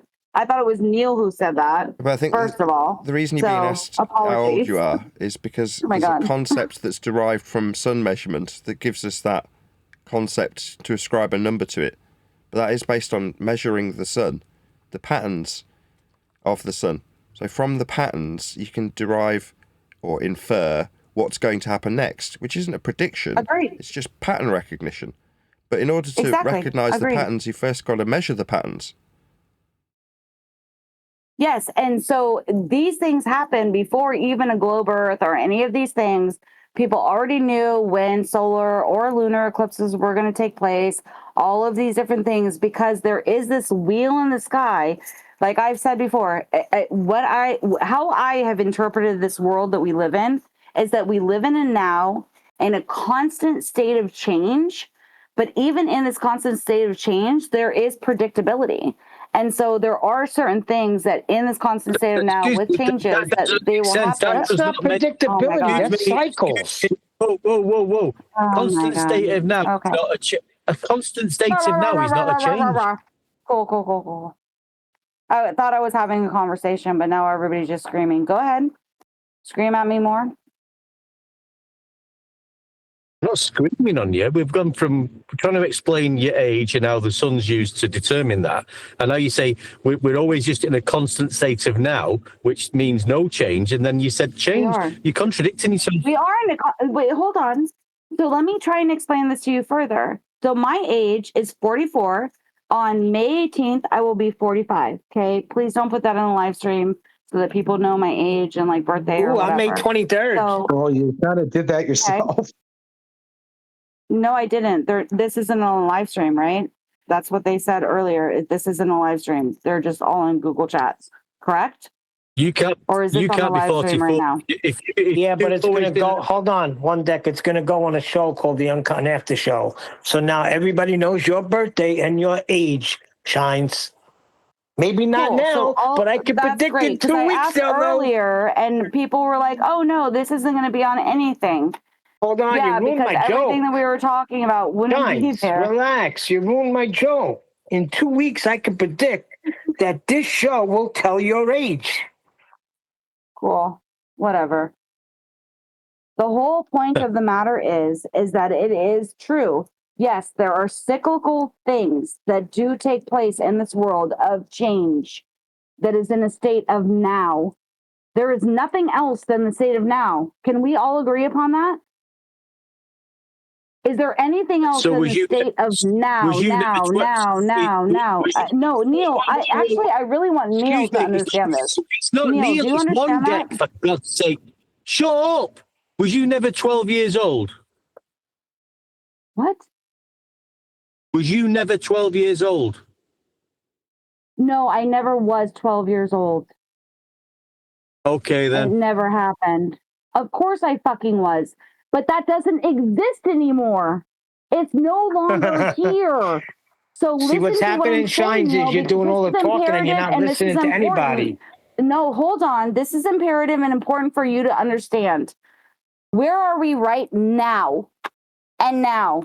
And now. And now. All the people that you Present. loved, all the things Present. you might have Present. photographs, whatever. None of the memories exist. There is only now. And anything that you want to do in the future, you can think of it right now, but tomorrow doesn't exist. Any idea that you have even 5 seconds in the future, those ideas are in your head and do not exist. Your memories are in your head, and the memories of the past does not exist. We only live in now. It's constantly now, always in the fucking now. And until you realize that, you're laughing. Now, one deck, now. Do you not get it? Do you not get it? Do you not understand that there's only now? And yes, we can chart things, and that we can say that there is this or that can happen in the future because of things that have happened in the past. And it's fucking magical. It's so cool. So we can look at things that happened in the past and we can be like, okay, this happened in the past.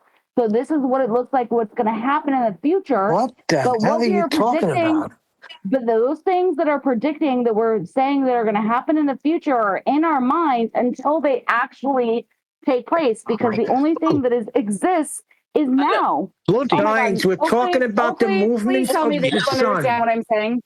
Please tell me that you understand what I'm saying, Oakley. What the hell is she talking? We're talking about the movement of the sun. The movement of the sundials. Because we you were talking realize about that. measuring time, and so I'm telling you that Yeah, this started off with Eratosthenes.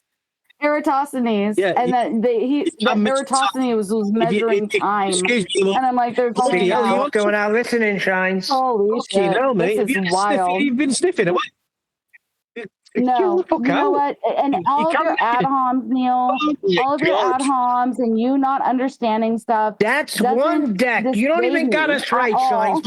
Listen, Shines, serious. I'm not You're talking and one not bit. listening. You're talking through me right now. One deck is one person. I'm another person. We're talking about how time is measured with the movement of the sun, and you're taking us into some philosophy.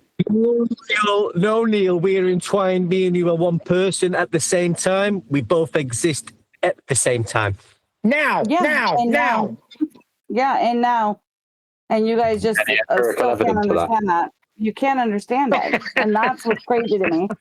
The fact that you're laughing at me and ad homing me for I'm laughing at somebody saying you have any empirical evidence of that. See, you're only focusing on what you're saying, Shines. Shines. Well, you have been diarrhea of the mouth since you came here. Maybe if because you got diarrhea of the mouth, you got verbal diarrhea. Hey, Nathan, you do need to do you understand what I'm saying? Let me just ask Nathan. Nathan, do you understand what I'm saying about now in a constant state of change? and how we can predict from the past what might happen in the future, but there still is only now. Correct? Other than you denied that we would make a measurement to achieve the concept of time, which I don't agree with. I mean, we do have to measure something. The sun. No. That's not what I asked. I asked, do you understand what I am saying about how there is only now in a constant state of change, and that yes, we can remember memories and we can predict the future, but there is only now, and time is something that we are creating that is a concept, because the only thing that actually is here is now in a constant state of change. The arrow of time is always moving forward. That concept. Why are you interrupting me? Can you let me finish and talk to Nathan? Thank you. Sure, I agree. Please tell me. Thank you for agreeing. Thank you. I knew that Nathan would understand this.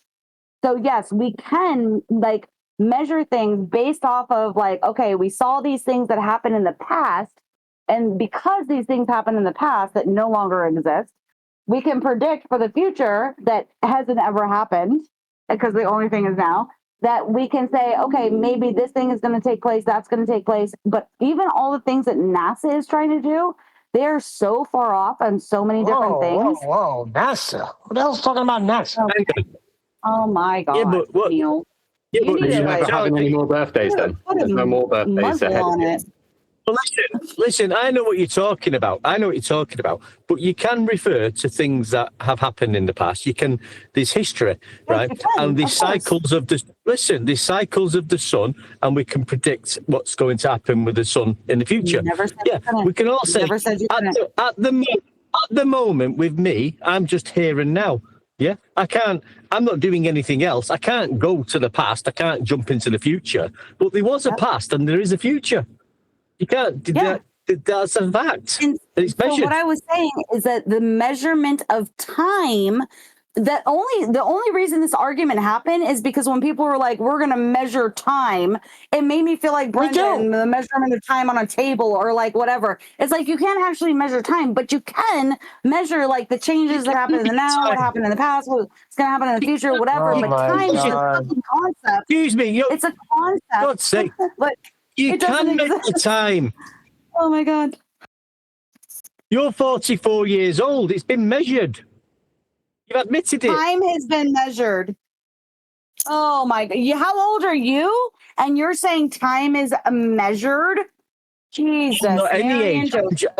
I'm just here and now. There's no past and no future with me. I just exist. I'm just here. Yeah, thank you. I mean, the very 365 days passed 60 times for me. Which time do you want to measure? Do you want to measure the new time where they change the numbers of it, or the different calendars, or the this or the that? Like we can do all kinds of different times. We can measure it in all kinds of different ways, because all that actually exists is now. And yes, we're getting closer and closer into predicting things of the future based off of what we recorded in the past, based off of this and that, and whatever. But you could change the numbers all the time. Oh my God. Slow down. What do you mean? Excuse me. What do you mean we're getting closer and closer to predict things in the future when you're just in the here and now? What's the future?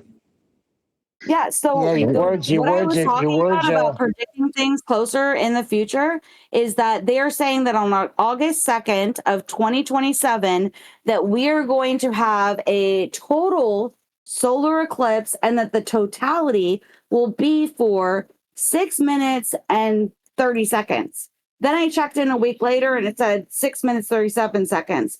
Then I checked in a week later and it's like closer to 7. And like, it's constantly changing, and they don't fucking know, but they are getting closer to it because of past data and whatever of things that have taken place and where stars are, that this could possibly be how long that this totality is going to take place, right? That's what I meant by it's not measuring time, but it is like time isn't like we can say it's nickels and quarters or this or that. Like it's just an arbitrary thing that we're putting on something. And quite frankly, when it does take place, every single time that any of these have taken place, they're off by either minutes or my birthday has been May 23rd every single year. Yeah. Hey, Chan, what time do you usually get up in the morning? I get up 4 a.m. I usually wake up around 5 a.m. Why? And There is no time. How's that measured then? Because because we have a clock that has time on it. That is how where everyone was that now clock today developed? measures time. It's just so retarded. Like, come on. Can you just speak clearly and like concisely and like really know How what was you're the saying? concept of Stop the trying to clock prove me developed? like I'm an idiot. Oh my god. From tracking the sun's So movements. I mean, wild. Thank the very you. concept, These the very grown men concept of an are in hour here. of time is the sun moving 15 degrees. Thank you. Thank you. Yeah. The sun. Cool. Somebody's speaking rationally here. Wow. We measure time through the sun. That's how we measure time. I bet you guys all think that you also existed in high school and were super fucking cool too back then. And that story about you still totally exists. And it hasn't completely dissipated because it doesn't fucking exist Why are you anymore. going in the And anything past? that you had about Sean. yourself in the future also doesn't exist. It's just an You idea can't that talk you think about about the past. yourself. You Like, can't talk about the past or the future. That doesn't wild. exist for you. Yeah, you're only now, Shines. No, Yeah, you can't talk I am. about the past. So don't And I you know ever exactly bring what up the the fuck I'm past talking again. about. I know exactly Don't what you I'm talking about. And it's wild to me you that ever you grown bring up the men. past again? You can't say the word closer either. Here is that even Nathan Or Oakley said, future. yeah, I understand what you're saying, but still this conversation, like he even knew what the fuck I was. You guys still can't even comprehend it.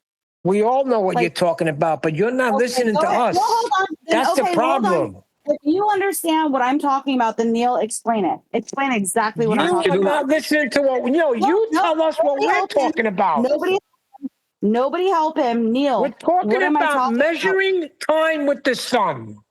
No, that's not it at all what I'm talking about. At all. We're Not talking even about close. that. We know what the hell you're talking about. Not even We close. agreed about the Then concept go of ahead. freaking time. No. Then what We're am I talking talking about Go ahead, measuring Neil. Explain it. time with the sun. And you're Nope, talking about, that's you not what can't I'm measure. talking It's about. in constant flux. Now. You know what And I you mean say by the that? past is the Do you past, know but what I the mean future when we I don't say know. now? When I know my birthday will be on May 23rd, Oh my God. you're not You paying don't know. attention. It's wild. It's so wild that you are this old and you still can't even live in the now because you No, don't you've got it understand that the wrong, past love. doesn't You've got it exist. wrong. Should've You've got it wrong, right? Listen to me. Listen to me. The past has gone. The future's not happened, but that's all been measured with time. No, it's not been measured with time at all. Oh Because my God. anybody How can would do I it. give up? Something happened yesterday. How would you know that if you don't measure it? How would you know something happened yesterday? I give What up. did you Because do you can yesterday? remember What did it. you do You don't need yesterday? to measure What did you do can yesterday? remember it, dummy. You can remember it. You don't need I don't need a fucking ruler. I'm So not if you Brenda remember with it, a it didn't donut happen. or a shoe. I can remember that yesterday happened. I even have photographs that I've taken that I Yesterday know does for a not fact that exist. yesterday did in does fact not happen. exist. But We've just there's got only now. today. It's only now. There's only It's now. only now. No, yesterday. There is only now. Now. There is. Oh my God, how stupid are you guys? Yes, the past did. I'm not saying it stops like You it's remember only yesterday, in our you just minds. said. You Holy just said shit, you do What not remember get this? yesterday and what makes now? Oh my God. And you said guys we're are getting really, closer and this is closer to making retarded. predictions. This is so retarded. The fact that you guys can't realize that, yes, hold on. Let me just say this for a minute. I My think you grandmother need some just died, sleep. right? My grandmother just died 2 weeks ago. She just died 2 weeks ago. Guess what I found inside of her closet? Fucking How did you measure 2 weeks? Excuse me. No. Listen to one deck. How did you measure 2 weeks ago? How did you know it was 2 weeks ago if everything's now and nothing in the past has ever happened? How did you know it was 2 weeks? Fucking retarded, quote No, unquote, we're proving a measurement point to you, based Shines. off of anything. It could be 2 quincentennials. It could be this. It No, could be but that. it's not. It was however 24-hour much time. periods. Oh my You said God. 2 weeks. You said 2 weeks. Your It words was coming out. 14 days of 24-hour periods. That's what you just said. How's it measured? By the movement of the sun, like So Vaxi fucking said. dumb. You're not getting it at all. Not even a little bit. Are you even trying to fucking get it? The problem is, do you know how many different? Do you know how many different clocks there are? Do you know how many different things there are? It could be based off of excuse me. It could be based off of dawn. It could be based off of minutes. It could be based off of this. Yes. Okay. So yes, we have a cyclical thing that is in the sky that we can predict things in the future. I've already admitted to all of this, and you're acting like I never fucking have. But what you are doing by doing this, when I've admitted to all of these things and all the different ways we measurement, hold on, all the different ways we can measure it, all the different ways that we already know before any glober shit, flat earthers were measuring the solar eclipses, the lunar eclipses, all these things. Hold on, just shut up for 5 fucking seconds. They've already been measuring all of these things because of the cyclicalness that is happening in the sky that we can remember from the past moving into the future. Now, time is a arbitrary fucking word that is so ridiculous. I can't. I mean, you guys just won't even allow me. I've explained this numerous times already. Listen, you don't have to explain it. Give me 1 second. You don't have to explain this to us. You're not listening to a word that anybody's saying. You said your grandmother died 2 weeks ago, and one deck asked you, how did you measure that? Are you fucking slow? How many times I've had to say about the stars in the sky, about the sun, about the wheel that is in the sky, about how the time, that time can be measured on this, on that, on this, on whatever, the calendars. No, it's not. It's all fucking different, and it changes all the fucking time. Even no, it doesn't. It's 24-hour periods. A 24-hour period. Okay, I guess it never changes. That's funny. What is time? It definitely does. Define time. Define time for us. What is time? Wasting Tell us what it is. That's what it fucking is. Tell me what. You give me a definition of time. If I want you to actually think that the sun and the moon actually behave the same way every single motherfucking year, all the same exact things all the time, and you haven't noticed it. And that, why do you think they have time changes? There you go. Time again. You said time. Now we're into it.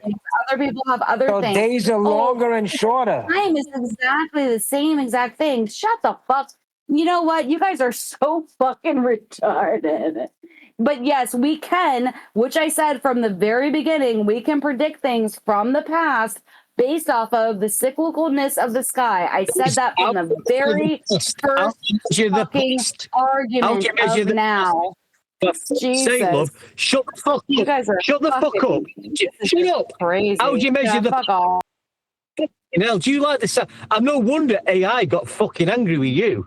If I was AI, I'd be fucking telling you to shut up as well. How would you measure the past?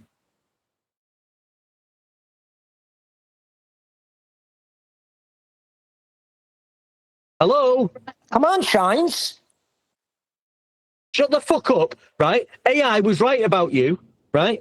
You need some fucking sleep. You need some rest time. You need to sort your head out. How do you measure the past?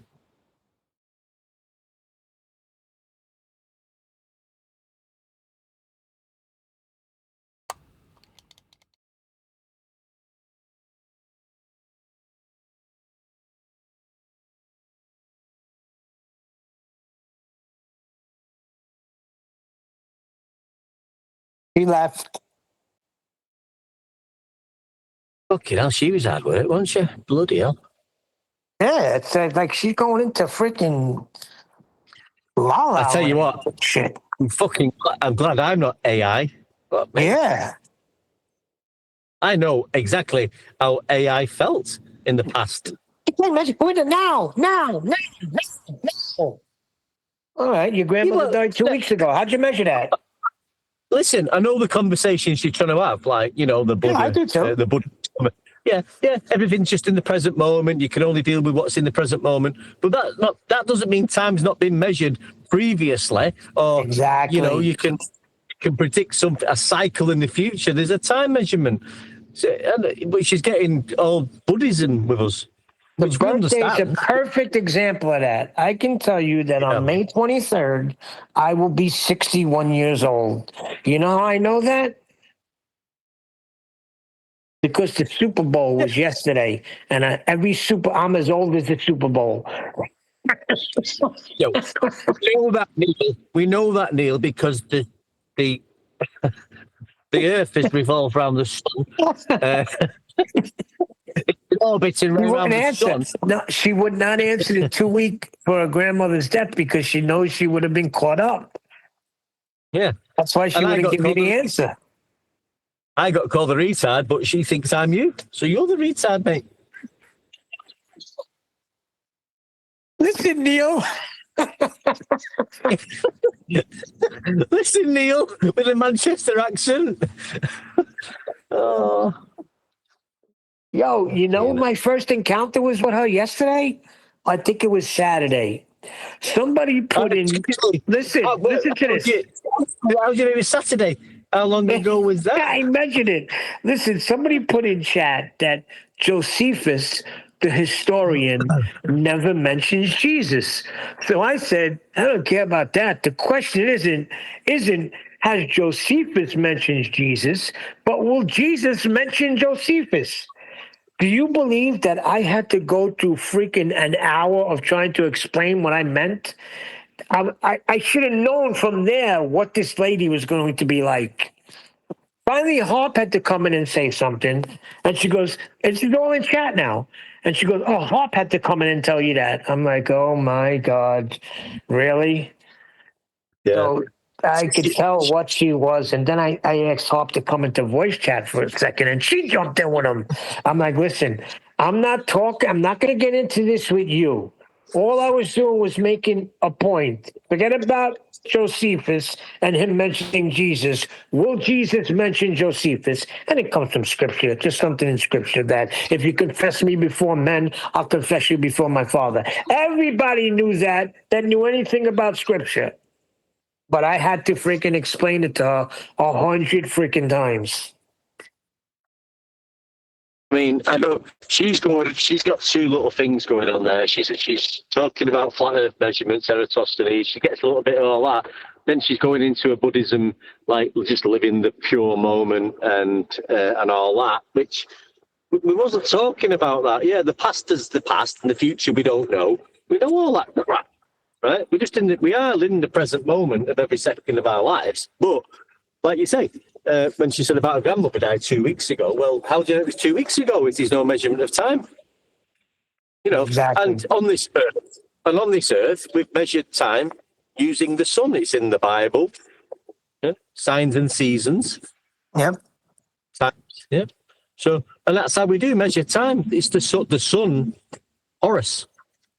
Horizon, I think she's focusing in on what NASA says a certain eclipse is going to be and how long, and because they're wrong, right?